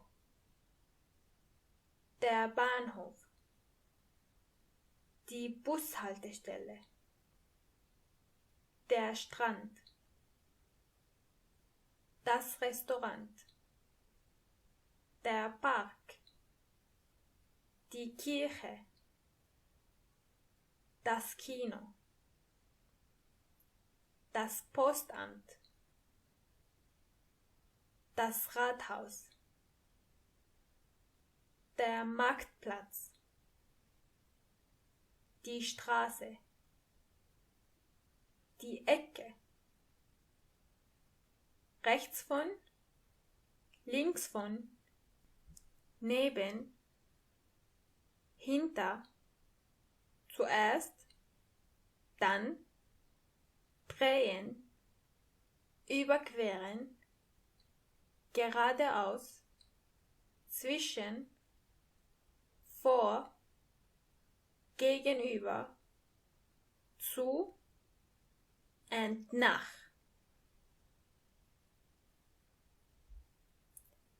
Today we are going to continue by being more specific about the things that one can find in the supermarket. Der Supermarkt. Price is der Preis. Der Preis. A discount or a sale is der Rabatt. Der Rabatt.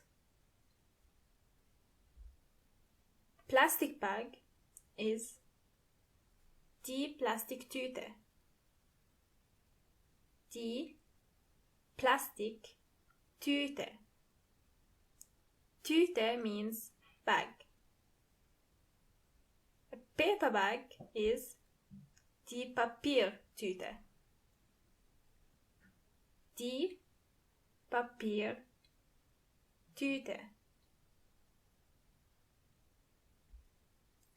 Aisle is der Gang.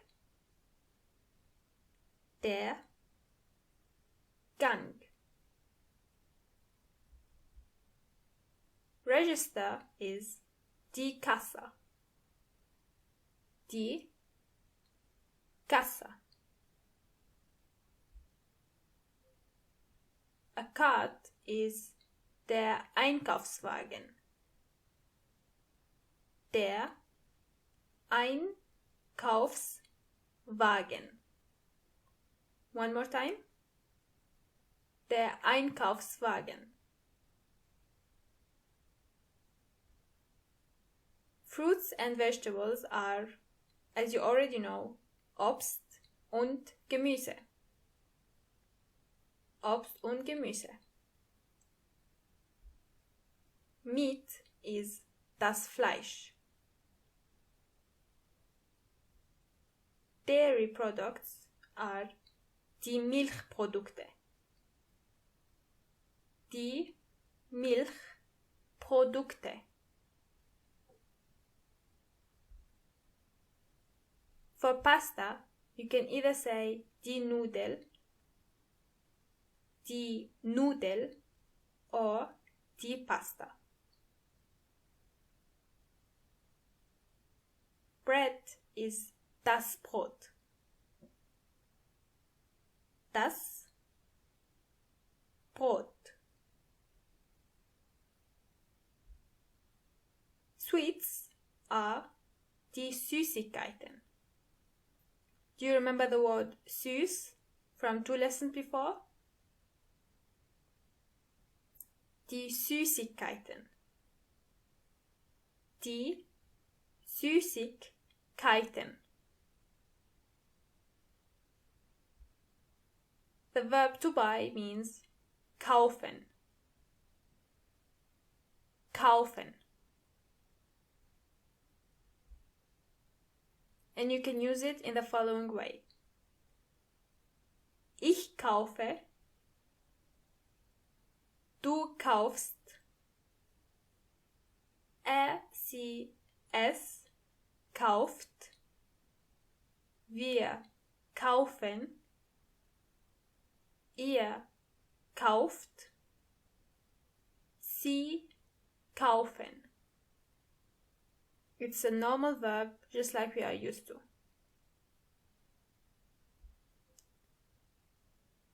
To cost means kosten. Kosten. And usually you only use this verb to describe something in the third form. It costs. You never say I cost or you cost, for example. That's why you only need to learn one form of this verb. Kostet. For example, das Brot kostet. Or es kostet.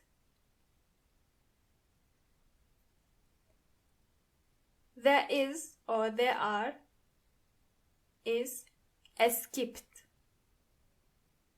Es gibt. And in the German language, you can use this one for singular words or plural. It always stays the same. Es gibt.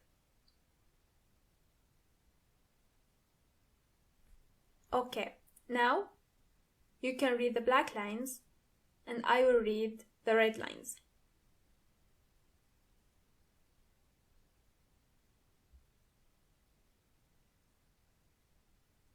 Das Brot ist neben den Süßigkeiten.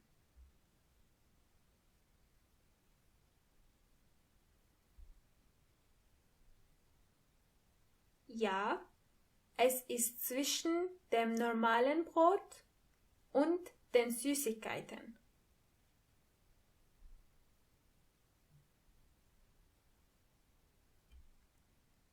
€3.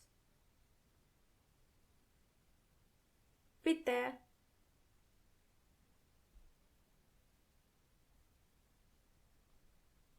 Let's go through the words one more time. Der Supermarkt. Der Preis. Der Rabatt.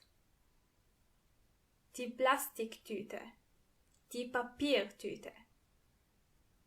Der Gang. Die Kasse. Der Einkaufswagen. Obst und Gemüse.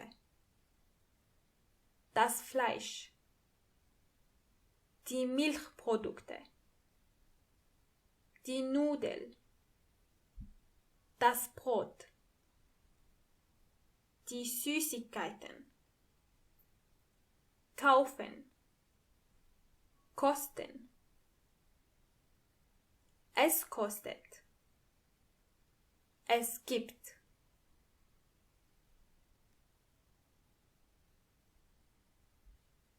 Gratuliere! You have finished this lesson as well. See you next time. Bye bye.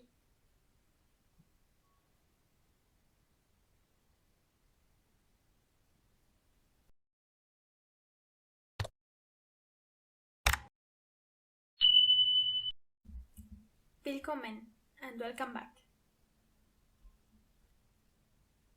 The words we learned from our last lesson are der Supermarkt, der Preis, der Rabatt, die Plastiktüte, die Papiertüte, der Gang, die Kasse, der Einkaufswagen, Obst und Gemüse, das Fleisch, die Milchprodukte, die Nudel, das Brot, die Süßigkeiten, kaufen, kosten, es kostet, es gibt.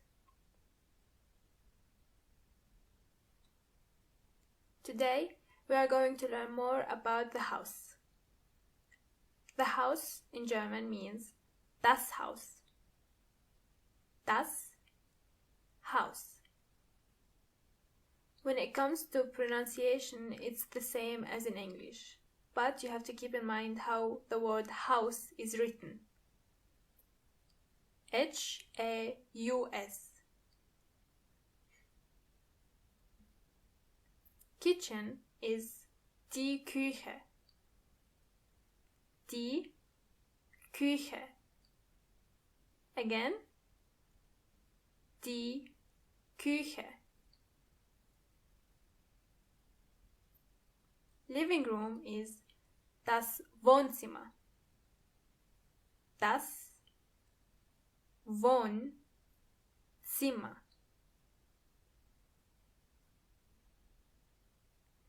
Bedroom means das Schlafzimmer. Das Schlafzimmer.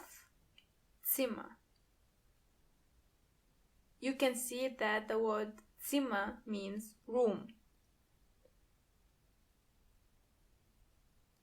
For bathroom, you can say two things.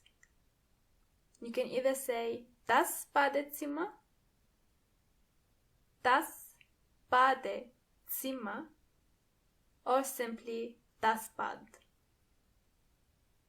Das Bad.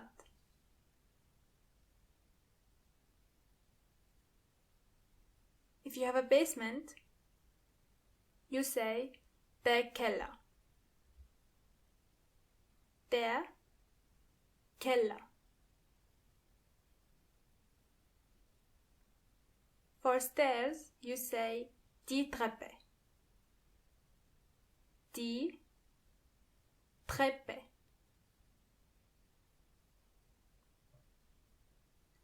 Door means die Tür.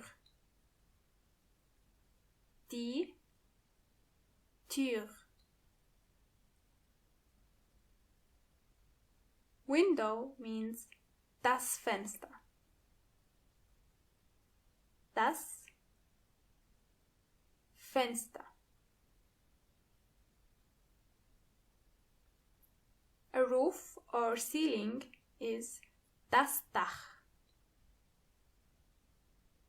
Das Dach. Lamp is die Lampe. Die Lampe. Clock is die Uhr. Die Uhr. But you already know this one. Remember? From the lesson we talked about how to say the time. Exactly. So in German, the word o'clock and clock are exactly the same. Television is der Fernseher. Der Fernseher. Bed means das Bett. Das Bett. A closet, for example, is der Schrank. Der Schrank. Refrigerator is der Kühlschrank. Der Kühlschrank. One more time. Der Kühlschrank. A sink is das Waschbecken. Das Waschbecken.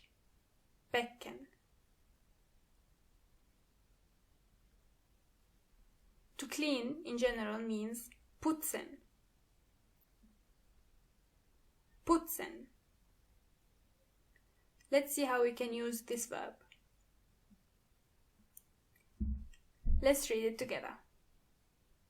Ich putze, du putzt, sie, es putzt, wir putzen, ihr putzt, sie putzen.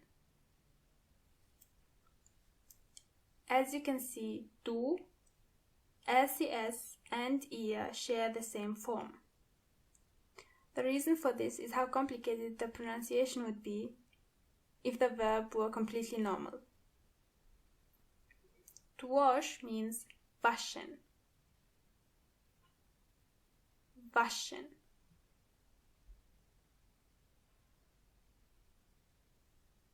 This verb is not regular. So you say, ich wasche. Du wäschst.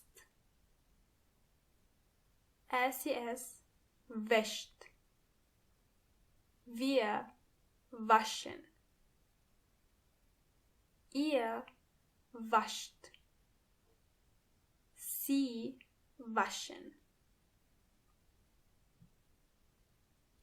Here you have to pay attention on the form with du and es. Do you remember what this room is called in German?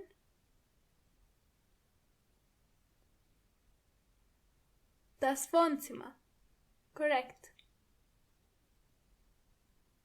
What about this one? Die Küche. The kitchen. And this?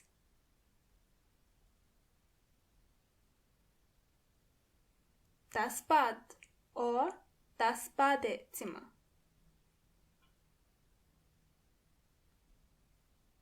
What about this one?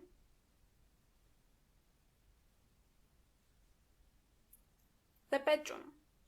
Das Schlafzimmer. Excellent. Let's read those 3 sentences and together we are going to see what are the differences between them.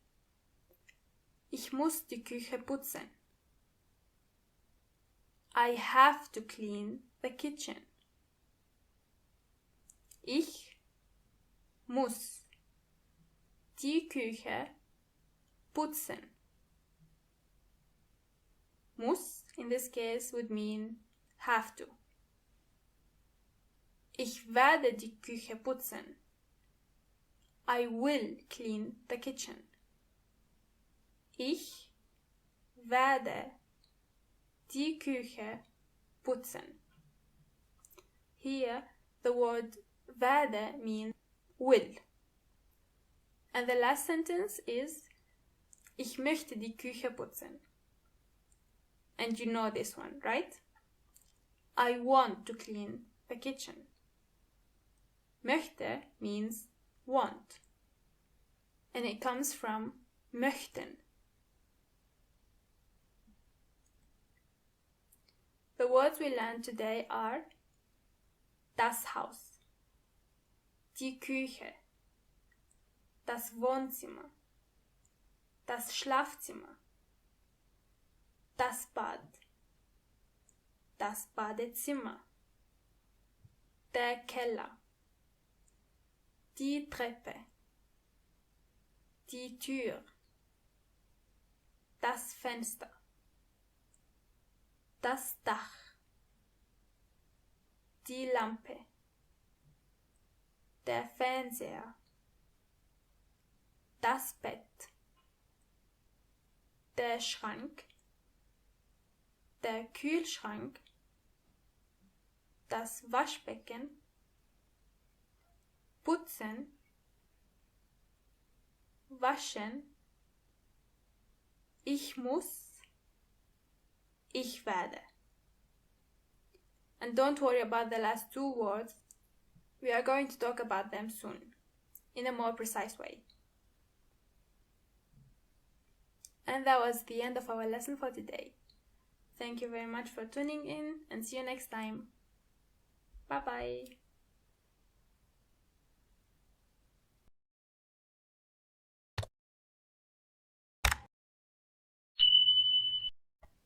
Willkommen and welcome back.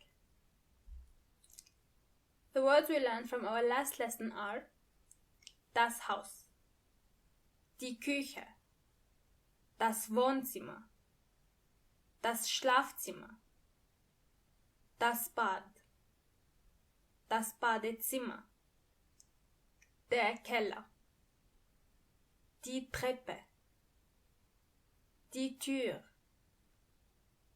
das Fenster, das Dach,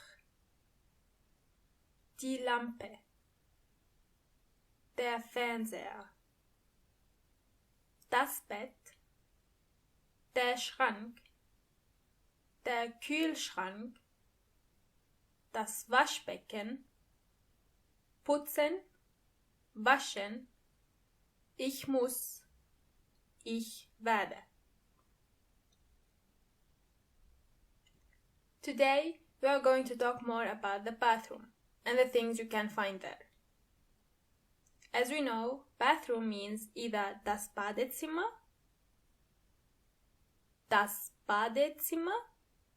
or simply das Bad. The first word is shower. Shower means die Dusche. Die Dusche. A sink, as we already know, means das Waschbecken. And this goes for the sink in the kitchen or in the bathroom. Mirror, as we already know, means der Spiegel.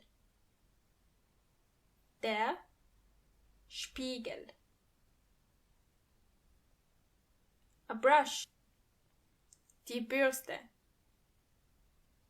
Die Bürste.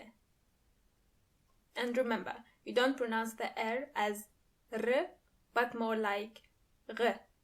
So the word is die Bürste. Try it again. Die Bürste. Toothbrush is die Zahnbürste, which is literally translated into toothbrush. Tooth means Zahn and brush means Bürste. So you say die Zahnbürste.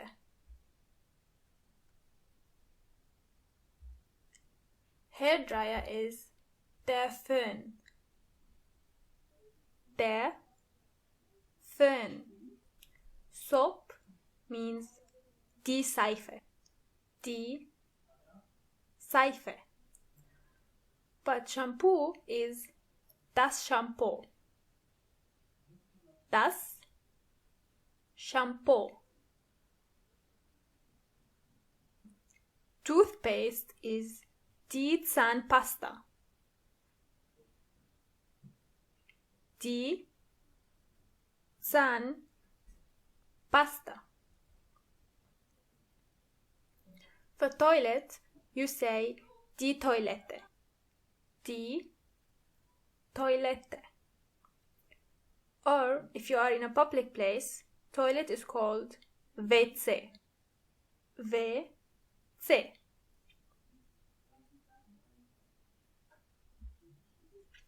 Sponge is der Schwamm. Der Schwamm. Toilet paper is das Toilettenpapier. Das Toilettenpapier. A towel is das Handtuch. Das Handtuch. When you want to say that you do something on a regular basis, you say normally, right? And normally in German means normalerweise. Normalerweise. weiße. To brush means bürsten. Bürsten. Let's see how we can use this verb. Ich bürste. Du bürstest. Sie es bürstet. Wir bürsten. Ihr bürstet. Sie bürsten. I know that in the English language you say to brush your teeth, but in the German language you don't say brush when you want to talk about brushing your teeth. Instead you use the verb clean. To brush your teeth in German means die Zähne putzen. Die Zähne putzen. And Zähne means teeth. Tooth is Zahn.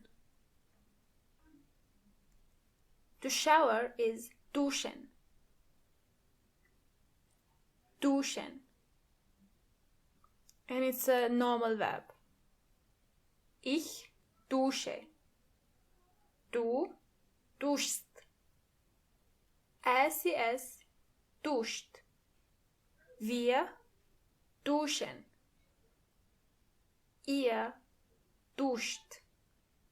And sie duschen. Do you remember the sentence Ich werde die Küche putzen, which means I will clean the kitchen? We talked about how the verb werden means going to or will. The most important thing you have to keep in mind when using the verb werden is that the second verb that you use has to be always in the infinitive form. For example, putzen or spielen or springen and so on. The second most important thing you have to keep in mind is that the second verb has to always be the last word of the sentence, regardless of the thing you want to say. We will see more examples soon. But first, let's see how we can use this verb. This verb is not regular. And because of that, you say Ich werde. Du wirst. Sie es wird. Wir werden. Ihr werdet. Sie werden. Another sentence that we used in our last lesson was Ich muss die Küche putzen. I have to clean the kitchen. Muss comes from the verb müssen, which means have to or must. When using this verb, just like the verb werden, the second verb has to be in infinitive and it also has to be the last word of the sentence. Those kind of verbs are modal verbs or Modalverben. Other verbs like that are can, want, allowed to. To summarize it, this means that Modalverben are the verbs where you have to use another verb to make sense of the sentence. For example, I have to. I have to what? I have to clean. We are allowed to use the verb müssen in the following way. Ich muss. Du musst. Sie es muss. Wir müssen. Ihr müsst. Sie müssen. As you can see, the first three forms are without umlaut. Try to translate those sentences.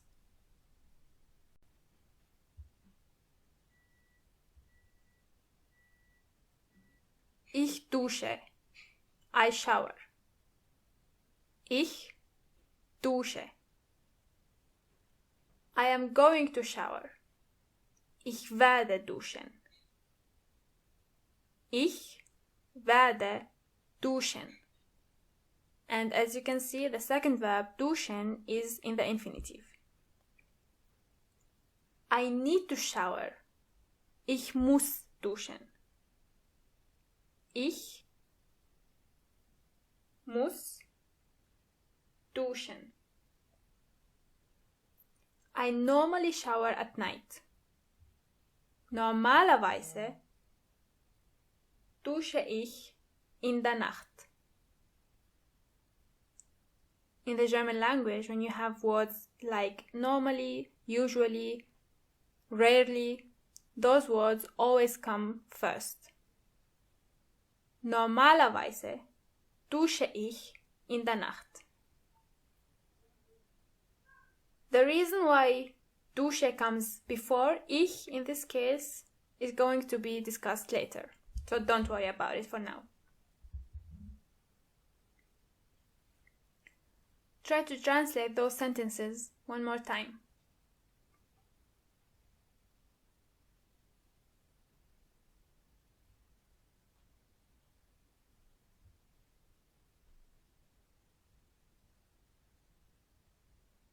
Shall we read them together? She brushes the teeth. Sie putzt die Zähne. Sie putzt die Zähne. And I understand it's not normal to say to brush the teeth, but in German it does make sense. So you say sie putzt die Zähne. You can also say sie putzt ihre Zähne, but this is a lesson we are going to have in the future. You are going to brush the teeth. Du wirst die Zähne putzen. Du wirst die Zähne putzen. Here you can clearly see that the second verb, putzen, has to come at the end of the sentence. And the rest of the sentence is in the middle. And this is always the case with Modalverben. We need to brush our hair. Wir müssen die Haare bürsten. Wir müssen die Haare bürsten. Again, brush has to be the last word. They normally brush their hair at night. Normalerweise bürsten sie die Haare in der Nacht. Normalerweise bürsten sie die Haare in der Nacht. To end the lesson, let's go through the new words one more time. Das Badezimmer. Die Dusche. Das Waschbecken. Der Spiegel. Die Bürste. Die Zahnbürste. Der Föhn. Die Seife.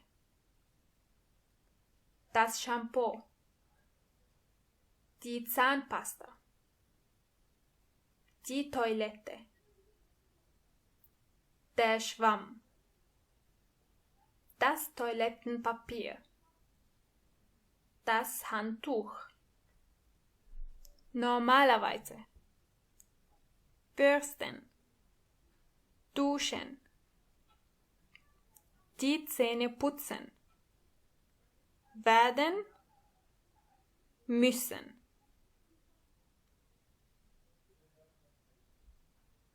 Gratuliere! You just finished this lesson. Thank you very much for taking part in it and see you next time. Bye bye!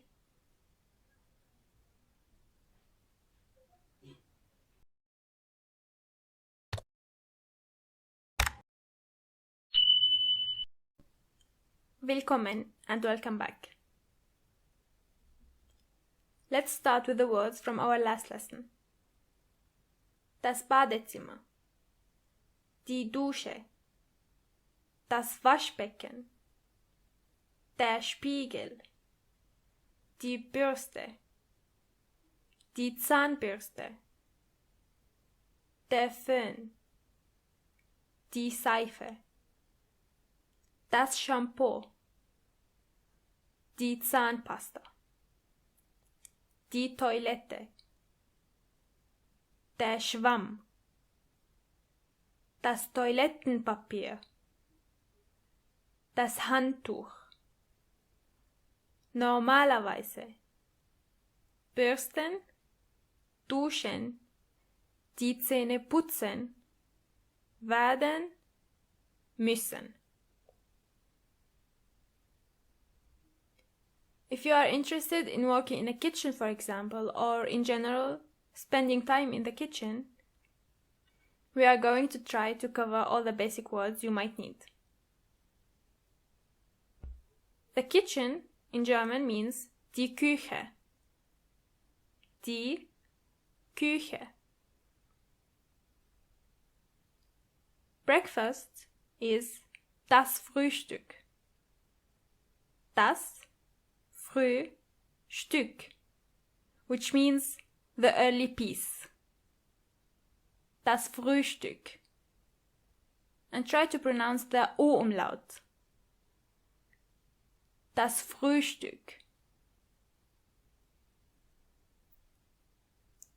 Lunch is das Mittagessen. Das Mittagessen, which means the midday food. Dinner is das Abendessen. Das Abendessen, the evening's food. And you can see that the word food in general means das Essen. And you probably remember that the verb eat also means essen. Oven is der Ofen. Der Ofen. And stove is der Herd. Der Herd. Microwave is die Mikrowelle. Die Mikrowelle.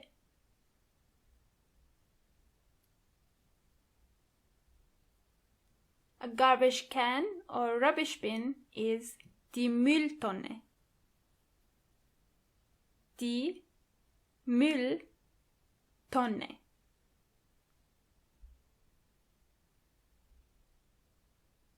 A frying pan or pan is die Pfanne.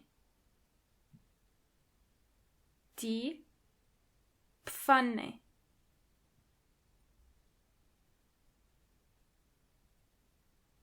Plates are die Teller. Die Teller. And teller is at the same time the singular word and the plural word for plate. The German language does have some words that you don't need to change if you want to say them in plural. Fork is die Gabel. Die Gabel. Do you remember this word from before?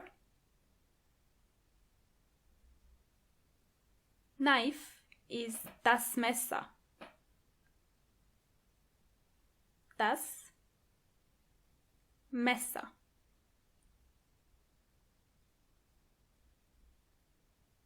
Spoon is der Löffel.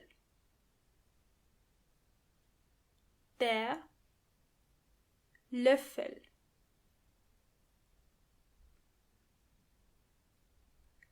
Glass is das Glas. Das Glas. But cup is die Tasse. Die Tasse.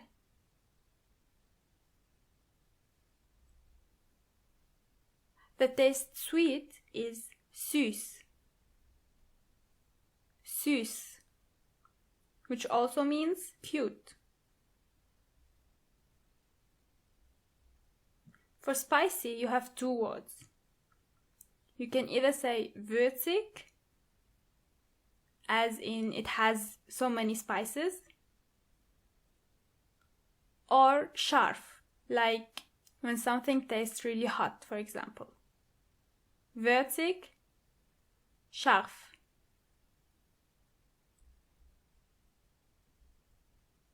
Sour is sauer. At the same time, it means angry. Remember? Bitter is bitter. Bitter. Salt is das Salz. Das Salz. Salty is salzig. Salzig.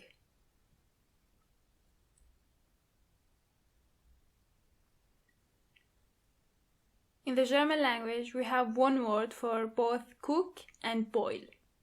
The word is kochen. Kochen. Ich koche. Du kochst. Sie, es kocht. Wir kochen. Ihr kocht. Sie kochen. To cut something is schneiden. Schneiden. Ich schneide. Du schneidest. Sie, es schneidet. Wir schneiden. Ihr schneidet. And sie schneiden. To fry is braten. Braten. This one is not regular. Ich brate. Du brätst. Sie, es brät.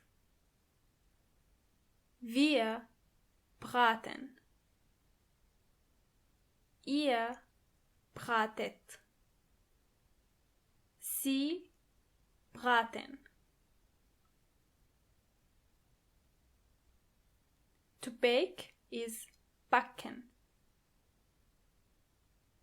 Backen. This one is also not regular. Ich backe. Du bäckst. Sie, es bäckt. Wir backen. Ihr backt. Sie backen.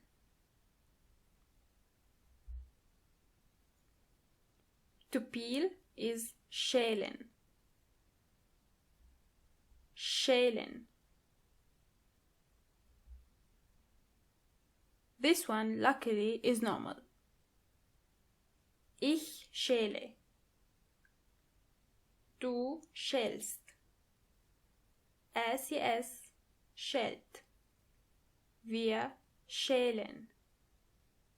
Ihr schält. Sie schälen. Now, let's see if we can use those words to cook something. This one is called Reis mit Gemüse. Rice with vegetables. You need eine Tasse Reis, 2 Karotten, eine Zwiebel, eine Tasse Brokkoli, eine halbe rote Paprika, Knoblauch, Salz und 2 Löffel scharfe Soße. The first step is den Reis kochen. The second step is schneide die Karotten, die Zwiebel, den Brokkoli, die Paprika und den Knoblauch. The third step is das Gemüse, den Knoblauch und das Salz in eine Pfanne. Koche sie 10 Minuten lang. And the final step is und dann die scharfe Soße. And just like that, you have cooked your first German recipe.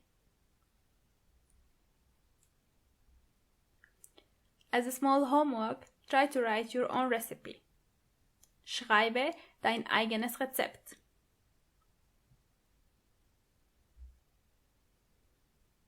Let's read the new words one more time.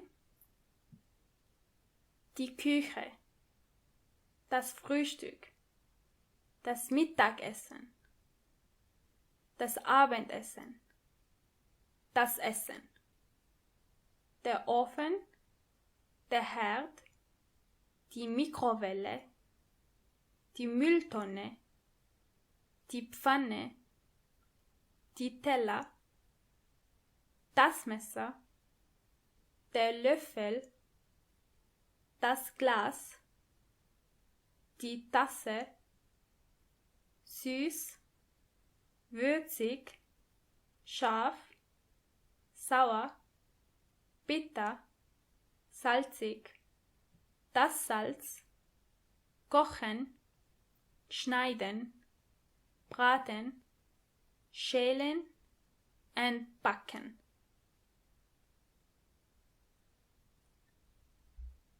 And that was the end of our lesson. See you next time. Bye bye. Willkommen and welcome back. The words from our last lesson are die Küche, das Frühstück, das Mittagessen, das Abendessen, das Essen, der Ofen, der Herd, die Mikrowelle, die Mülltonne, die Pfanne, die Teller, das Messer, der Löffel, das Glas, die Tasse, süß, würzig, scharf, sauer, bitter, salzig, das Salz, kochen, schneiden, braten, schälen, backen. Today we are going to practice to make sure we are able to build more complicated sentences.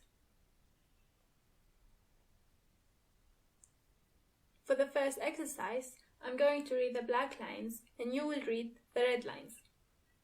At the same time, try to translate the sentences in your head. Hallo, ich muss Äpfel kaufen. Wo sind sie?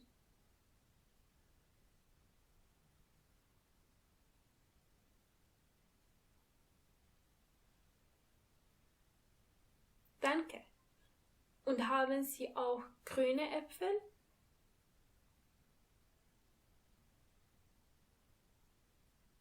Wie viel kosten sie?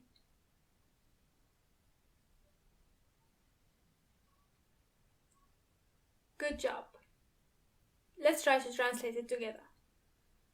Hi. Hi. I have to buy apples. Where are they? They are in aisle number 5, between the lemons and the kiwis.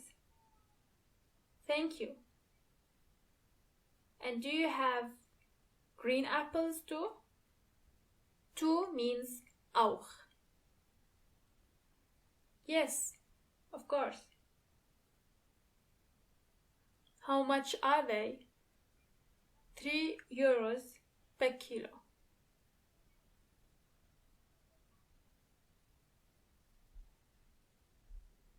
Look at the map that is in front of you.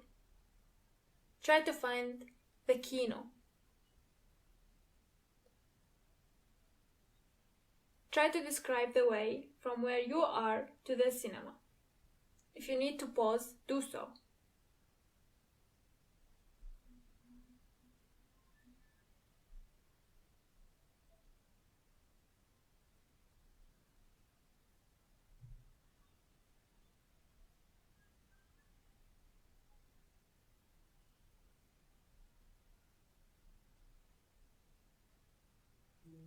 Let's try this possible answer. Du gehst geradeaus. Nach links drehen und dann nach rechts. Du gehst geradeaus. Das Kino ist nach der Ecke. You go straight ahead. You turn to the left and then to the right. You go straight ahead one more time. The cinema is after the corner.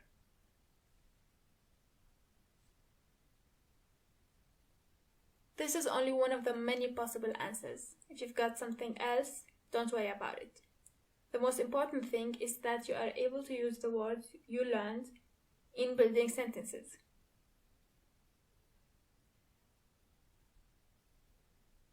Wohin gehst du? Where are you going? Wohin gehst du? Wohin gehst du? Ich gehe zu dem Büro. I'm going to the office.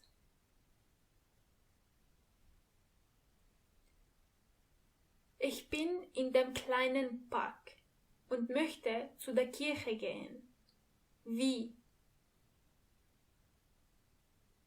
I am in the small park and want to go to the church. How? Try to come up with an answer for this question.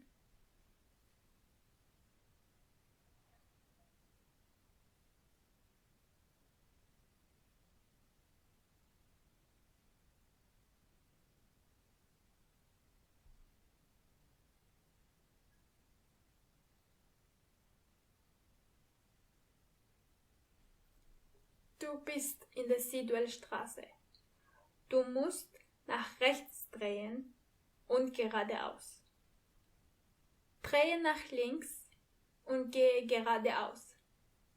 Die Kirche ist auf der rechten Seite. You are in the Sidwell Street.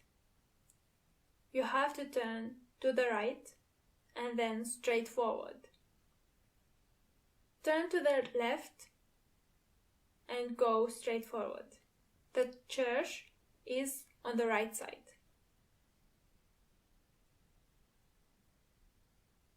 Did you have a similar answer?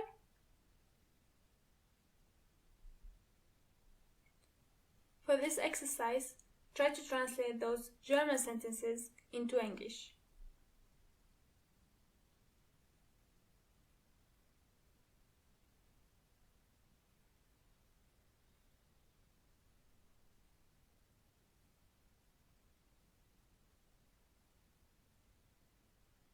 Keep in mind that the answers don't have to be exactly the same.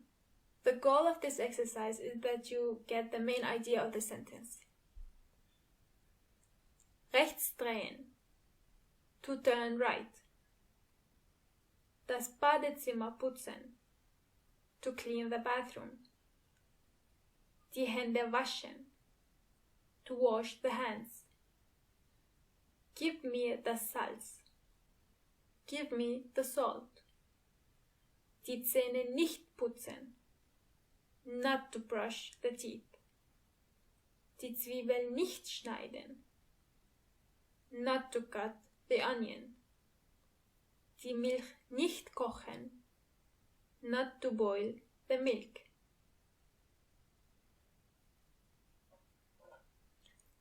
Here, the last 3 sentences are written in the infinitive form. That's why nicht comes before the verb, but usually we use nicht after the verb. More examples are going to follow. Try to do the exact same thing here, but this time translate from English to German.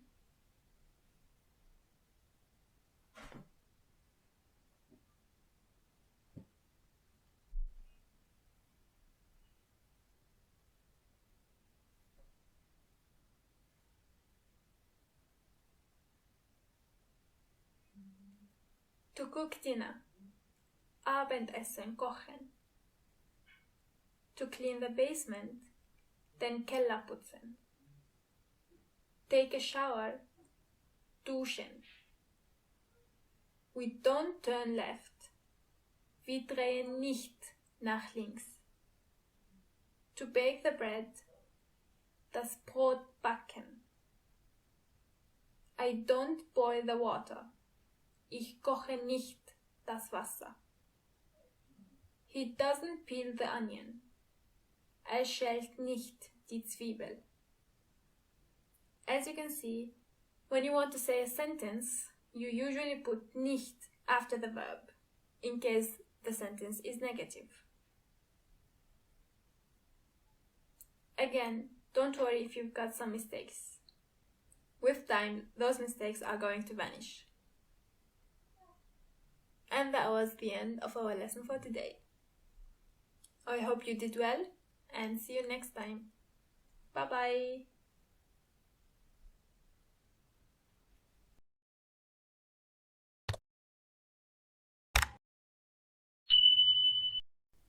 Willkommen and welcome back. Today we are going to learn more about imperative or imperative. This is when you want to tell someone to do something. For example, play or sleep or go, when you are ordering someone to do something. Most of the verbs are the same. For the first step, you take the verb you use with the pronoun du, for example, machen, du machst, and then you replace the st with an e. So it becomes mache. Ihr is even easier. The verb stays exactly the same. But you don't have to write the pronoun. Macht. And for sie, it's also the same. The verb stays exactly the same. But you have to add the pronoun after the verb. Machen sie. Sie with imperative is usually used when you want to talk to someone in a formal way, but you also want them to do something. And this goes for almost all verbs. And now let's practice. Try to translate those sentences.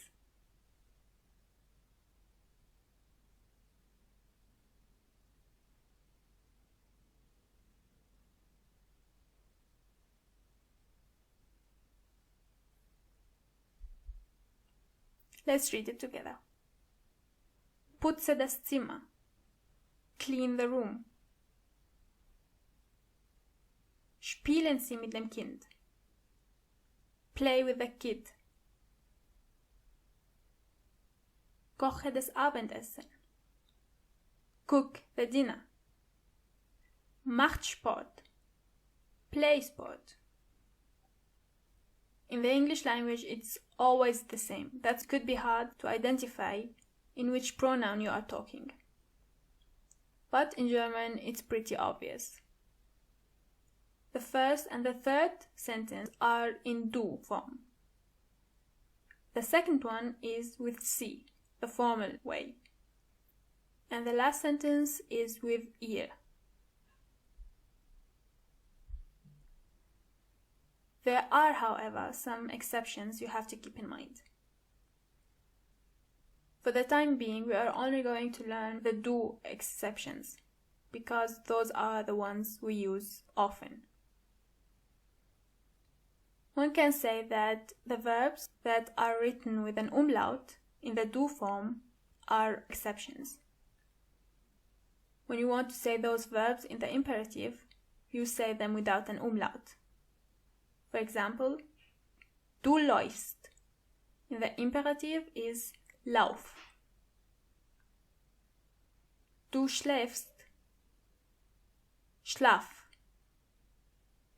Du fährst, fahr. As you can see, and we also delete the e at the end. The last exception we have to learn for today is the verb sein, to be. Du bist in the imperative is sei.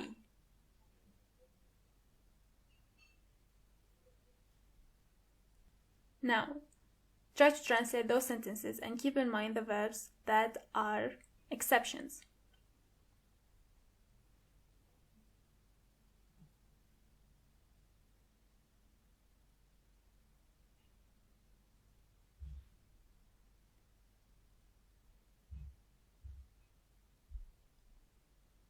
Be brave and nice. Sei mutig und nett. Don't go. Gehe nicht. Sleep. You have school.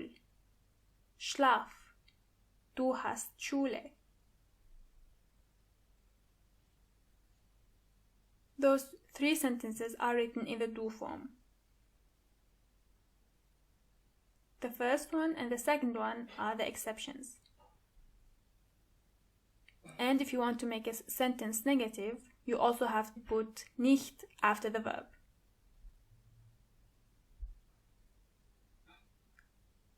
Some words that are going to come often from now on. Heute means today. Heute. Heute. Morgen is tomorrow. Morgen.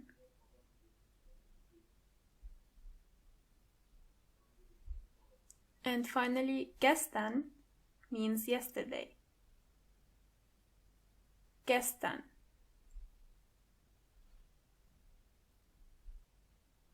And that was the end of our lesson for today. See you next time. Bye bye.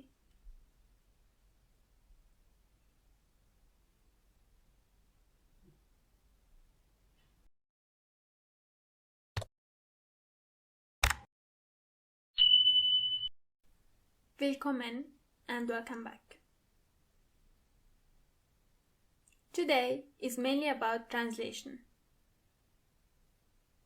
And in between, I'm going to say some notes or observations that might be helpful. So if you want, keep a piece of paper on the side to write the things that you might find interesting. For the first exercise, try to translate those following sentences.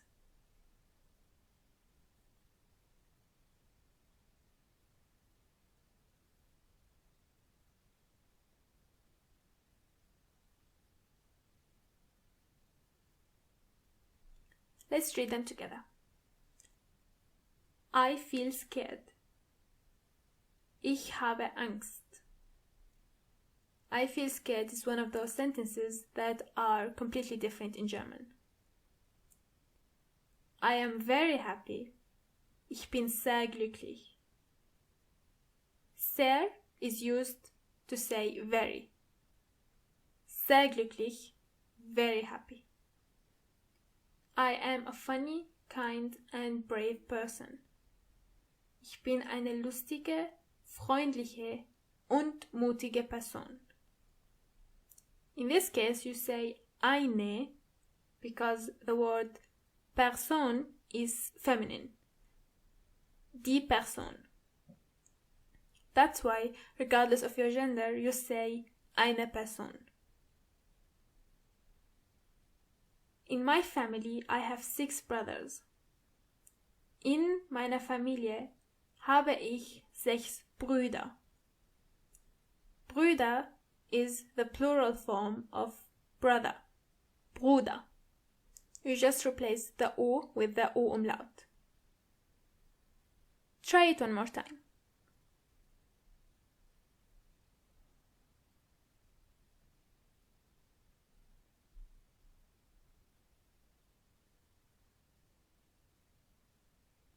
Together. To touch your hair. Die Haare berühren. Where is the school? Wo ist die Schule? The church is next to the restaurant. Die Kirche ist neben dem Restaurant. I know at first it might be confusing because you keep seeing them, for example. Again, don't worry about it. It's a bit complicated, that's why we are going to leave it to another lesson. The most important thing is that you know that the word the restaurant is das Restaurant. Do you want a plastic bag? Möchtest du eine Plastiktüte? Here you say eine and not ein because Plastiktüte is also feminine. So you say die Plastiktüte, eine Plastiktüte. We are cleaning the kitchen. Wir putzen die Küche. You might have noticed that the German language doesn't have a similar time to the present progressive. It's a normal present. We are cleaning, wir putzen. We clean is also wir putzen. Again.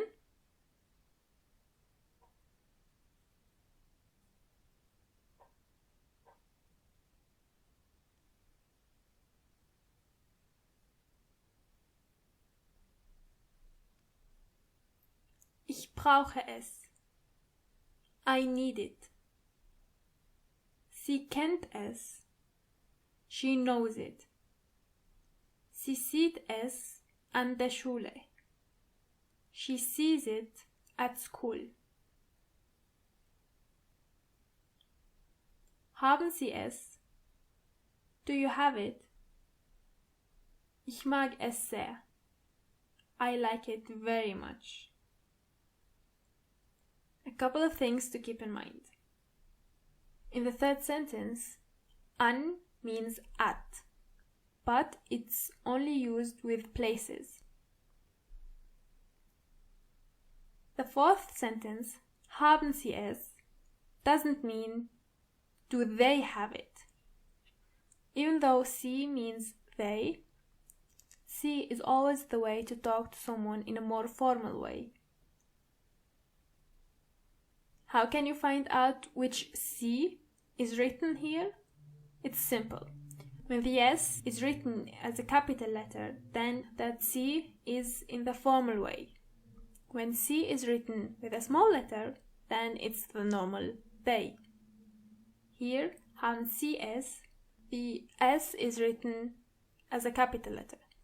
That's why in English it would be translated into do you have it, with the intention of being formal.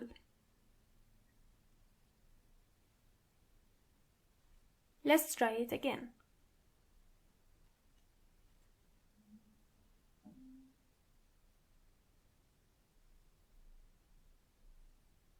Kochen Sie in der Küche? Are you cooking in the kitchen?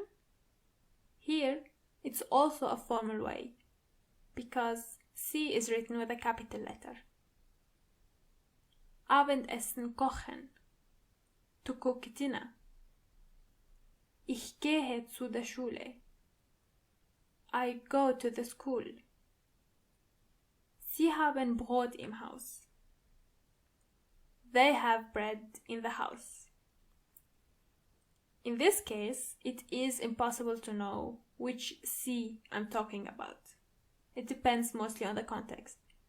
Because C now is written as a first word, so it's going to be automatically written as a capital letter. Sie putzt das Wohnzimmer am Samstag. She cleans the living room on Saturday. Is what you say when you want to talk about the days of the weeks. Am Montag. Am Dienstag. One more thing. I think you have already noticed that all names are written as capital letters in the German language, regardless whether they are people or things. As long as the word has an article, the first letter of it has to be written as a capital letter.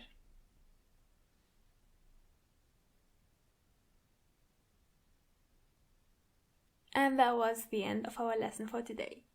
Thank you very much and see you next time. Bye bye!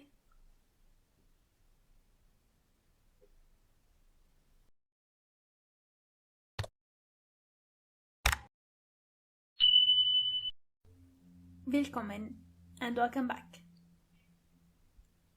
Today we are going to learn more about clothes.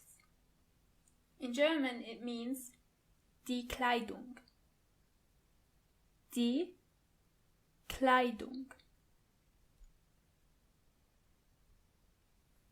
Some words are going to be in singular and in plural, just to be sure that you've got everything you might need. Dress is das Kleid. Das Kleid. More than one dress are die Kleider. Die Kleider. Shirt has two names. It's either das Hemd, or das Shirt. The plural is die Hemden. Die Hemden. Or because the word shirt is English, you can simply say die Shirts. T-shirt is das T-shirt. Pants are die Hose. Die Hose. And when you are talking about more than one pair of jeans, for example, they are called die Hosen. Die Hosen. Shorts are either die Shorts or die kurze Hosen. Die kurze Hosen, which is translated into the short pants.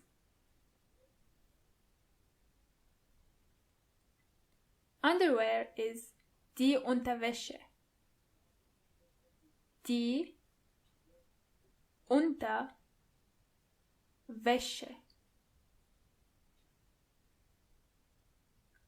A blouse is die Bluse. Die Bluse. Blouses are die Blusen. Die Blusen.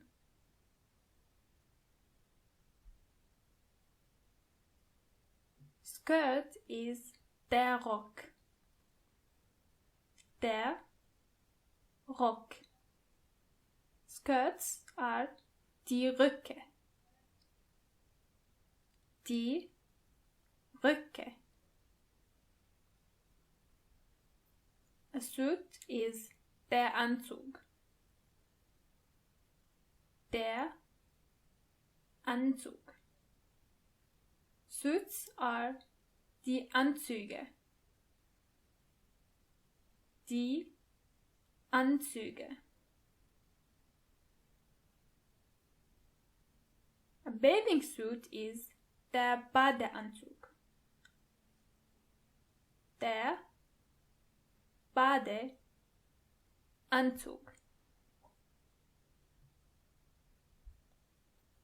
Socks are die Socken. Die Socken. Sweater is either der Pullover, or a shorter form would be der Pulli. Der Pulli. And the plural form is exactly the same. The article, however, will change. Instead of der Pullover, you say die Pullover. Tie is die Krawatte. Die Krawatte. Ties are die Krawatten. Die Krawatten. Pyjamas are der Pyjama. Der Pyjama. Shoes are die Schuhe. Die Schuhe. Boots are die Stiefel. Die Stiefel. Slippers, or the things that you wear at home, are die Hausschuhe. Die Hausschuhe.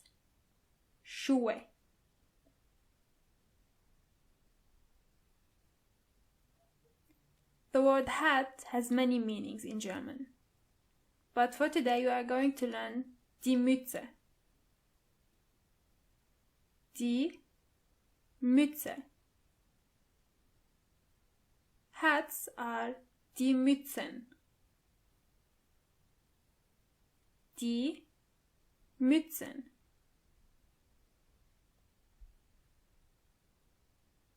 Bag is die Tasche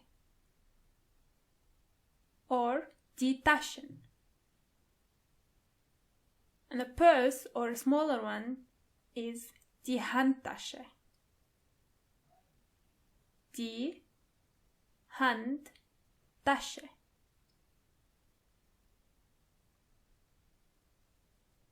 Belt is der Gürtel.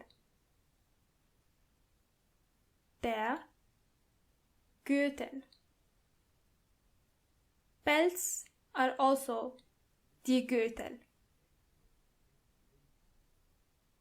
Coat is der Mantel. Der Mantel. Coats are die Mäntel. Die Mäntel.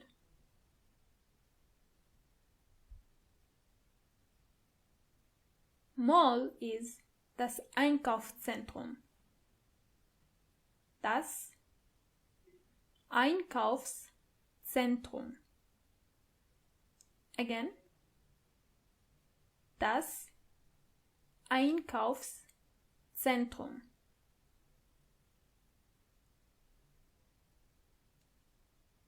To go shopping is einkaufen gehen. Einkaufen means shopping, and gehen means to go. Einkaufen gehen. For example, you say, ich gehe einkaufen. The verb einkaufen stays the same. To try something is either versuchen, or probieren. Probieren. Let's see how we can use the verb versuchen in a sentence.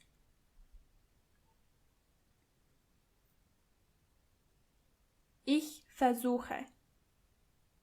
Du versuchst. Sie, es versucht. Wir versuchen. Ihr versucht. Sie versuchen.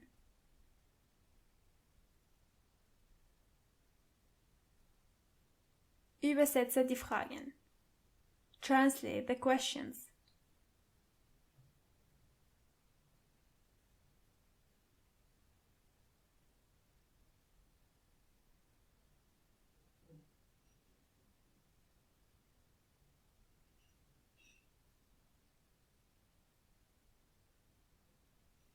Where are the blue shirts?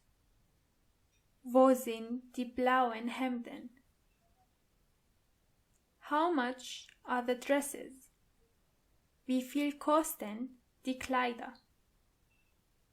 How many hats do you have? Wie viele Mützen haben Sie? Do you see the S that is written in a capital letter? That is again the formal way. Do you have red belts? Haben Sie rote Gürtel? Again, the formal way. So, this means that if you are in a store and you want some help, you have to ask in a formal way to get the help you want. Let's go through the words one more time. Die Kleidung. Das Kleid. Das Hemd. Das T-Shirt. Die Hose. Die kurze Hosen. Die Unterwäsche. Die Bluse. Der Rock. Der Anzug. Der Badeanzug. Die Socken. Der Pullover. Die Krawatte. Der Pyjama. Die Schuhe. Die Stiefel. Die Hausschuhe. Die Mütze. Die Tasche. Die Handtasche. Der Gürtel. Der Mantel. Das Einkaufszentrum. Einkaufen gehen. Versuchen. And that was the end of our lesson. See you next time. Bye bye.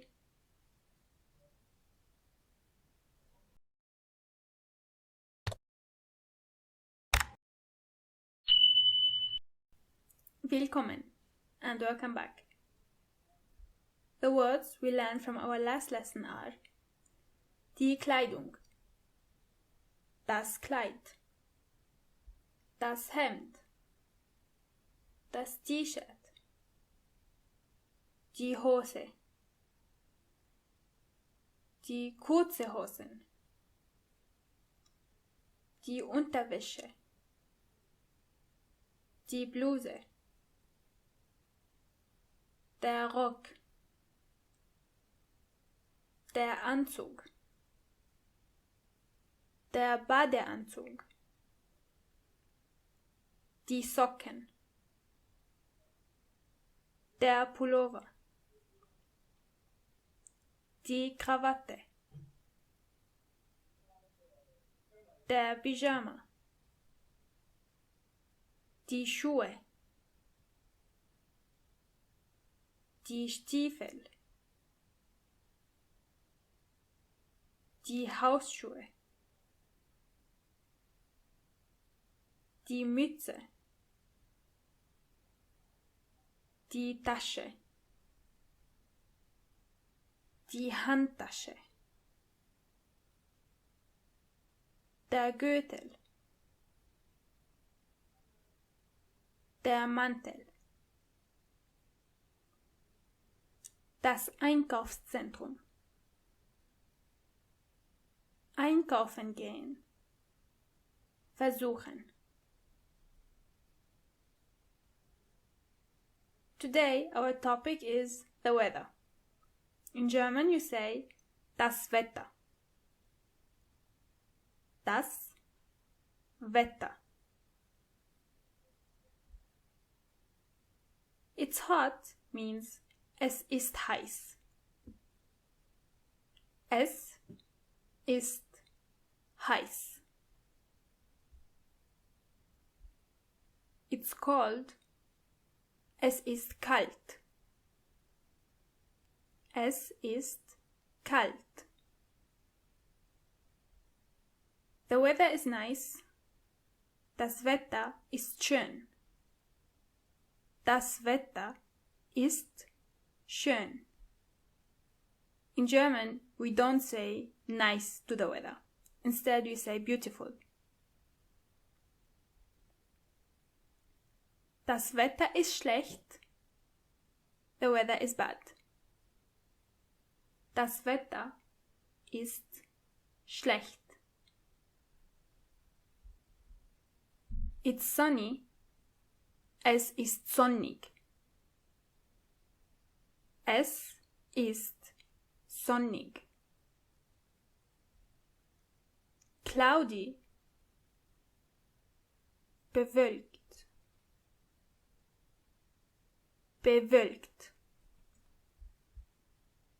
Windy is windig. Windig. Snow is der Schnee. Der Schnee. If you want to say it's snowy, you have two ways. You can either say es schneit, which means it's snowing, as a verb. Es schneit. Or you say es ist verschneit. Es ist verschneit. But to be honest, most of the people say es schneit. Rain is der Regen. Der Regen. The same thing goes when you want to say it's rainy. You can either say es regnet, which most of us use, es regnet, or you say es ist regnerisch. Es ist regnerisch. Storm is das Gewitter. Das Gewitter. Clouds are die Wolken. Remember, cloudy is bewölkt and clouds are Wolken. Thunder is das Blitz. Das Blitz.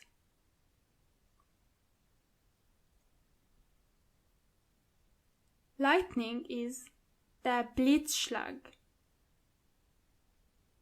Der Blitzschlag.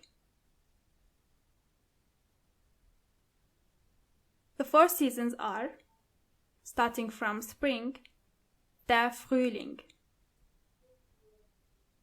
Der Frühling. Summer is der Sommer. Sommer. Autumn is der Herbst. Der Herbst. And finally, winter is der Winter. Der Winter.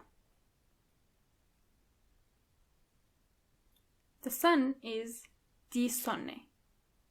Sunny is sonnig, and sun is Sonne, die Sonne. The moon is der Mond. Der Mond. If you want to ask how is the weather like today, you say, wie ist das Wetter heute?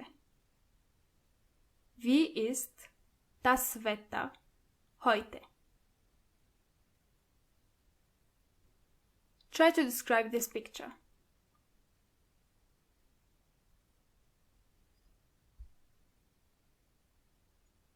One can say, es ist heiß and es ist sonnig. Therefore, we have der Sommer. What about this one?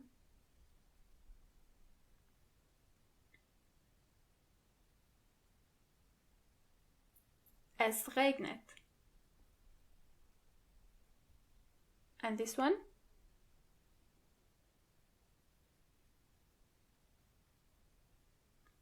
Es schneit. What about the season? Der Winter. Correct. And this?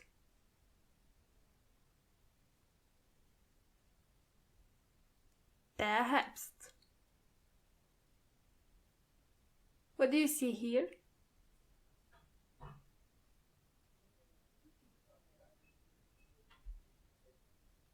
Der Blitzschlag. And this?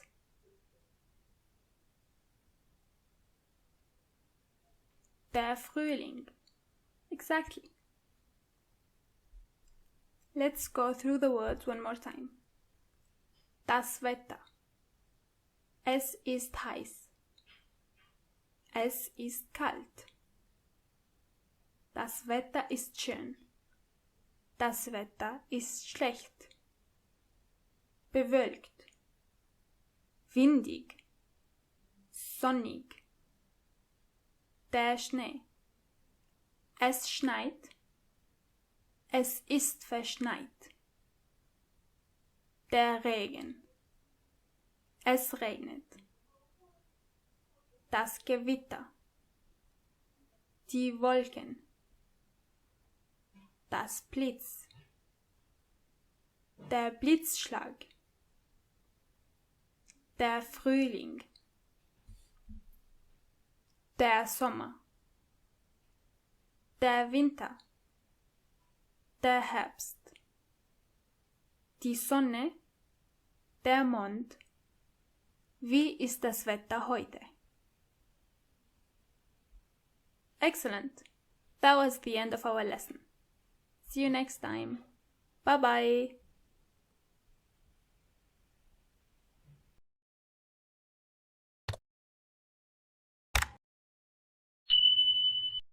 Willkommen and welcome back.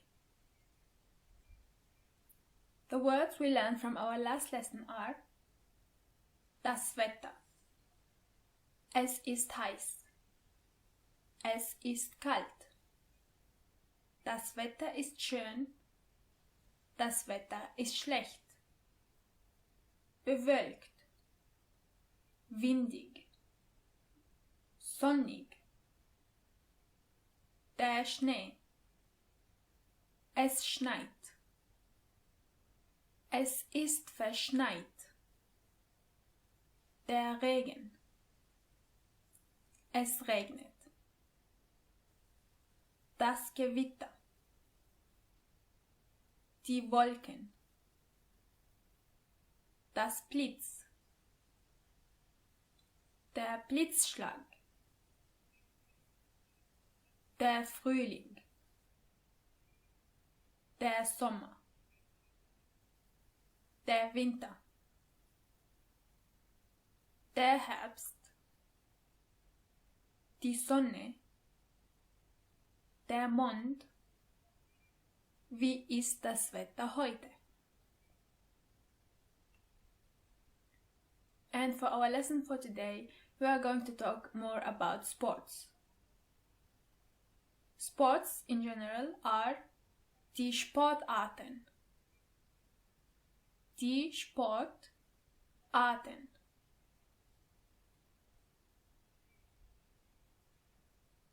Starting with some basic sports. Baseball is der Baseball. Football is der Fußball. Der Fußball. Basketball is der Basketball. Der Basketball. And one can say that any sport that has the word Ball at the end of it is always there. Der Fußball, der Basketball, and so on. Golf is der Golf. Hockey is das Hockey or das Eishockey. Ice means ice. Tennis is das Tennis. Das Tennis. Volleyball is der Volleyball. Der Volleyball. Pool is das Schwimmbad. Das Schwimmbad.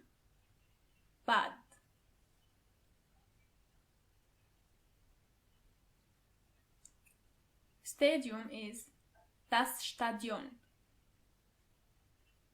Das Stadion. Gym is das Fitnessstudio. Das Fitnessstudio.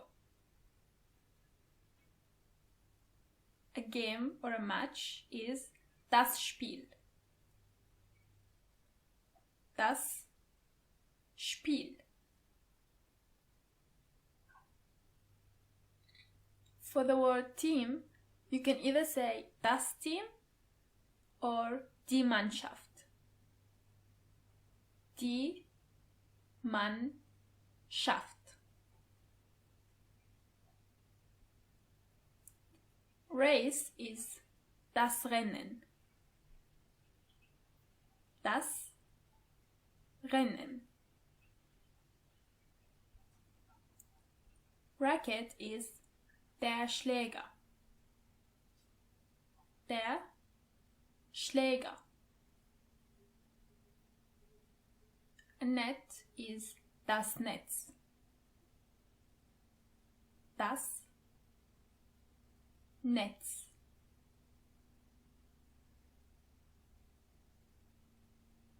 To play a sport, you say Sport spielen. For example, Fußball spielen, Golf spielen, and so on. And we can use the verb spielen in the following way. Ich spiele. Du spielst. Es spielt. Wir spielen. Ihr spielt. Sie spielen.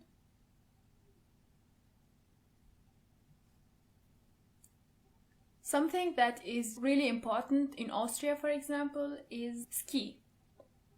Almost everybody knows how to ski. The verb to ski is Skifahren. The people don't change the verb Skifahren. Instead, they say Ich gehe Skifahren. I go skiing. Ich gehe Skifahren. To practice is üben, but I think you already know this one. Now we are going to see how we can use this verb. Ich übe. Du übst. Sie, es übt. Wir üben. Ihr übt. Sie üben. To win is gewinnen. Gewinnen. Ich gewinne. Du gewinnst. Sie, es gewinnt. Wir gewinnen. Ihr gewinnt. Sie gewinnen.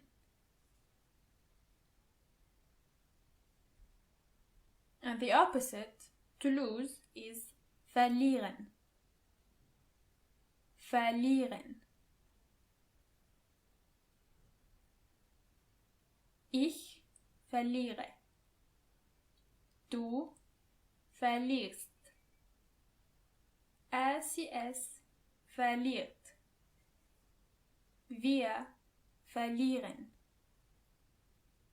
Ihr verliert. Sie verlieren.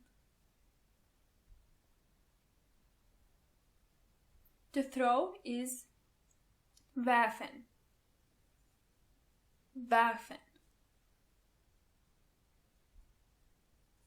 This one is a bit different. Ich werfe. Du wirfst. Sie, es wirft. Sie werfen. Ihr werft. And sie werfen. Schießen means to kick or to shoot. When talking about sports, you use this verb to say, I'm kicking the ball, for example. Ich schieße. Du schießt. Sie, es schießt. Wir schießen. Ihr schießt. Sie schießen.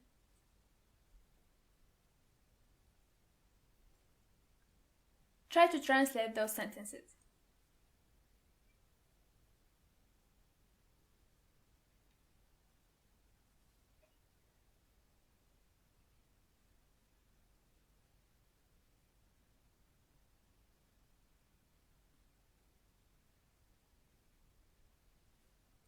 Let's read them together. I play football. Ich spiele Fußball. He kicks the ball. Schießt den Ball. They ski in winter. Sie gehen im Winter Skifahren. We are going to throw the ball. Wir werden den Ball werfen. You need to win the game. Du musst das Spiel gewinnen. Let's go through the words one more time. Die Sportarten. Der Baseball. Der Fußball. Der Basketball. Der Golf. Das Hockey. Das Tennis. Der Volleyball. Das Schwimmbad. Das Stadion. Das Team. Die Mannschaft. Das Rennen. Der Schläger. das Netz. Spielen, üben, gewinnen, verlieren, Skifahren, and schießen. And gratuliere. That was the end of our lesson. See you next time. Bye bye.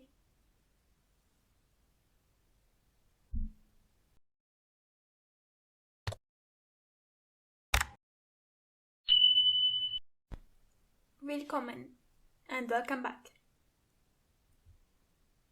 The words from our last lesson are die Sportarten, der Baseball, der Fußball, der Basketball, der Golf, das Hockey, das Tennis, der Volleyball, das Schwimmbad, das Stadion, das Fitnessstudio, das Team, die Mannschaft, das Rennen, der Schläger, das Netz, spielen, üben, gewinnen, verlieren, Skifahren, schießen. Today we are going to practice a bit. Planen Sie einen Tag mit Shopping und Sport. Plan a day with shopping and sport. Der Tag means the day. And planen Sie is the imperative form from the verb planen. Remember? Now, zuerst ich werde, weil, first I will, because. Try to list a couple of things that you might do.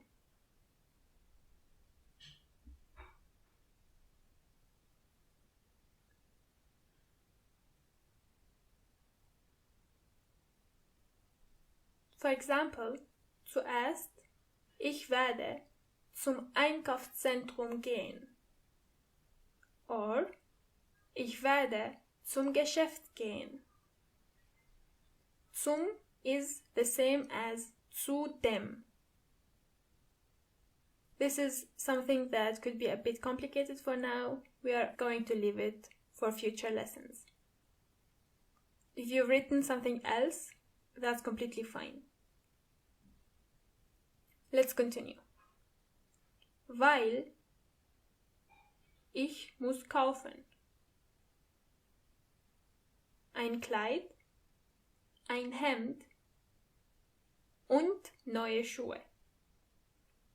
I have to buy a dress, a shirt and new shoes.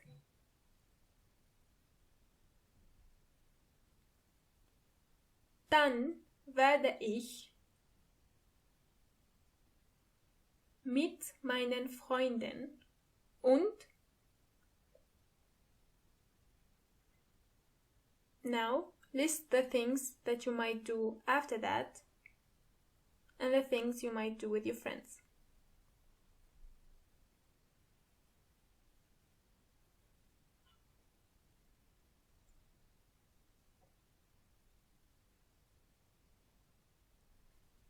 Dann werde ich zum Fitnessstudio gehen, zum Park gehen, zum Stadion gehen. Mit meinen Freunden. Und wir werden Fußball spielen. Wir werden einen Ball werfen.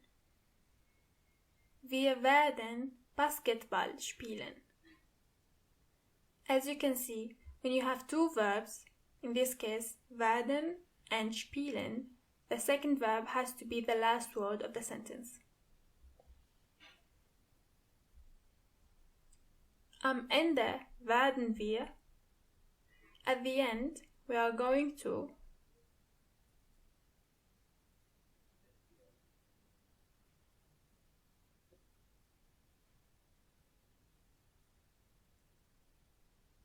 ins Restaurant zum Abendessen gehen, zu meinem Haus gehen, ins Kino gehen. At the end, we are going to go to the restaurant for dinner, to my house, or to the cinema. Ins Restaurant and ins Kino come always like this, so you can simply learn them like that.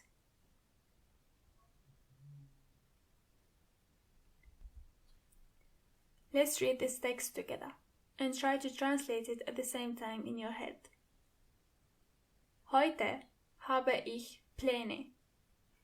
Zuerst gehe ich ins Einkaufszentrum. Ich muss neue Schuhe kaufen. Dann gehe ich mit meinen Freunden in den Park und wir werden Fußball spielen. Am Ende gehen wir ins Restaurant zum Abendessen. Today I have plans. First, I'm going to the shopping center. I have to buy new shoes. Then, I'm going with my friends to the park and we are going to play football. At the end, we are going to the restaurant for dinner. And that was the end of our practice. See you next time. Bye bye.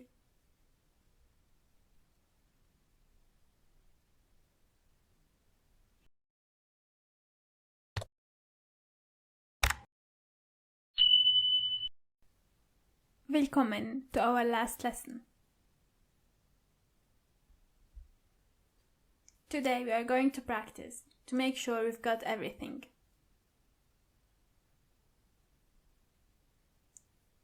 For the first exercise, talk about your family. Wer ist in deiner Familie? In meiner Familie habe ich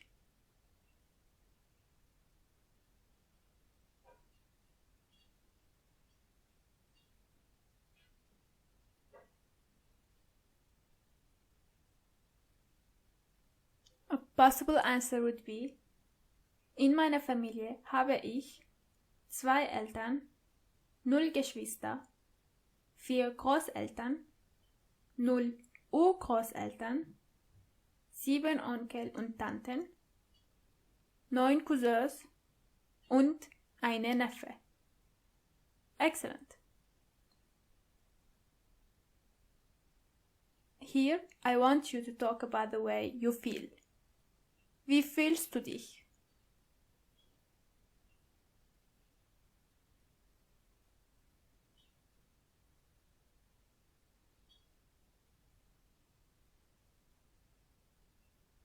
If you are feeling really down, you can say, ich bin müde, sauer und nervös.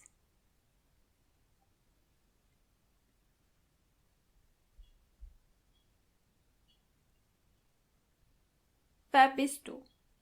Und wie schaust du aus? And now, try to introduce yourself and describe the way you look.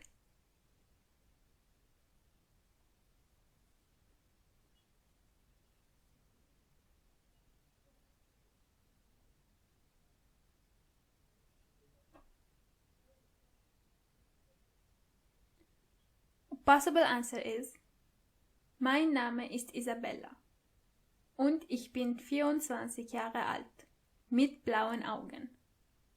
Ich bin blond, klein und dünn.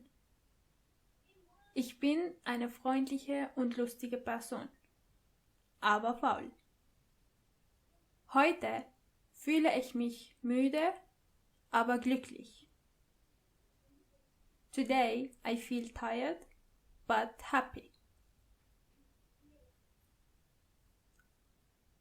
Let's do this one more time. I will read the black lines and you can read the red lines. Hallo. Ich brauche Milch. Wo ist sie?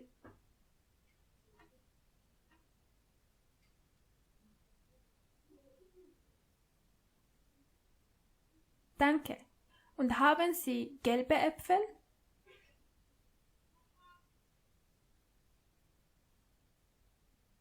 Wie viel kosten sie?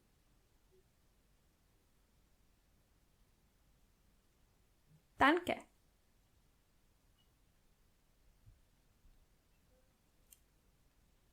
How about translating some sentences?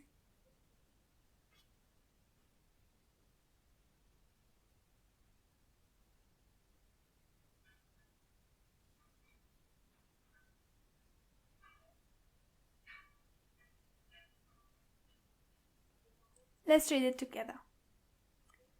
Rechts drehen. Turn right. Wasche die Hände. Wash the hands. Ich habe das Buch. I have the book. Putze nicht die Zähne. Don't brush the teeth. Kaufe nicht die Milch. Don't buy the milk. Again.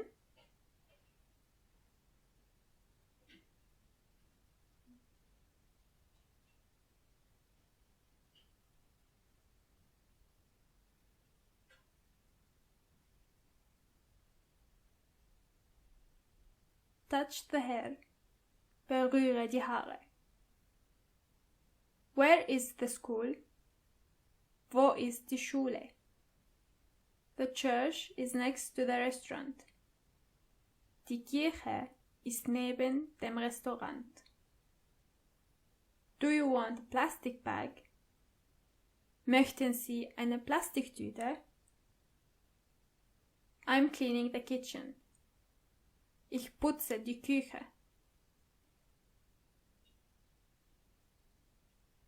One more time.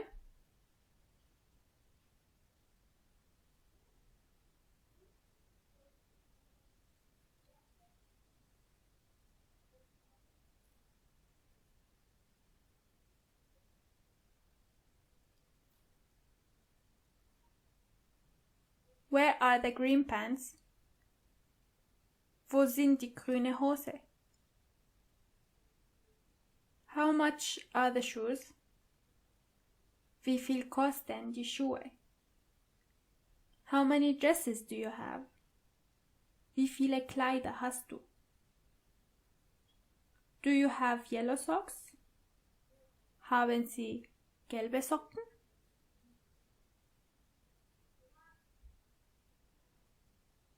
Now I want you to describe the weather to me. Wie ist das Wetter heute?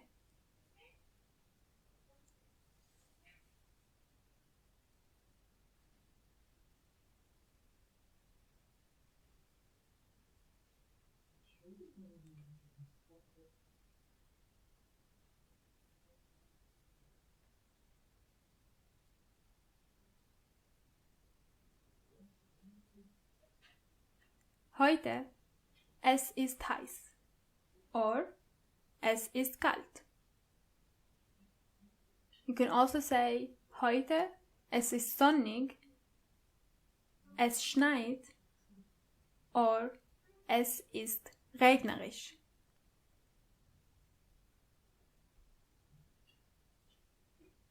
Gratuliere! You've just finished your last lesson for this course. I hope you've enjoyed it, like I did. And until next time, bye bye.